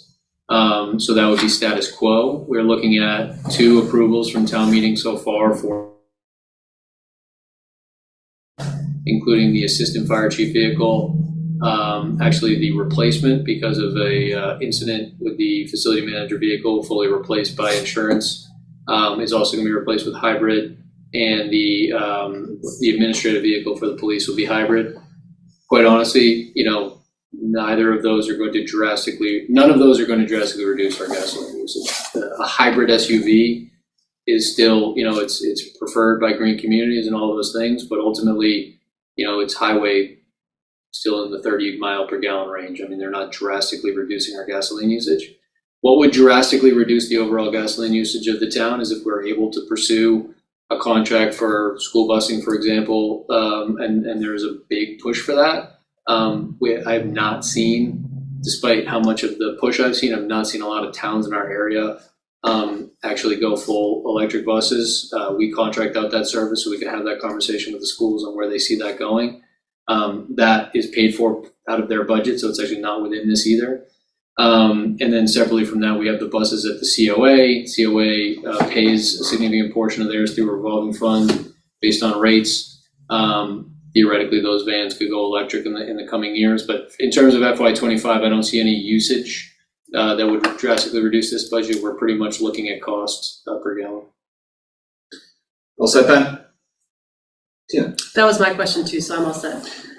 Travis, question, I do understand that the 9 Green Street charging stations are either ready or almost ready for public use. And we also have a charger, and we've had a charger here at Town Hall. Both locations have paywalls, correct? No, so the one at Town Hall does not. We looked at that. We did not find that because of the fact that we have to pay $1,500 per year, that we would see enough usage if it had a paywall on it, that somebody would use it. So we'd end up just paying $1,500 a year for that to just charge our vehicles. So what we did, knowing Green Street was coming online, was essentially have this location be specifically for the municipal fleet. And Green Street is now live, paywall is active, you can go park right now and pay based on the policy that the select board approved. If what we'd like to do is add a credit card reader to this, we're looking at that cost of going to $1,500. More likely what we'd want to do is look at the next location after Green Street, theoretically the lot behind the fire station or 1750, which could have multiple uses including future plug-in for municipal vehicles at 1750 and parking for the public who can then access the rail trail which runs behind 1750. So we've looked at a few of those locations. We have them all in the Make Ready program for Eversource. But no, the one at Town Hall is not currently available to the public. The one at Green Street is now live and the paywall is active. When we receive money from public users of the electric vehicle charging stations, where is that money going to go, and how much do you project that might be in a given year? So town meeting supported kickstarting that fund with $10,000. So that's currently the balance of the fund. The revenue will go into that, and the revolving fund will pay the operating and maintenance costs of the system. The system itself was paid for out of the EVIP grant, and the cost to wire the Green Street parking lot was paid for out of the Make Ready program from Eversource. Great. All right, I think that is it for questions on the motor vehicles fuel account, which takes us to projected 245. We are scheduled for a break at this time. We'll return for the final 2 budgets of the afternoon. That's fire scheduled at 3:15, followed by police at 4. Because we're moving ahead of schedule and we do respect people's time, it's likely we'll be ready to go with the fire at 3:15. Travis had asked if you could see if Matt can come in earlier. He can get here at 3:45. 3:45, we'll take it. Are you here till the end anyway? All right. So we'll take a break at this time and return at 3:15. And at that time, we'll have the fire, ambulance, and emergency budgets presented. I would expect that the chief would also engage in some Q&A on the all-important fire trust fund, which is a very, very interesting part of their budget. I know Ben Sparrow's got a very big interest in that. So things to look More forward. the gift account than the trust fund. That's what I meant, the gift account. I'm sorry, I misspoke. The gift account. We obviously want our viewers to know what that means and tease it so they come back at 3:15. So Plan 3 o'clock instead of 3:15? We'll stick with 3:15. And because if Matt's going to be 3:45, I don't think 30 minutes, Chief, is that good for you? I think that'll play. This gives us a time to kind of tighten up a nice break here. So we'll be back at 3:15 p.m. All right, we're back. Good afternoon, folks. We returned from our last break of the day. We're poised to have our fire chief in front of us, Mike Cassidy, to do the first of a couple public safety presentations. Joining us remotely is Ben Sparrow. So I'll just take a motion, Ben, to resume activities, just to be a little thorough on our votes. If you wouldn't mind, make a motion to resume activities associated with this posted agenda. So moved. Thank you. Second that. All those in favor say aye. Mr. Sparrow, yes? Yes. Yes. And John Cronin and I. So we're back. We're now ready to hear from Mike Cassidy. Good afternoon, Mike. Thanks for waiting. For those at home, Mike has been at the back of the room all day waiting for his turn. We're delighted to have you here. So the floor is yours. I believe you have the slide deck. Okay, so we'll probably alternate back and forth between some slides that I've prepared to sort of be the springboard for our discussion, and then the actual budget, which will also appear on the screen from time to time. So thanks for having me. Appreciate the opportunity. Very much enjoy this new format of getting a whole bunch of budgets done in one day. I think it's a good model, and I hope it continues. So in terms of the fire budget, like most municipal budgets, the majority of our budget, the super majority of our budget, goes to personnel services. As you look at the detail, there are a couple areas where there are proposed significant large increases. I would specifically highlight 51903 in-service training. This covers both our regular training, which happens on Monday nights or Tuesday when there's a holiday, but also this is covering the cost of us sending our new hires to the Massachusetts Firefighting Academy for the recruit training, because when we hire a new individual and assign them fire duties, they're required to get the Firefighter 1-2 certification within the first year of appointment, and that is about a 400-hour class. So with all of the retirements that we've had in recent years, and we still have a few more anticipated departures within the next year, needing to budget to be able to pay those folks to go to the academy for that very lengthy course. In terms of the next category, purchase services, you've heard earlier today from some of my coworkers in other departments, the difference between purchase services and professional services. Obviously, with a very large fleet such as ours, with some equipment which is aging, the 52410 vehicle maintenance continues to be an area with a lot of fluctuation and unpredictability. Within the last couple months, there have been no fewer than 3 of my frontline suppression pieces that needed additional work. So that requires us to have somebody come out and look at it. And then normally they need to order parts, and those parts are not cheap. And then the hourly rate for them to make those repairs on major equipment, so that vehicle maintenance line continues to increase historically year over year. And then another increase for us is the 53400 line communications. As we've gone to the Regional Emergency Communication Center, that required us to get some additional phone lines, which we didn't have before. And so the IT department has passed those costs on to us for our budget, as they should be. And then eventually we also anticipate that with some equipment that we'll be receiving from the REC as part of the State 911 grant, that we will have mobile data terminals in the frontline vehicles, but those will require us to have a cellular signal for us to be able to access the cloud, to access the information through those mobile data terminals. Supplies and materials, small percentage of this budget. You move on to other expenses also, it's pretty de minimis. The one thing, and I've heard this question raised by the board for several other department budgets earlier, the 57-100 professional development, that is an increase year over year with now 2 full-time staff members. This would allow both the assistant chief as well as myself to participate and attend professional development, but also this is the line that would cover when we bring in an outside trainer. This past year, we did a course jointly with Sherburne to cover rapid intervention, which was one of the recommendations from the MRI study. So when we need to bring in an outside contractor for that sort of large-scale training, that's going to come through here. We do get some training for our department from the Massachusetts Firefighting Academy. If it's part of the regular offerings and we just host it, there's no cost to us. But if there's a specialized course that we'd like that they're not willing to schedule in Holliston as part of their normal rotation out in the districts, we can actually contract with them. Haven't done that for a while. It's probably my predecessor, I think, was the last one that had us have the Massachusetts Firefighting Academy come in on contract delivery, but it is an option for us as well.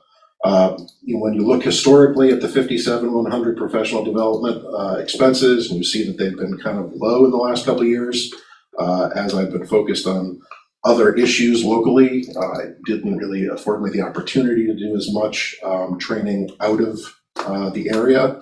The other advantage that we've had as a town in recent years is that several of the out-of-state conferences that I've attended, I've only attended because I was speaking at them. And so when I speak at them, normally the registration costs are waived, which certainly helps reduce the cost of attending those conferences for the town.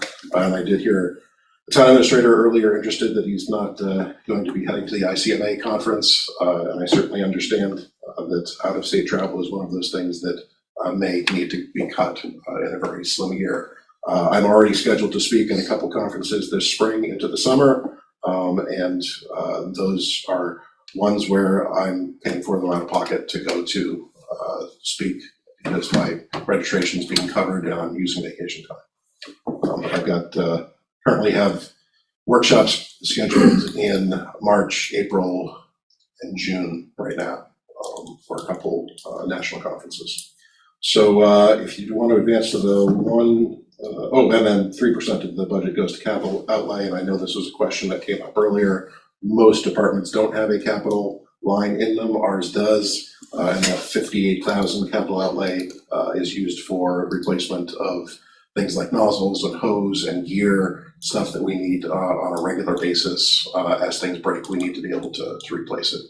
But if you could advance to the slide that has the two pictures there, just to sort of reiterate and highlight what it is that we do. On the left, you see a picture of our department operating at a fire on Chamberlain Street in the early morning hours of Tuesday, November 14th. And then to the right of that, you see 4 of our newer hires as they completed the recruit training program at the Massachusetts Firefighting Academy. And we have 2 that are enrolling in the class to start in June. And then we'll need others to start based on a couple upcoming hires that we're anticipating. And with that, I will pause on fire budget. Thank you, Chief. We appreciate that. Is it possible that the town administrator can pull up the fire budget itself? We appreciate the slide deck and the bullets, but it'd be helpful if we see some numbers. While we're waiting for that, I'll turn it over to Ben to see if you have any questions for the chief on this budget presentation. I do not. I was fortunate to spend some time with the chief, so I was able to get a lot of my questions answered at that time. So thank you. All right. Yeah, I have a couple. So the 51903 line, the increase of 190% for in-service training. Yes. Is it unique to the fire budget that it's under that training like that's under personnel services and not under professional development? Why wouldn't it be under professional development? So 51903 covers our Monday night or Tuesday night trainings. And so because of the nature of our staffing, that's where we're paying our employees in 2-hour increments. And so that's why it's in the personnel services and not professional development. Professional development is when you register to go to a class. This is paying people hourly rates. Travis, is that how On the intermittent trip. Is that how other departments handle it in similar, if there's training that you're getting paid to attend through the department itself is what you're describing? It's in personnel, because it's paid directly to the person, not to. Understood.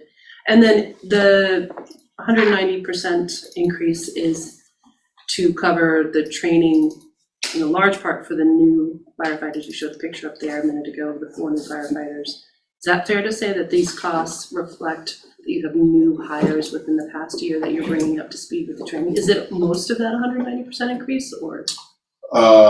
Yeah, the majority of the increase would be related to the 400-hour training for new hires. I anticipate that in future years we'll be able to back off on that and maybe only budget 1 or 2 a year. But already I know I've got 3 new hires that need to get firefighter 1-2 certification who are already enrolled in the class that will be starting in June, and that will be going well into the beginning and the first couple months of fiscal year 25. And then I've got other hires that I'm anticipating after that. And these new hires are in part backfilling from the slate of retirements that we had in the past 12 months? Combination of backfilling vacancies which have not yet been filled, plus anticipated vacancies of those who will continue to rotate off the department based on many years of service. Okay. Have you seen, I don't recall in previous years this number of new hires.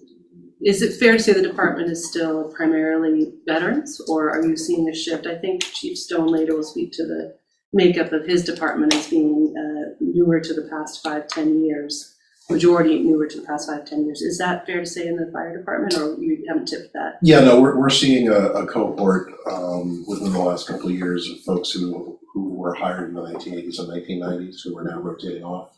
So yes, we're certainly we've hired a lot in the last couple of years, and I anticipate hiring more, so there will come a point where the majority of our suppression force will probably have 10 or fewer years service with us. Okay, and then I think that's it. No, I don't have any other questions right now. Thank you. All right. Chief, couple questions. Let's go to the administrative salaries line. That is a percentage of your salary. The other is on EMS, I presume, or ambulance. So how do you break that out? My salary is split across 3 budgets. So you will see my salary come from the fire budget, you'll see my salary come from the ambulance budget, and you will see a portion of my salary come from. What's the percentage breakdown? Travis, would you like to know that? Sure, so 107. So the $10,000 flat emergency management payment that was adjusted last year just changes the percentage slightly, so let me just double check on the bottom line. While you're doing that, I'll just move to my next question. Regarding the energy and utilities line, Mike, you show a relatively small increase compared to what the facility director was. You guys getting different electricity, or is that the benefit of your solar? I am the first municipal department in town to go photovoltaic on the building, and so that's why we're anticipating that our costs will not be as significant as those who are still tied to the grid 100%. And for folks listening, that's been up there a while. I think you put that up there about 4 years ago. A couple of years, yeah. We had some delays and had to involve the Department of Public Utilities and the legislature to try and push our provider to finally put the 2-way meter on the building. The insulation was on the building and sitting for months, but we finally got the correct meter in, and things are going very well there. Yeah. And this is obviously the return on that investment. I do recall there was a grant for that, wasn't there? No, but with the SREX went to the. Oh, it was an SREC. Okay, yeah. So it was out on the state program. We went through power options. Yep. Okay, great. Yep, I know that program pretty well. The fire portion is 68.9%.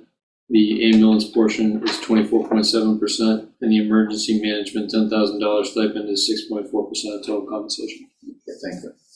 Just earlier, Mike, we had people similarly splitting their salaries. Just in full spirit of disclosure, this is where you can find the full breadth of the salaries. The only other piece I was kind of piggyback on what Tina said, very large increase in in-service training. The cost is obviously something I think we have to pay for the loss of all that institutional expertise. I do recall these 6 FTEs left last year, aging out and so forth. So we will see. I'm going to take, if I was on the finance committee, I'd be a little torn by that number, but I'd reconcile by saying it's more of a one-time, I think. I wouldn't expect a $214,000 in-service budget for FY26. I would not anticipate needing to budget for 6 individuals going to recruit training every year. I would comfortably be able to probably bring that down to 1 or 2 in future years. Mike, how many people are on the call fire department right now? We are FTEs. Yeah, we're budgeted for 48. Are they all active? We've got a couple who, we've got one who's out injured, we've got one who's on military, and we've got a couple of vacancies. And that 48 represents the people that are on injured or on military leave, or? That includes all in. Yeah, okay. And they all receive the stipend? Yes. The town votes, okay.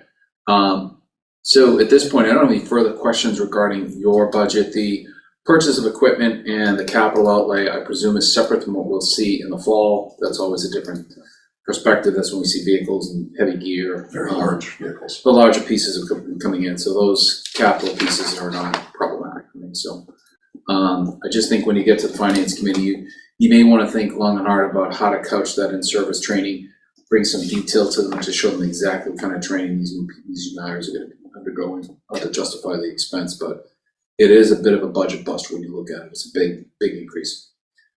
Hearing no further questions on fire, we will pivot to ambulance. And I just want to point out Brian would be here. He's got a family commitment. We look forward to seeing him on our next occasion. But he's joining us. He's here virtually. Yeah. Hey, Brian. How are you? You probably can't unmute. Yeah, probably can't. I can hear you. Hello. Nice to hear you, Brian. So Chief's gonna take the con on the ambulance budget, I presume, is that correct? That is correct. So if we do have any questions, Brian, we'll holler to you, but thanks for joining us. So Chief, if you'd like to go ahead and talk a little bit about 02131. Great, thank you. Which must be a really, that's gotta be a cool zip code. Where is that? 02131. Okay. 12. Yes, so, as a lot of the budget discussions earlier started to talk about the alignment with the 5-year strategic plan, obviously what's happening on both the fire budget and the ambulance budget is tied to the MRI report, which the town paid for a couple of years ago, and that we have been very actively in the process of implementing those recommendations. And so here we have another budget that has some increases, and that is related very much to the implementation of those recommendations. As I said earlier, our budgets are largely personnel driven. 85% of the ambulance budget is coming from personnel services. We're really in the process of moving from what previously was characterized as an on-call model to really based on the fact that most of our people are at the station for their shifts, would really properly be characterized as an per diem staffing. And so that's what the 5112 line item is, that's EMT on-site. One of the things that comes up in the assistant chief's work plan is he was tasked with looking at our existing staffing model and making any recommendations for changes. And as a result of that, and he's looking at not only the system that he inherited, but also looking forward to changes in the future, he has identified a couple of potential pain points, which include what I put in as 51302 and 51401. Historically, because we were an on-call department, we were not paying EMS personnel any differently for over 40 hours a week that they might have been on call, or for holiday pay. And for us to be able to be competitive in the marketplace and for us to be able to recruit ALS providers, the assistant chief felt very strongly that we should be prepared to be able to offer overtime to any either paramedic or EMT that worked over 40 hours in a pay period, and also that for us moving forward to be able to attract the caliber of personnel that we would like to have delivering pre-hospital medical care to our citizens, that we should be able to offer them holiday pay as well. And so that's why those are new additions to our ambulance budget as I have proposed it. And then another recurring theme here, the 51903 line, the in-service training. We have really stepped up our game. One of the first things that was done within the last year or so was changing up who was in charge of our training program internally. That training officer has scheduled some great trainings. We've got more people who are showing up to our trainings, so as more people are showing up, we need to compensate them when they're there. We've always been training pretty much once a month. We're now not only training once a month, but we're now many months we're offering additional trainings. On top of that, we've had some state mandated trainings.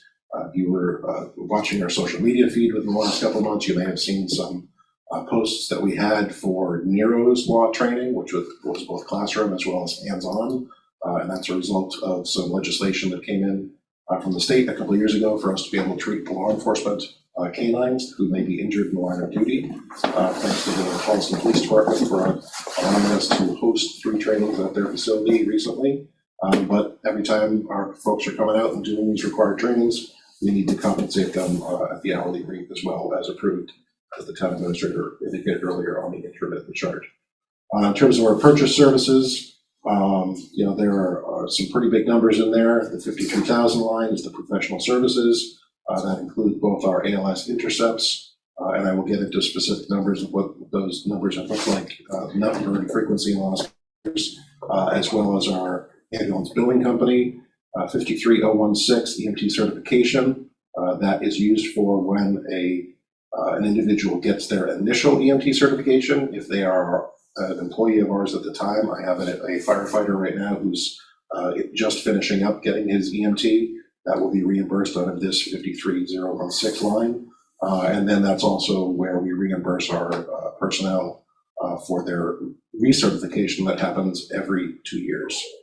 That's different from the 53017 line, which is EMT training. That's for initial training. And this would be, and this is something we're working with HR on.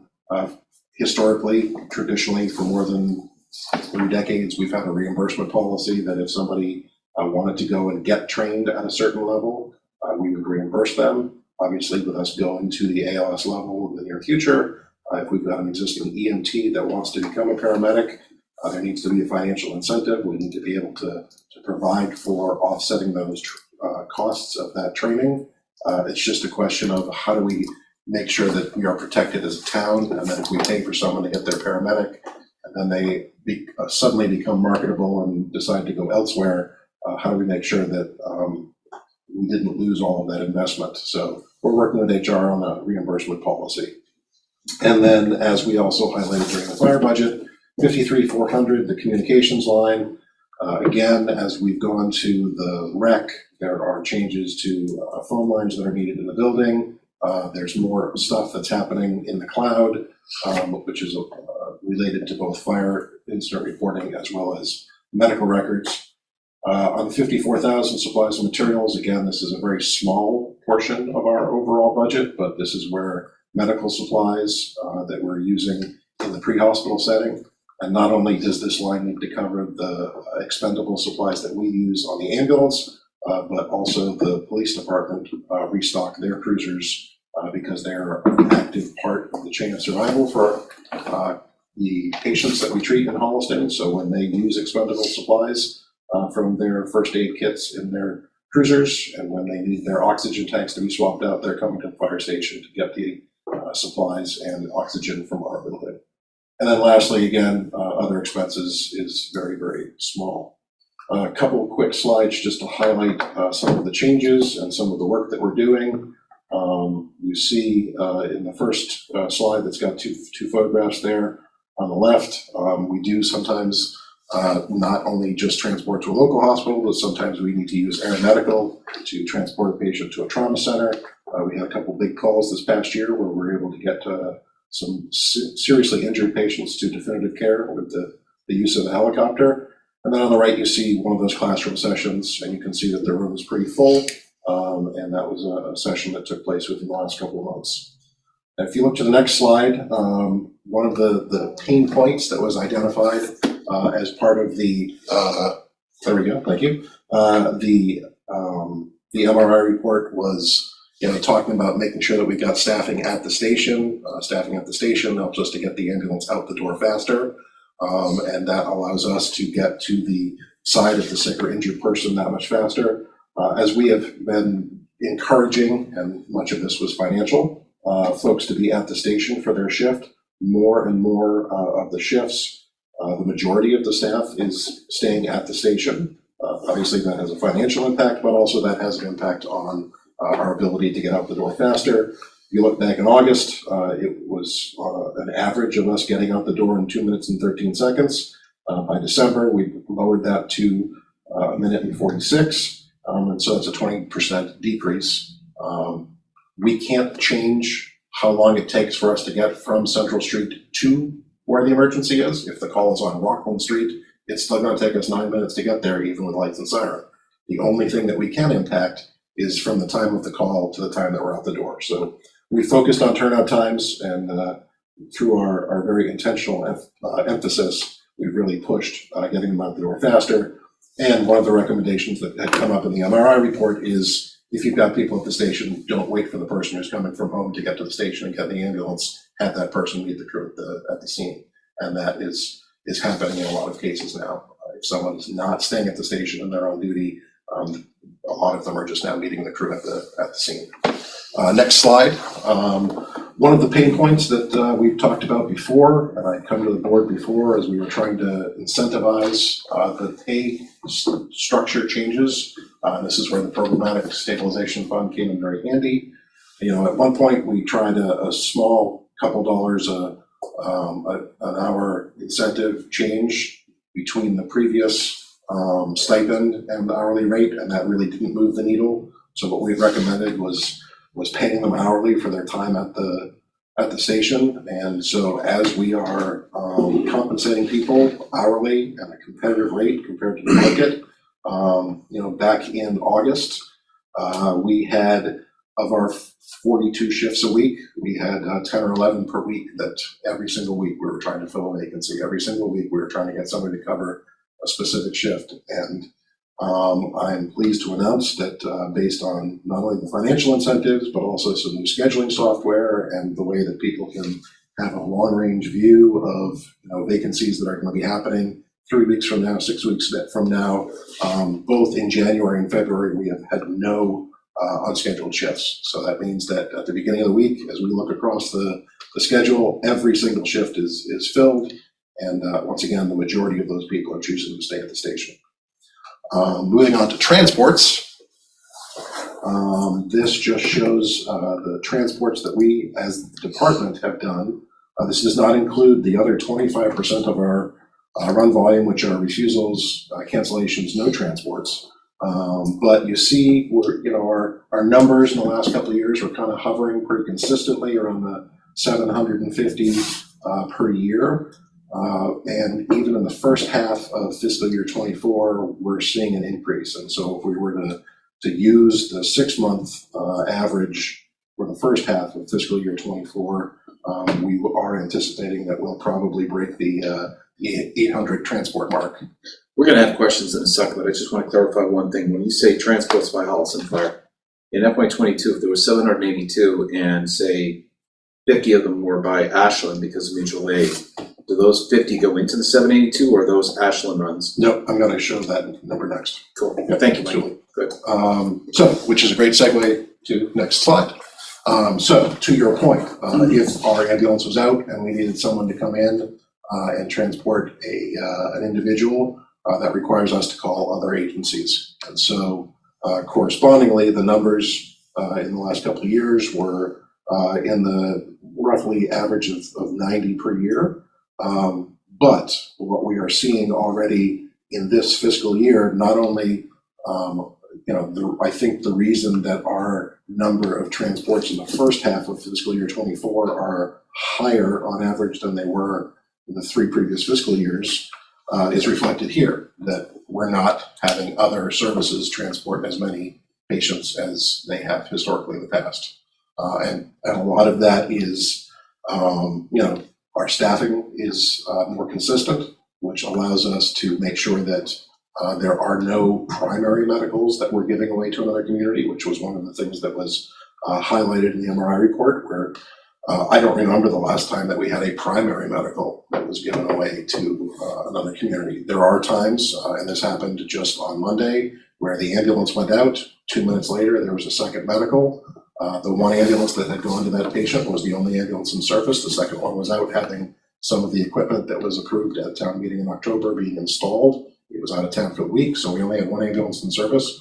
When that second 911 call came in, we needed to call another community. And that would be what would go in this sort of statistic of transports by other ambulance services. So we had another ambulance service that came in that transported the second 911 caller. But 2 things are happening here. One, we're being more self-sufficient because we have better staffing. We're able to handle all of our primary medicals. We're even able to handle a lot of our secondary medicals.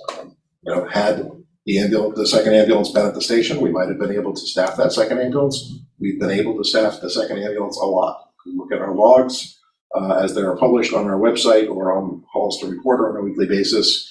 You will see a lot of times where it specifically calls out, the Holliston ambulance responded to this, and then a couple minutes later on the log you see the backup ambulance responded to. And so we're doing a much better job of not needing to rely on our neighbors for transports.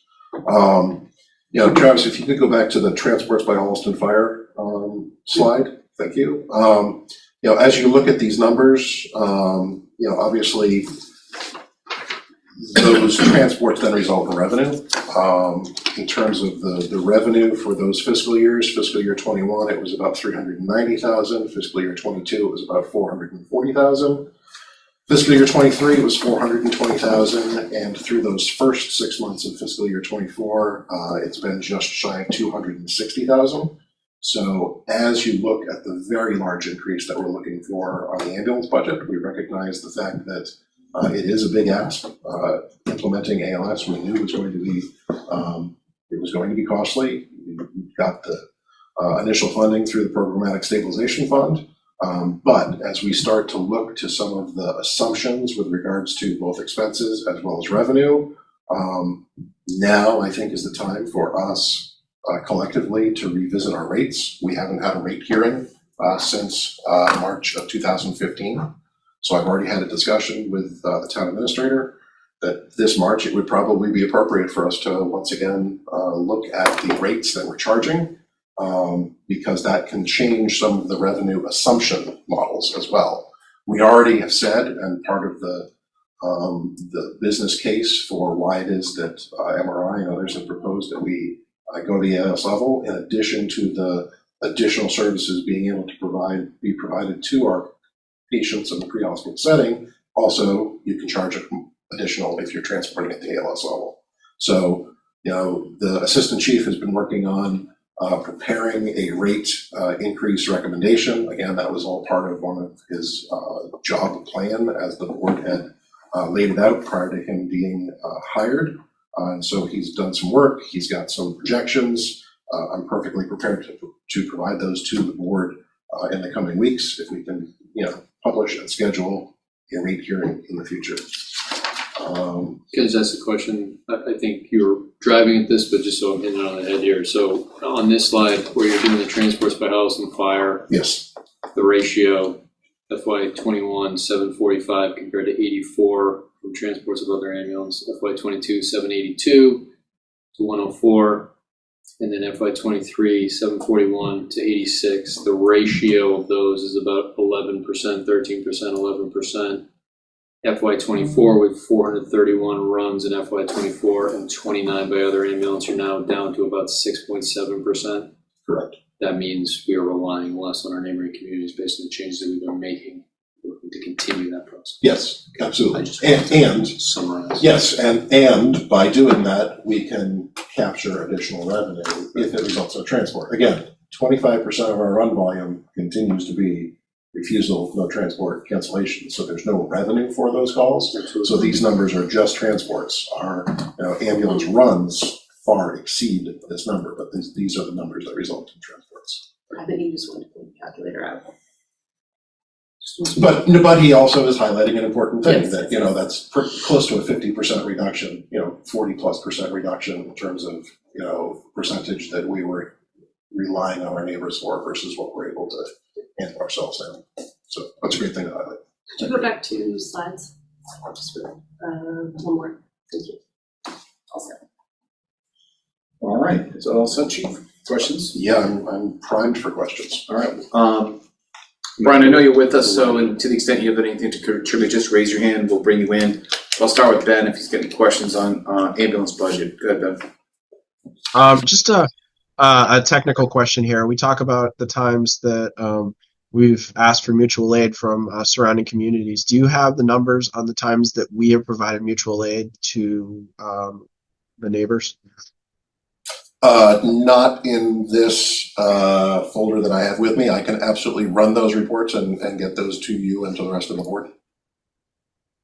Sure. I mean, I think it's just sort of a good data point, because I think people think mutual aid is sometimes a one-way street, and we're providing aid to our surrounding communities as well. And I think that's important to indicate throughout the. And I'm sure there'll be other questions. Again, I had a conversation with the chief. We talked through a lot of these things, and have a pretty good understanding of what's going on here. So I'm comfortable and look forward to hearing my fellow board members' questions.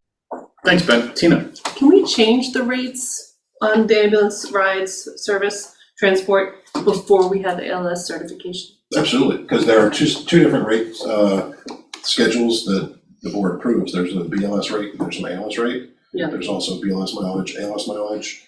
There's also supplies, so basically detailed billing. So if you do a certain procedure or use certain supplies, you can charge extra for that. So yeah, we can you can change the rates ahead of time, and those would go into effect when you vote them, and it's independent of whether or not we get to the ALS level. Because right now, we're charging the ALS rate if it is with a service with whom we have an ALS intercept billing agreement. So if I get ALS intercept from another community, we can charge at the ALS level based on our rates, and then we're paying them through the 53,000 line item for a flat fee intercept fee. So these are untethered. The move to change rates and the process we're in to get ALS certification, which is my next question, is when do you see us getting ALS certification? Because initially when the MRI report first came out, I thought we were talking a 2 to 3 year timeframe. We've had tremendous success working really well with the assistant fire chief and many, many others. I imagine that's been accelerated. So when do you see from sort of today to having ALS certification? Months, years, what are we looking at, you think? It should be achieved within fiscal year 25. Within fiscal year 25? Absolutely, yes. Okay. There's a period from July 1st to June 30th for everybody who's Right. gonna watch this video. Well, it's important. As I've said previously, under promise and over deliver, I'm not going to give you a firm date by which you can achieve it, but I can assure you that barring something catastrophic, that based on all of the Like a pandemic or something? programmatic changes that we've That's me made, knocking on wood right there. the investment of equipment, equipment could be a thing that holds us up, because when the state comes out to do our license inspection, which would be an upgrade, they're gonna wanna see that we have certain equipment, which the board and town meeting authorized. It's been ordered, but if there's a delay in receiving it, that could be a hiccup for us. Well, so this is all really good information, and this is a great update on timeline. It actually relates much more so, though, to where I was going to head with some of these line items and the increases that we're looking at. So in your slide presentation, you highlighted the tremendous success. Turnout times are down. Unscheduled shifts are down to, it sounds like, 0, which is phenomenal. Staying at the station is increasing among the staff. And mutual aid calls are down. So the changes that have been put in place are already having a huge benefit. And when I go back to the MRI recommendations and some of the changes we were hoping to see through the work that you're doing, these were top items. So here's my question. Can we ramp up rather than the 51122, 51302, 51903, 51112? Those are the large numbers. I'm interested in exploring a ramping up. So not all accomplished in fiscal year 25. So your information there about getting to ALS certification within fiscal year 25 is really important. But then hold that up against the progress, the success already made under the current budget that you're working off of. So I'm seeing that $500,000 increase in the ambulance budget. And my question will be, in time not answered here, can we ramp up so we don't accomplish all of that? Or not accomplish, the goals I think we're gonna continue to accomplish because you have already. But do we need that full $500,000 investment in order to continue the progress? That's kind of where I'm going in my thinking, because those are very large numbers.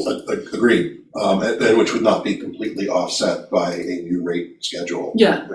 And I do not envision a time where any rate schedule and our transport frequency would ever get us to the point that we were self-sufficient, and where every dollar spent for the ambulance was coming in through transport revenue. Like, can we continue to make progress at less than $500,000 is the ultimate question that I'm asking. So a lot of it has to do with staffing. For us to achieve the ALS license, we need to have a certain number of ALS providers available and on the schedule, so that the state sees that we have ALS providers available.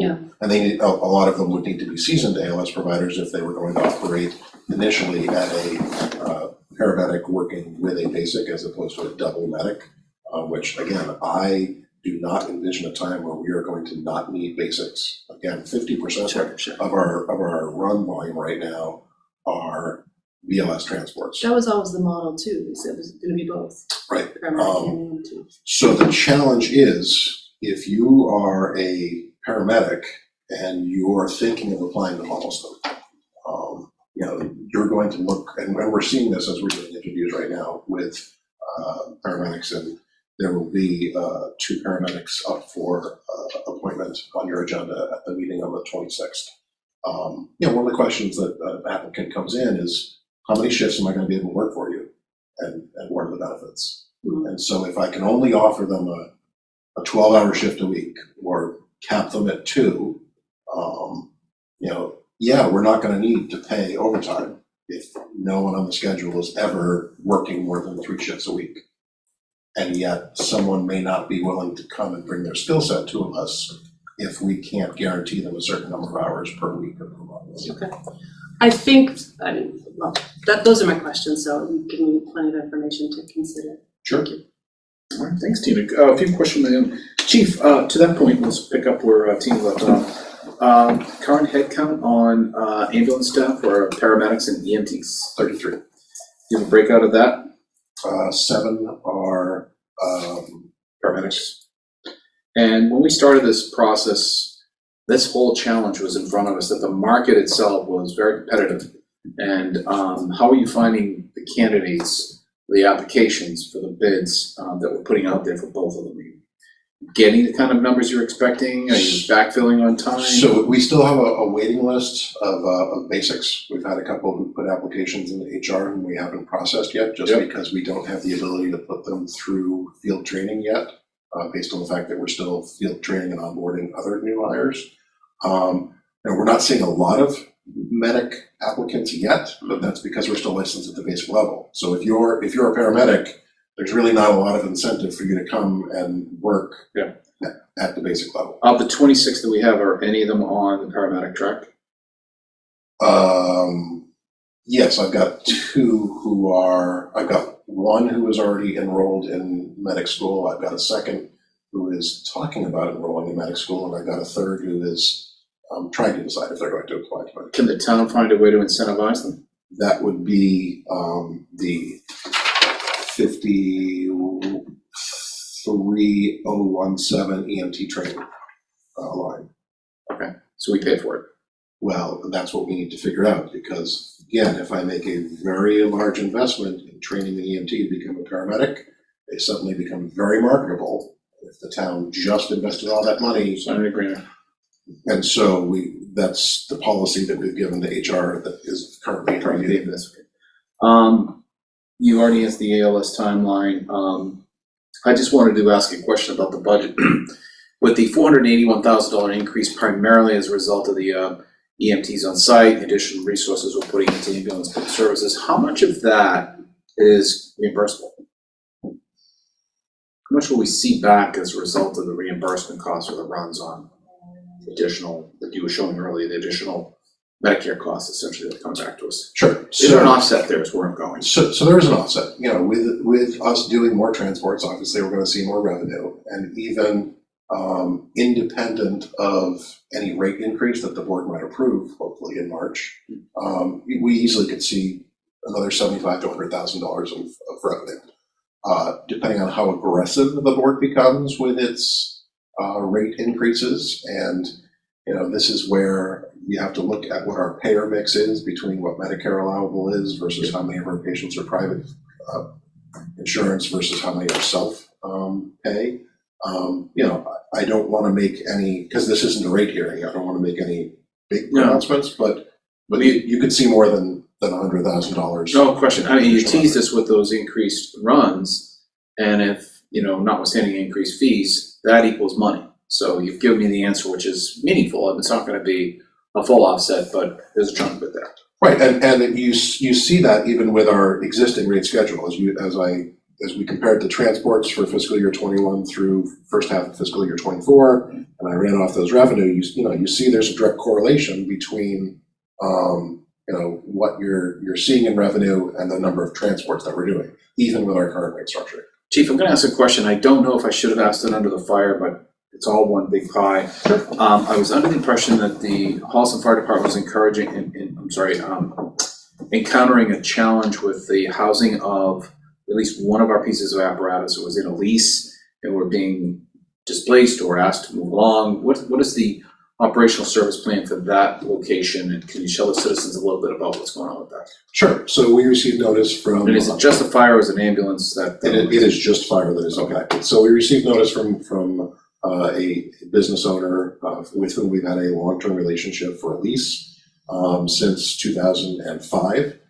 We were leasing a garage space for our pumper on the west side of town, and they are going to be selling the property. They will honor the lease until they no longer own the property, at which point we are going to need to find a new spot to house a 35-foot long pumper that cannot be left outside, because if the water freezes, it won't be usable for us as a pumper. So we are actively looking for a place to house that, either a temporary or more long-term. When we moved to the current location in 2005, it was through an arrangement. That lease was arranged by a prior member of this board, one of your predecessors, and that was meant as a temporary solution. Here we are 19 years later. I've already been working with facilities, trying to figure out if there's a spot where we might be able to house it. The problem is it doesn't fit in a standard garage, so it's not like I can move it down to the garage at 1750 Washington Street. You said Western Holliston, that's the side approaching Milford, right? Correct, past Highland Street in that direction. Is Hopping Brook an opportunity with respect to all the space up there, and perhaps an agreement with an existing commercial property owner? There are some possibilities there, because again, and this goes back to the discussion that we had about turnout time for the ambulance. Yep.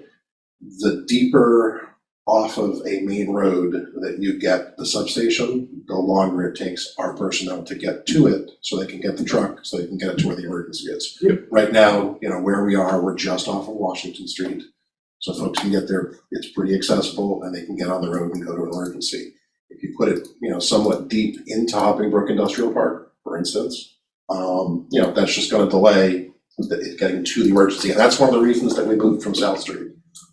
When we bought the pumper that is housed on the west side of town, and the reason we moved from the existing substation on South Street was because at that point, the personnel had to go almost to the Milford line, get the truck, and then come back to the emergency. So in the event that the DPW building and Cross Street progresses and we get a nice building up there within the next 5 years or so, I would presume that location could co-host, as it does right now at Central, a pumper. Reasonably speaking? We have been advocating for more than a decade the Cross Street property, because there is actually an existing Butler building that we very quickly could move into. Would that satisfy this? Absolutely. Okay. Right So off same catchment. Right off of Washington Street. If the DPW building's going in there, you're going to need a traffic light at the intersection of Washington and Cross, so we would be able to get traffic preemption and be able to get out onto Washington Street. So ultimately, what you're looking for could be just a matter of a 5-year gap solution release or something, short term. Depending on how quickly we're able to obtain the property under tax title, even faster. Excellent. All right, before we move off ambulance, move to emergency management, which should be a ground ball. I just wanted to add a few remarks. As folks know, I'm moving off the board. I've had the opportunity to serve for the last 6 years. The evolution of the Holliston Fire Department is a great case study. If somebody wants to watch what's happened to this department in the last several years and find out how do you take a public entity and evolve it into a modern, progressive thing with all of the challenges, all the financial inputs, this is how it's done. It was a very, very tenuous issue. I remember meeting in the so-called green room or the Pinecrest room years ago and starting to talk about the ambulance services, an area of much needed investment. But the MRI report, which this board sponsored, was our first opportunity to look and work on ways to improve. It's a small community, you just don't throw money at solutions, you have to study it. All along the way, we've had an excellent partner, somebody who understands change management, Chief Cassidy. I'll never be able to say enough good things about you as a professional. You're probably one of the best I've ever encountered, not saying a lot, because I work in this space. But you can't get it done without the readily availability of the buyer, in this case the manager of the department, buying into it. That was critical. Not only did you buy in, you sponsored and guided us through a lot of the minefields. We've had external interests probing and making sure Holliston stays in its lane. I think we've succeeded. The end is in sight. Tina asked the question, when's the ALS coming? Because a lot of us want to exhale and say we're there. I think we're there. This budget shows that you get what you pay for. And ultimately, a lot of people wanted a call fire department to be a thing of the past.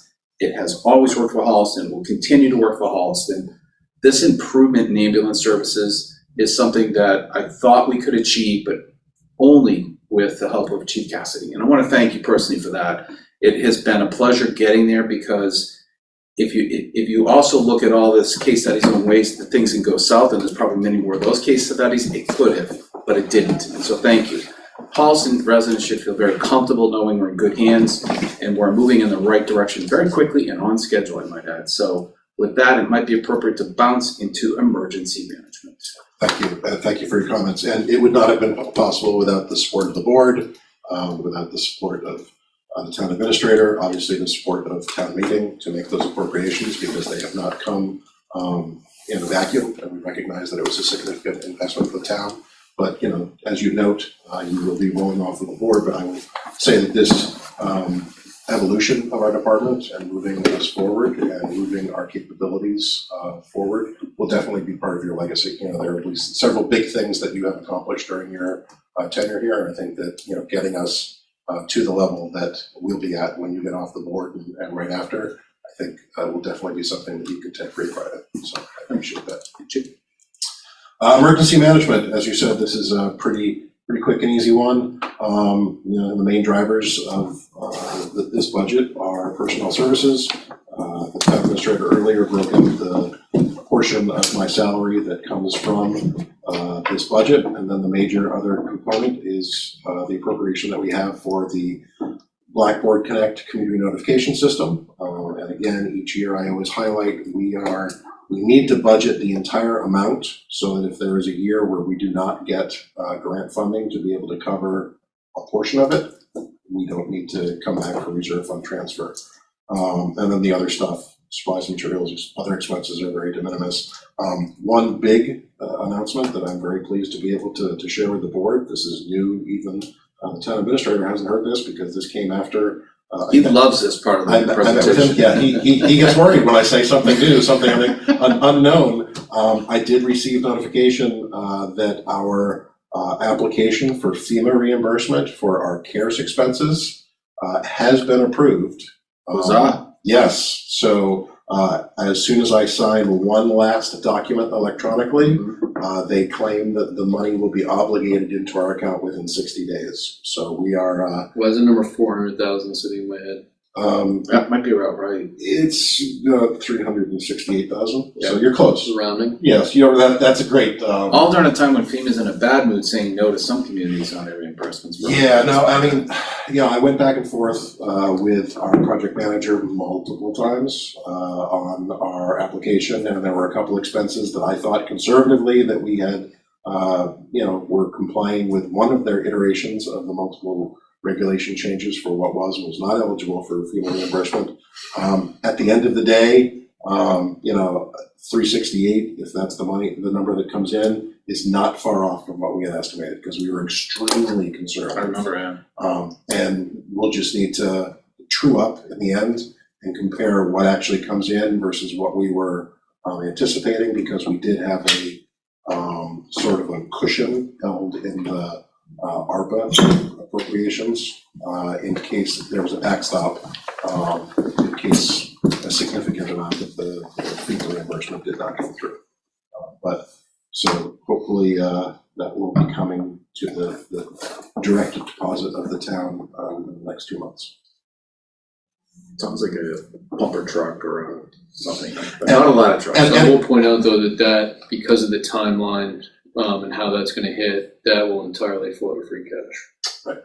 Yes, and I know that was something that as the outside auditors were looking at our books the last couple of years, there was one year they were kind of holding it in abeyance, anticipating that it might be coming, but then when it got to be too many fiscal years out, it just, as the town administrator points out, it's not going to be a direct going back in against the account that it's already been expended from.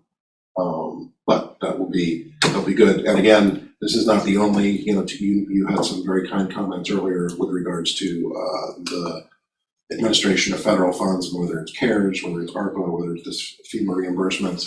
I will also remind you that one of the other great things that we've been working on recently is the Drug-Free Communities program. I know it was highlighted during the Youth and Family Services budget presentation with regards to moving people around and stuff. But yeah, that's a $625,000 federal grant over 5 years, and on the authorized organization representative for that grant as well. So I'm the one that's making sure that all those reports are filed on time and compliant. I think the organizational authorized representative better. They're better or than you are an AOR.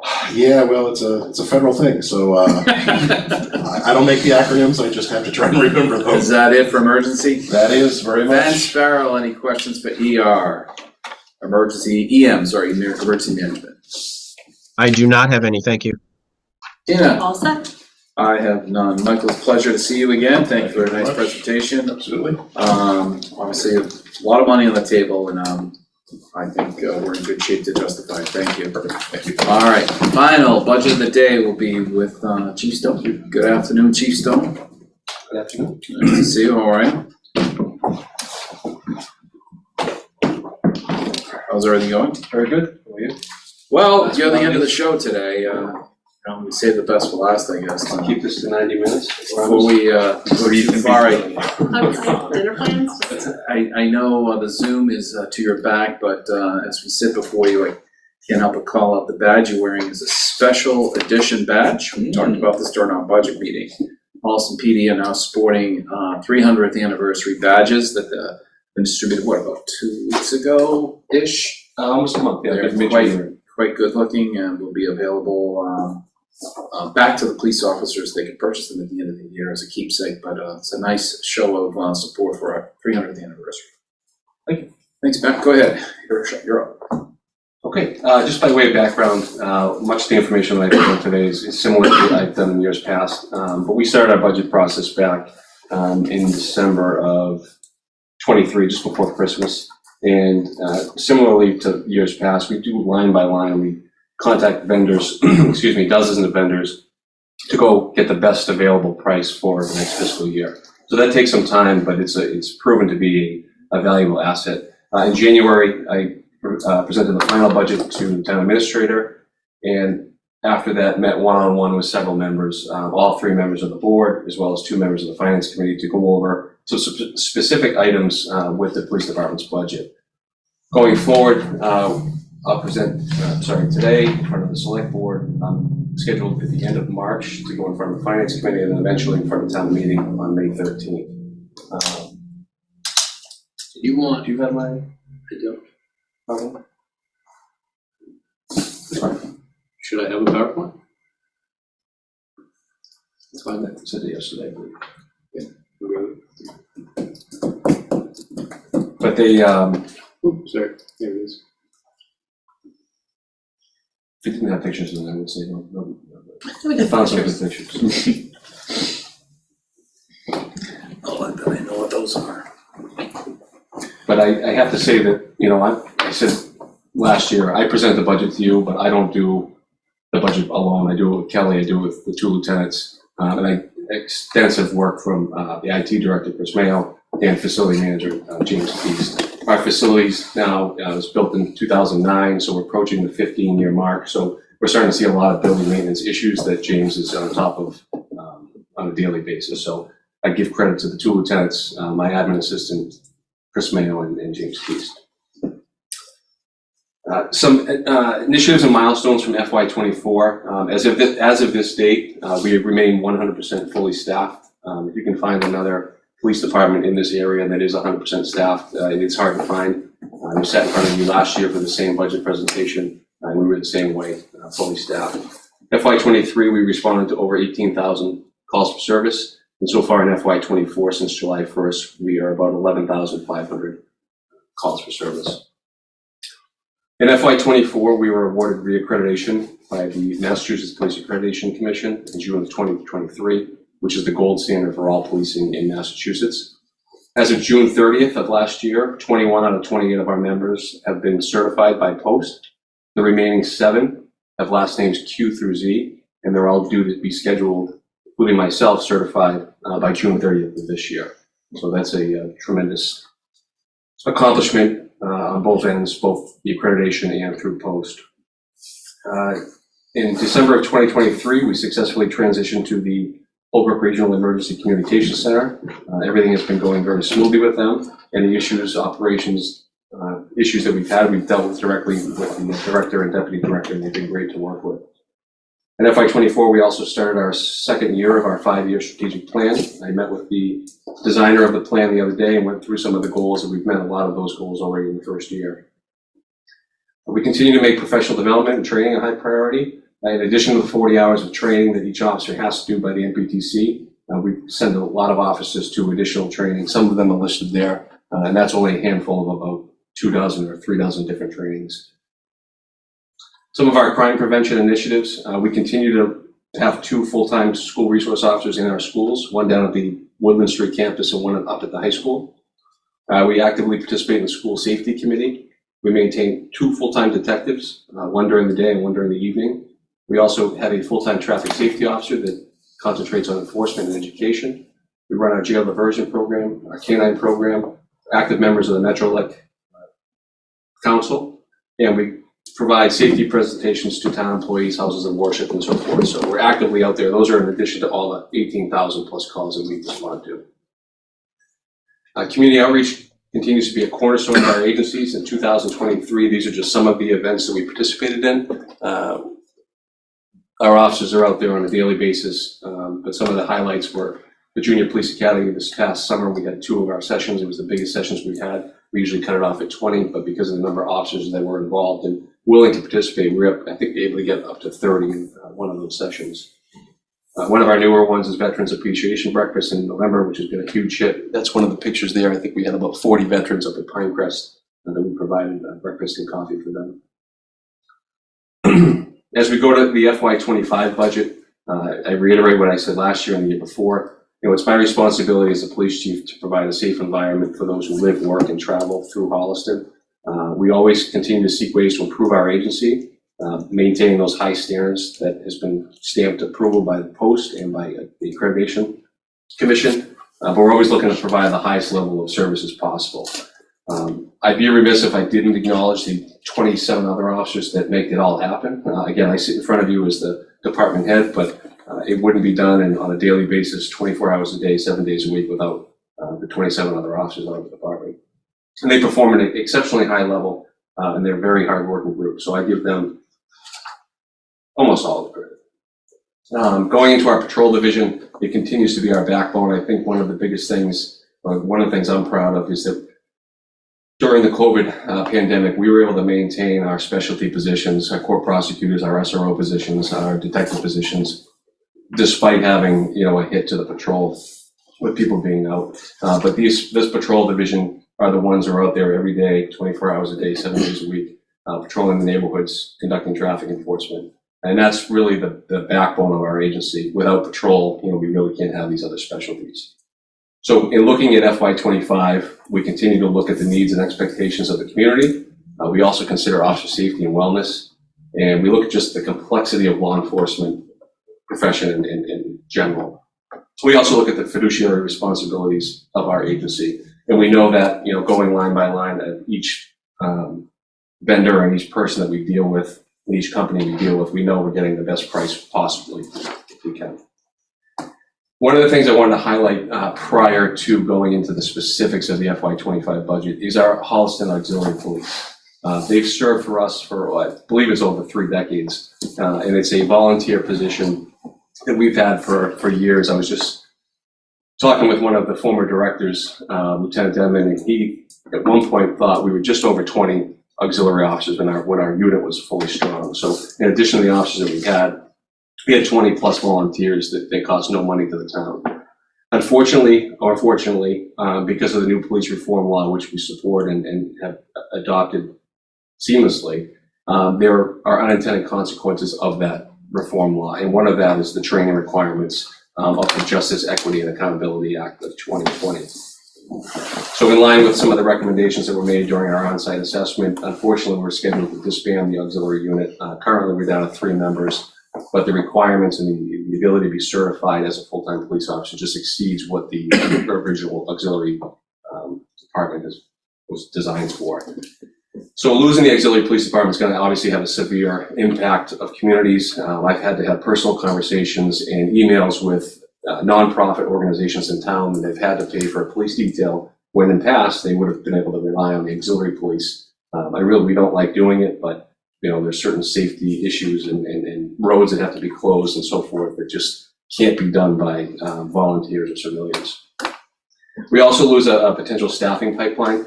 We have several officers that are on the department now that were once auxiliary police officers. So it was nice to be able to vet them through a volunteer position, have them work for a few years, and then potentially say, you'd be a good fit for the department. Most recently was James Ray. James was the captain of the auxiliary. He's now a full-time officer with us. So they've always been an integral part of our department. And again, the nonprofit organizations, we relied on them for years, decades, to augment sworn personnel events, parades. An upcoming event, obviously the big parade in May for the 300th. That's something that would be an all-call, 15 to 20 auxiliaries would assist us with that. We won't have that this year. We'll be relying on Metrolec for that and all of our officers, but again, there's a price tag with that. So although it's not officially disbanded, I'd like to give credit to the auxiliary police, and I can't tell you the number of hours, the hundreds of thousands of dollars they've saved the town over the years, but it's certainly an impact in FY25, and you'll see that in just a moment. Our FY25 budget, these are the numbers. The numbers broken down into the different categories, but the pie chart kind of shows where most of the money is going. 92% of it goes into personnel. The person handling the screen has been doing it for a while. He's a little slow, and got to account for the fact that he's a little tired. There we go. I'm only about 70 minutes left, so it should be just wrapping up. But I put the pie chart up there just to show that, with the budget proposal that we're asking, about 92% of that is personnel. Much of that driven by the collective bargaining agreement. The other 8% is we do supplies, purchases, community outreach, take care of our building, our utilities. So we do a lot with a little, but I think it's important to show the personnel takes up a majority of our budget. With that, our request for this year, the police department's request comes in at a 2.1% increase, overall $76,000 total from FY24. With that change, the 2.1% increase includes the addition of another officer. So it would bring our total from 28 currently to 29.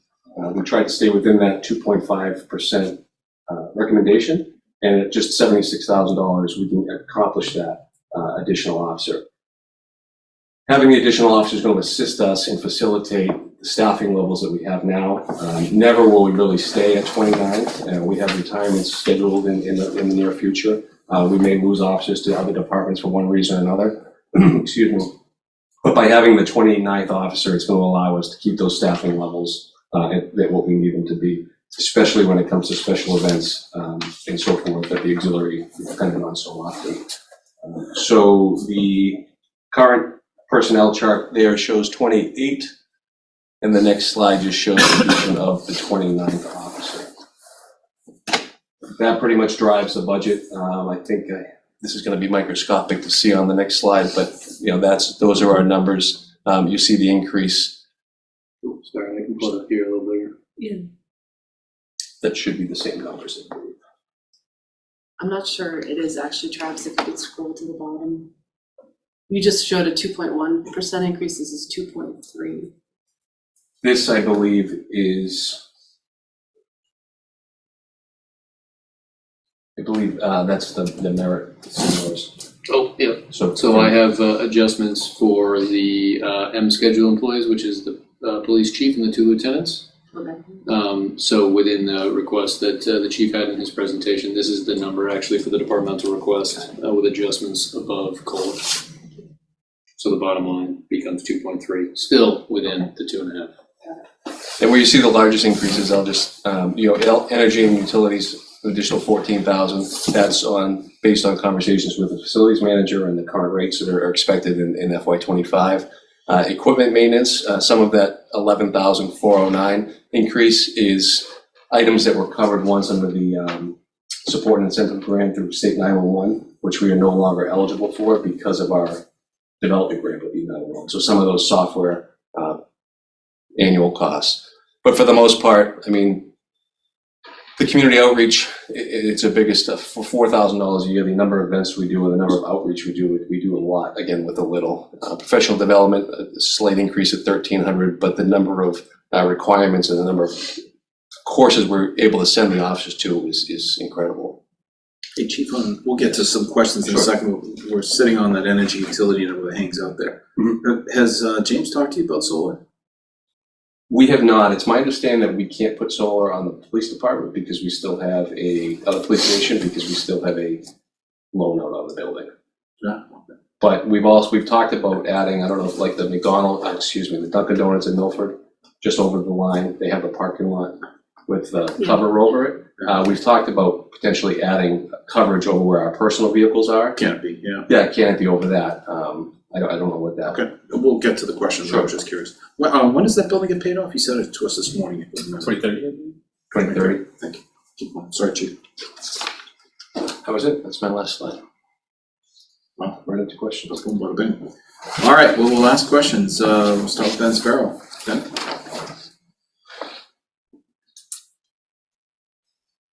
Yeah. So I think the only question I have is you were talking about 29th officer, Chief, and that's part of your strategic plan, your 5-year strategic plan. Is that correct? Yes, it is.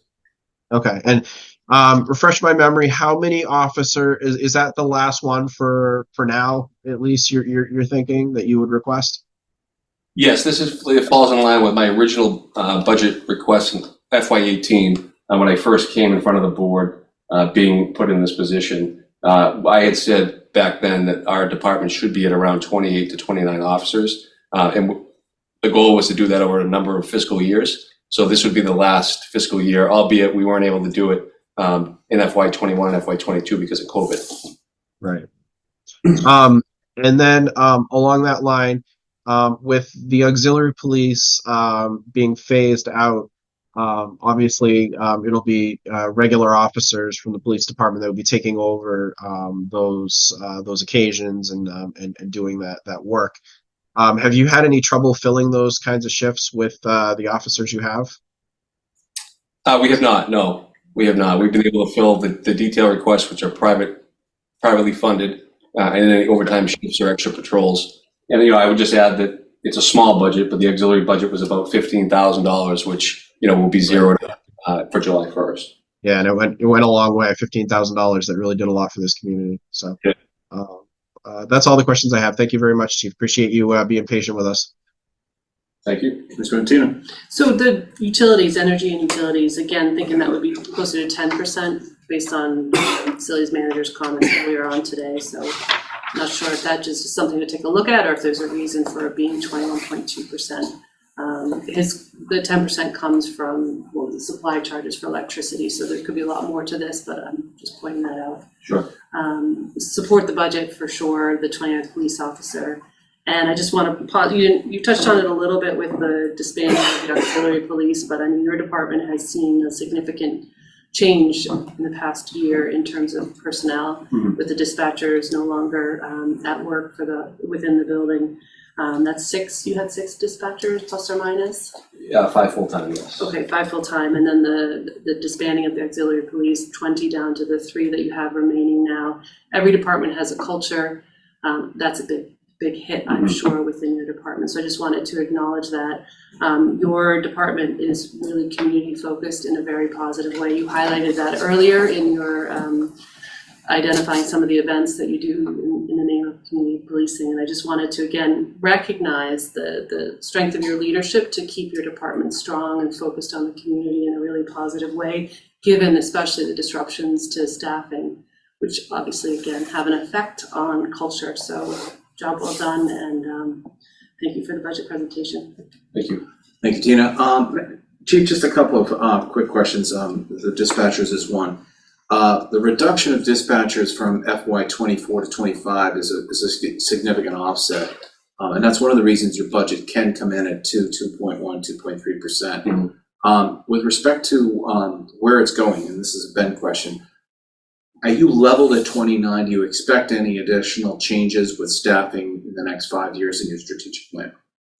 I don't. No, I don't think, unless population boomed or calls for service and we saw a dramatic increase on any of those. I think 29 with the number that we have and the way that we run our schedule to run 24 hours a day, I think 29 is a solid number. When you start getting above 29, 30, 31, 32, you're talking a lot more. You're talking more cruisers, a bigger building, more parking, and I don't think we'll be there in 5 years. If they put a strip mall in or a big apartment complex in town somewhere, potentially, but I don't see that. All things being equal. The other thing I just want you to touch on, I think you did, but it's a point that this board's proud of. It's important that citizens know it too, that with the closure of 24/7 dispatch services at the police station, the point was put out there on January 1st, does Holliston want to maintain a full-time police department? The answer was resoundingly yes. I believe we had that discussion in open session. But it meant that your department had to incur or endure some financial impacts. You talked briefly about the coverage that we currently have, and you touched on it, but it's a point of very important emphasis because you can't just shut down a police department at 12 o'clock and hope nothing happens. Right. Tell them a little bit about what you've done to achieve that. So right now we have an officer on the desk 24 hours a day, 7 days a week. During the daytime hours, we asked for an administrative clerk position, which was approved in FY2024. So Shannon's there Monday through Friday, but anytime after 3 o'clock or on the weekends right now, you can walk in the police station and have a police officer there to assist. It's also good that if we had a major incident right now, we can use that officer that's on the desk in full uniform. We have the ability to lock the police station and respond to a major call for service or incident. The station will be locked for an hour or two, and then it'll be reopened. But having the ability to do that was impossible with civilian dispatchers because they couldn't handle some of the functions that a full-time officer can. It also helps when we have prisoners in our cells. We couldn't have civilian dispatchers do prisoner checks. Just with the standards of post and accreditation, they just aren't allowed to do that. Now we're able to walk away from the dispatch center, go down and check a prisoner and come back and do that, all because we don't have 911 tied to our system. So we have had medicals, we've had domestic violence calls, we've had other calls for service where people have come to the police station at all hours of the night. Given our location on Route 16 and it being accessible by so many, as Mr. Cronin said, keeping the police station open was priority. We're fortunate right now, we are filling some of the shifts in overtime, so it is costing some money. However, we just had one of our officers get off field training. He's now on the midnight shift, which supplements that shift. And we also have Sam Ellisholt, who's in the academy and scheduled to get out in May, which is just a few months away. So it's been good. And You've been handling all this through your explanation with existing staff. You just mentioned that, especially in the off hours, you're using overtime to back up. The 29th police officer solves all those problems, correct? Correct. And that's key. Without getting into the details, this is what we discussed when we met to talk about the budget. The shift chart shows that with that requisite number of officers at your disposal, you can handle the schedule throughout a full 7-day period. I think Holliston residents have, I said this earlier today, they have very basic needs in our community, trash, police, fire, recreational opportunities. The police is a very important piece, and this is a part that we can't ever forsake. So as I consider your budget, I embrace what you've offered to us. You're using the resources that have been given to you. It's hard for me to imagine staring at I'm going to talk about this in a minute as we close the day, Matt. A $1.5 million deficit that this particular item can't surface as a priority. We have resources within our tax base that can support this. We encountered this a couple of years ago at town meeting where I know my colleague Tina spoke to this. We can't have people not understanding the importance of funding this type of initiative within our tax base. So I'm hoping we can find a path forward as we discuss the revenue picture in the next several weeks. But clearly the amount that Holliston residents pay in taxes should be able to afford this resource. So thanks for your presentation. We appreciate it very much. And with that, we'll close this portion of our agenda with respect to budgets for FY25. Thanks, Chief. And we hope you have a great weekend. Thank you. We're going to move ahead with our board agenda, which includes some board business. Travis, is there any board business? Couple items. In your world that you want to share with us? Yeah, so obviously this meeting is taking the place of, and I did have the police chief's PowerPoint saved out, that didn't register. We have two items that would normally be under board business for a Monday or Tuesday meeting, which we're not going to hold this week because of having the budget hearing. So one of the things I would mention is going to be a warrant. Normally I need to find two select board members on Tuesday, since Monday is a holiday, to approve the warrant. You could always choose to vote to authorize one of you to sign in the event that you wouldn't like me to track down two of you on Tuesday afternoon. That is within the board's rights to do. You cannot vote to have me sign it. That's just not allowed under. I'll entertain a motion to allow the town administrator to designate one board member to sign the warrant for next week. Tuesday night. I have a motion to a second. I'll second it with I'll second it. Let's see where this goes. Well, now we talk about it. Yeah. I likely will not be around Tuesday afternoon. All more reason to do this. Yep. Okay, so it's really quickly winnowing down to cool. Rock, paper, I'm scissors. around, but I have COVID. You're not going anywhere, Like to Ben. put it in his door and take it back. All right, all those in favor say aye. Aye. Aye. I'll figure out a way to find you on Tuesday. So we will have All a right, member that's sign cool. that. The other item, just to clarify, we had a discussion with the board. The board had asked for feedback from residents along Washington Street between Curb Street and Locust Street. We got a lot of feedback. The resounding opinion was, yes, please do night construction. People acknowledge the fact that there will be some disruptions due to noise to those particular residents, but doing that construction during the day would be quite problematic.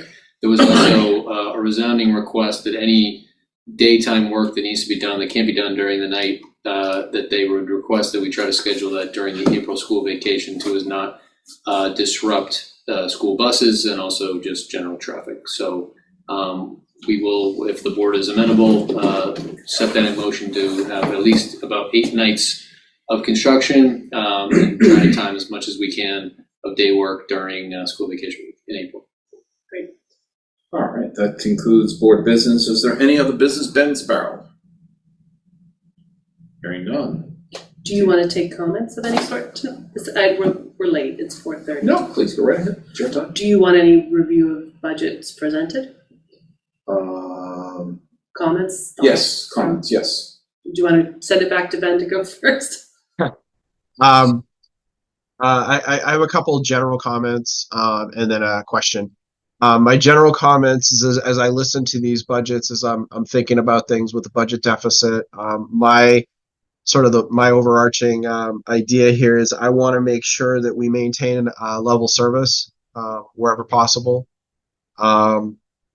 I do see some initiatives, particularly the ALS conversion, as being of great value and importance to the community. So that's kind of where I'm falling right now. I'm interested to sort of see where things kind of shake out as we go through some of these budgets. I think, one of the things, John, you kind of mentioned, like looking at some of the professional development and sort of those line items. I think it's interesting to sort of look at things like office supplies and sometimes looking across budgets and things like that to sort of see where things lie. So I'll be interested to see what Chris and Travis present back to us and in the process of the town administrator budget. My question is, do you want to take a vote today to approve these budgets to submit to the finance committee? You do not. No. So I think unless there's a motion to change any of them being a level 1 request. So if you disagree with any of these as they're presented as departmental requests and these departments report to the select board, then certainly you can make the recommendation to change that now to begin the beginning point. Otherwise, what you'll have, as we discussed earlier, and I can pull back up on the screen, is the next step is you all and anybody following along with the budget process will have a town administrator recommended budget by March 4th. That would show the numbers that you saw today as departmental request level 1. And then a town administrator recommended budget. So if you disagree with any of these budgets that you saw that report ultimately through you, you could certainly vote to change those now, and I can change the files that begin the level 1 of the process. Okay, so you have a question. You have that open question. Leave it there, Ben. I want to get Tina's feedback before I give mine. Go ahead, Tina. Well, I mean, there's a level of detail to that. I wouldn't go so far as to say that it's in disagreement with anything that was presented, but there's a level of detail based on the comments that we heard today supporting those budgets that would have some changes if that's the approach that the board wants to take. For example, we heard the $24,500 within the facilities budget to pay for utilities up at the golf course. That's in the level 1 budget. Right, request. and I think as I have a draft memo out and would come along with the town administrator recommended recommended budget, my recommendation would be to Accomplish that through your move that budget. to a Okay. different cost center. Okay.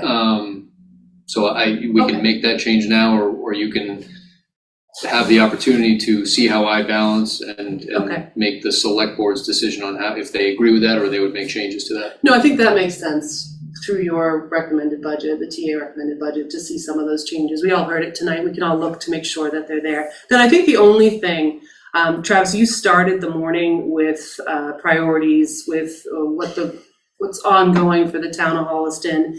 And so you had ongoing projects on that slide presentation in regards to land use, economic development, and capital. And we heard a lot in terms of COLAs, merit increases, and market adjustments. And I just kept coming back to that when we have the ongoing projects and work of the different departments here in Holliston, the board priorities, and wanting to make sure, so it's really a request for, what am I trying to ask?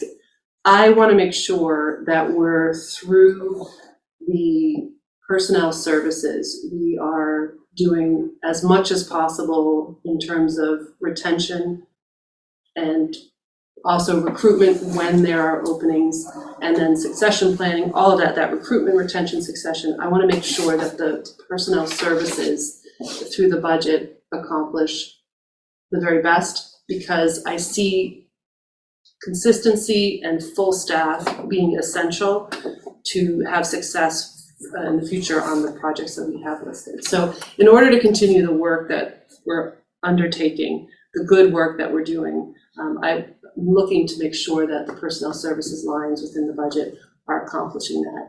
I feel like there are options there to do a little bit more across all the budgets we reviewed, but I guess I'd leave the day with that comment. I see the two tied together in FY2025. Travis, when, you mentioned this to this morning, when are departments scheduled to begin their interviews with the finance committee? What's the date? So this coming Tuesday is school vacation week, so it's the following one. You mean 27th? So the 27th. And what department is that? What departments? Pull up the schedule online here. I know we flipped two around. Finance might be the first go around. I'm thinking about that. Yeah, I'll just pull up the schedule for everybody to see here.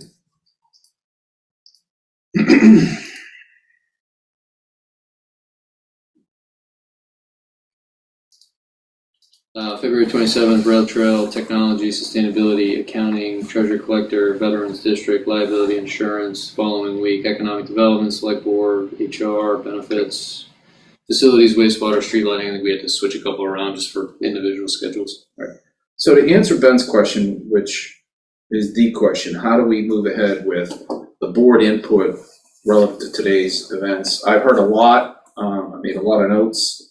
There are a couple of areas that I would like to have the chance to talk to Travis directly and tweak and provide him my feedback, have him integrate that thought into what will become the town administrator's recommendation. I'd recommend that my peers do the same thing. Take the opportunity to reflect, review the material you have, go through it again, and get him his get him the feedback as soon as possible. In a perfect world, I wish we had a little bit more room between what would be your recommendation for a budget for FY25 and when our departments start going before the finance committee. It sounds like if you came before us on the 26th and said, okay guys, I've heard from everybody, I've balanced it, I had to make some tough decisions, and by the way, that's one of the problems, Ben, with voting on this budget today. We don't have a balanced budget to vote on. We'd have to figure out a way to quickly find $1.5 million. Those choices are complicated, they're difficult, and they really will include a lot of feedback from Travis. So I'd like to use the next week or so for us to give Travis that information and learn about some of the choices being made, so that by the time we meet on the 26th, it's on the agenda, we're going to hear from the town administrator on a balanced budget for FY25 and what that looks like. We can tweak it if we see something that doesn't align with anything you've already talked to him about, but by then we will have had a final view that we could potentially vote on to bounce into the finance committee's world. Now the problem with that is the FinCom's not going to see that more than a day before they meet. And I'm sorry about that, but it doesn't sound like a lot of the budgets will be problematic. for them to look at, to understand what you are thinking about. Does that work? Tight time frame. Yeah, I mean, I think it's the general timeframe, right? So I think the answer is level one is designed to not be balanced. It's the departmental request. It's then the step of the town administrator, the select board, the finance committee to balance a budget, where we may all have different approaches to doing that. And so, I think to the point that was made earlier on the merit and the salaries and those types of things, I mean, I think my understanding going to 25 is going to be a difficult year. So what is in front of us, I think, is as aggressive as that we can be to be competitive. The overall picture here as well has a number of different components I think you all highlighted throughout the day that are themes that go through multiple budgets. And so those are really not necessarily the level one budgets need to be adjusted. It is an overall approach to the FY25 budget to balance this. So, but if I may interrupt you for a minute, that's what I disagree with. I think the level one, to the best of our ability, needs to reflect as much of a balanced budget based on the choices to get there that this board thinks we can make. If we just simply submit level one to the FinCom, excuse me, and we allow the process of the TA and the FinCom to balance it out, where you're leading out the select board theoretically from the dialogue of what kind of choices are being made to achieve balance. So following along with the process in last year is that the select board is essentially given 3 weeks following a town administrator recommended budget to look at a line by line way in which I balanced it and choose to make a recommendation that may differ from that recommendation of balancing. Yeah. So, you could disagree with my approach to any number of things, including, the use of one-time revenues, the use of revenue offsets down to the actual cuts recommended to get to a bottom line budget.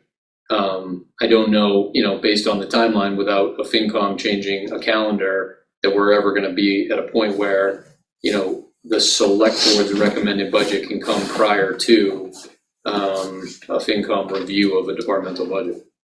So that's the feedback, given my opinion. Ben, you asked the question, so we're going to circle back to you. You've got basically a couple of different options. One is to wish and hope for a motion today on what we'll call level one budget presentations or departmental requests. The other option is to wait a week and a little over that, have Travis fine tune those, but yeah, a little over a week, right? I was assuming a comment when you're done, I'm sorry. Oh, I thought you would give me some numbers. No. Wait a little over a week for Travis to balance it and present to us on the 26th a relatively balanced budget that then can be used as the basis for sending it over to the finance committee.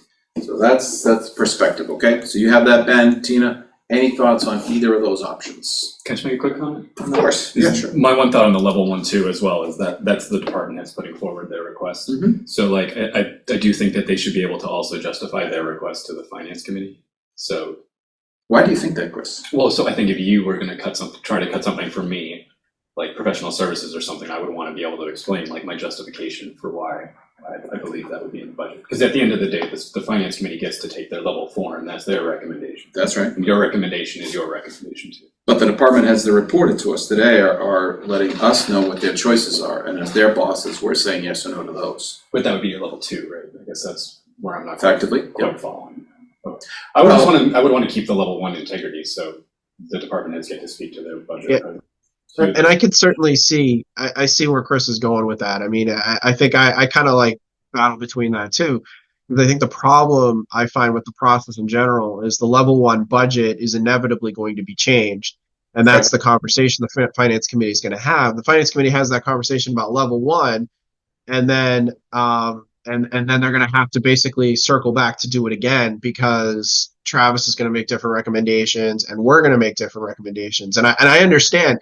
And I mean, the process was like that for a long time because the FinCom was a much more pivotal role in making some of these choices in previous years. And we've kind of moved away from that because we have, we're trying to be a little bit more thoughtful from our perspective on what that looks like. So, I understand, but I think it sort of muddies the waters a little bit because the finance committee is looking at what's being recommended, and their own policy is they don't want to address budgets that haven't been approved by the overseeing board. And so we're kind of in this like weird spot where, yeah, we want the department heads to talk about those things, but then they're going to have to circle back anyway to reassess once we make our recommendation, and we're part of that process too. I agree, Ben. Any thoughts, Tina? I'm looking for the question posed in all this. We have 4 opinions from Travis, from Ben, from Chris, and from John. I was prepared to go in another direction here at the end of the meeting, but so I'm looking for the question to answer. So the question to answer is, should we take a vote today to approve the level 1, we'll call it level 1, departmental budgets for sharing what we've heard today with the Finance Committee as they set upon their schedule beginning February 27th? No, not without time to discuss some of what was presented here. So the option 2 question, which is kind of where I came in, is to suggest that Travis take the next week plus to fine tune these budgets, bring it into a balance, bring it back to us on February 26th, and show us what a revised budget as close to balance looks like with the choices and the feedback that we're giving him individually over the next week or so looks like, so that the budgets then that get bounced to the Finance Committee reflect our input and the department heads, with respect to Chris, with all due respect, now reflect the select board's priorities that they speak to, footing to a balanced budget.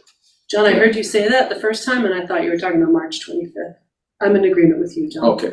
Yeah, I think that's fine, and I think we have to just make sure we make it clear to the finance. I think that's fine to wait a week, but I also think it's important to make it clear to the Finance Committee these are department requests, and there's going to be further adjustments that are made from a select board level when we get to level 3 budgeting. And it's important to, even if you look at these requests, the level 3 is going to be the budget we're submitting that you should be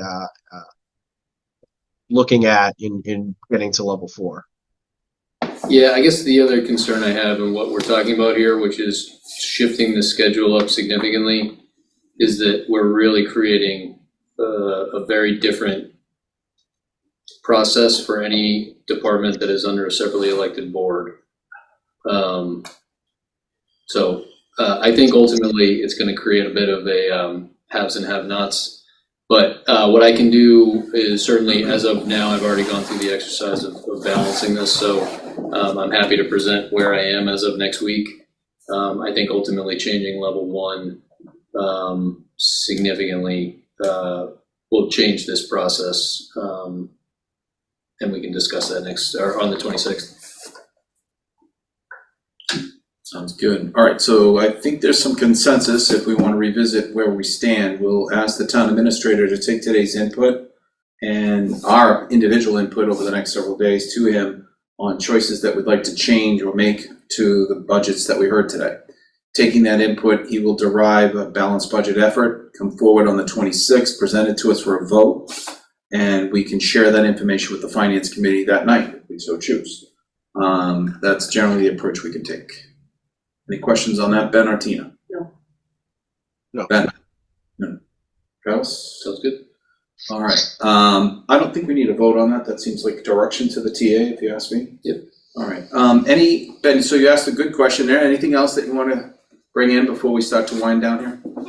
No, I think that's fine. I think the only thing I would just sort of add to that is I think we do want to have, this was one of the reasons why I was proposing to talk about a different approach to the budget process. I feel like we're making department heads do a lot of the same thing multiple times, and I value their time, and I don't want to make them do that in general.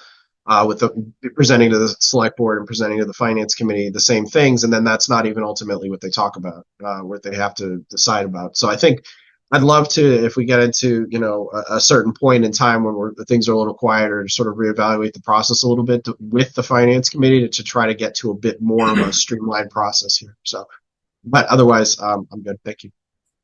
Okay. Any final thoughts, Tina? No, I'm all set for him. All right. So as we close today's meeting, almost 7 hours after we started, I wanted to thank all the department heads. To Ben's point, time on a weekend is good time, and we took some of that from them today, and I think it's for the public good. Today was an experiment that I think went very well. It streamlined a circular dialogue between what all the departments want. It allowed us to, again, circular way to see the relationship with what departments are doing, how we can commonly look for savings and synthesis of things. It was good. I really enjoyed it. It was a long day in retrospect, but it didn't seem to drag at all. There was a good rhythm to it, and I really appreciate it. I want to thank Travis a lot. If people only knew how much work goes into preparing this documentation, the slide deck, lining up all the stakeholders. Thank you, Travis. Well done. Very well done. And I know it's a lot of work, but I think at the end of the day, it's the way that the select board ought to think about doing its work for years to come. It frees up our weekly meeting to handle more pressing issues and keep things more streamlined. I, for one, can tell you I'm sharper and fresher on a Saturday going through these budgets than I am at 8 o'clock on any Monday night. So I appreciate that very much. Let me think if there's anything else. Next week, of course, we will not be meeting. We've mentioned that. That's a holiday / vacation week. So we will be meeting on February 26th. The agenda will be released. We have a motion at this point to adjourn. So moved. I'll second that. Okay, as we are in remote session, I will pull Mr. Sparrow. Yes. Tina. Yes. And John Cronin and I. At this point, the select board is adjourned almost exactly 7 hours after we started. Again, thank you for your time today. We hope folks take a chance to look at this online or on cable when it becomes available. In the meantime, we hope you enjoy a long weekend. Take care.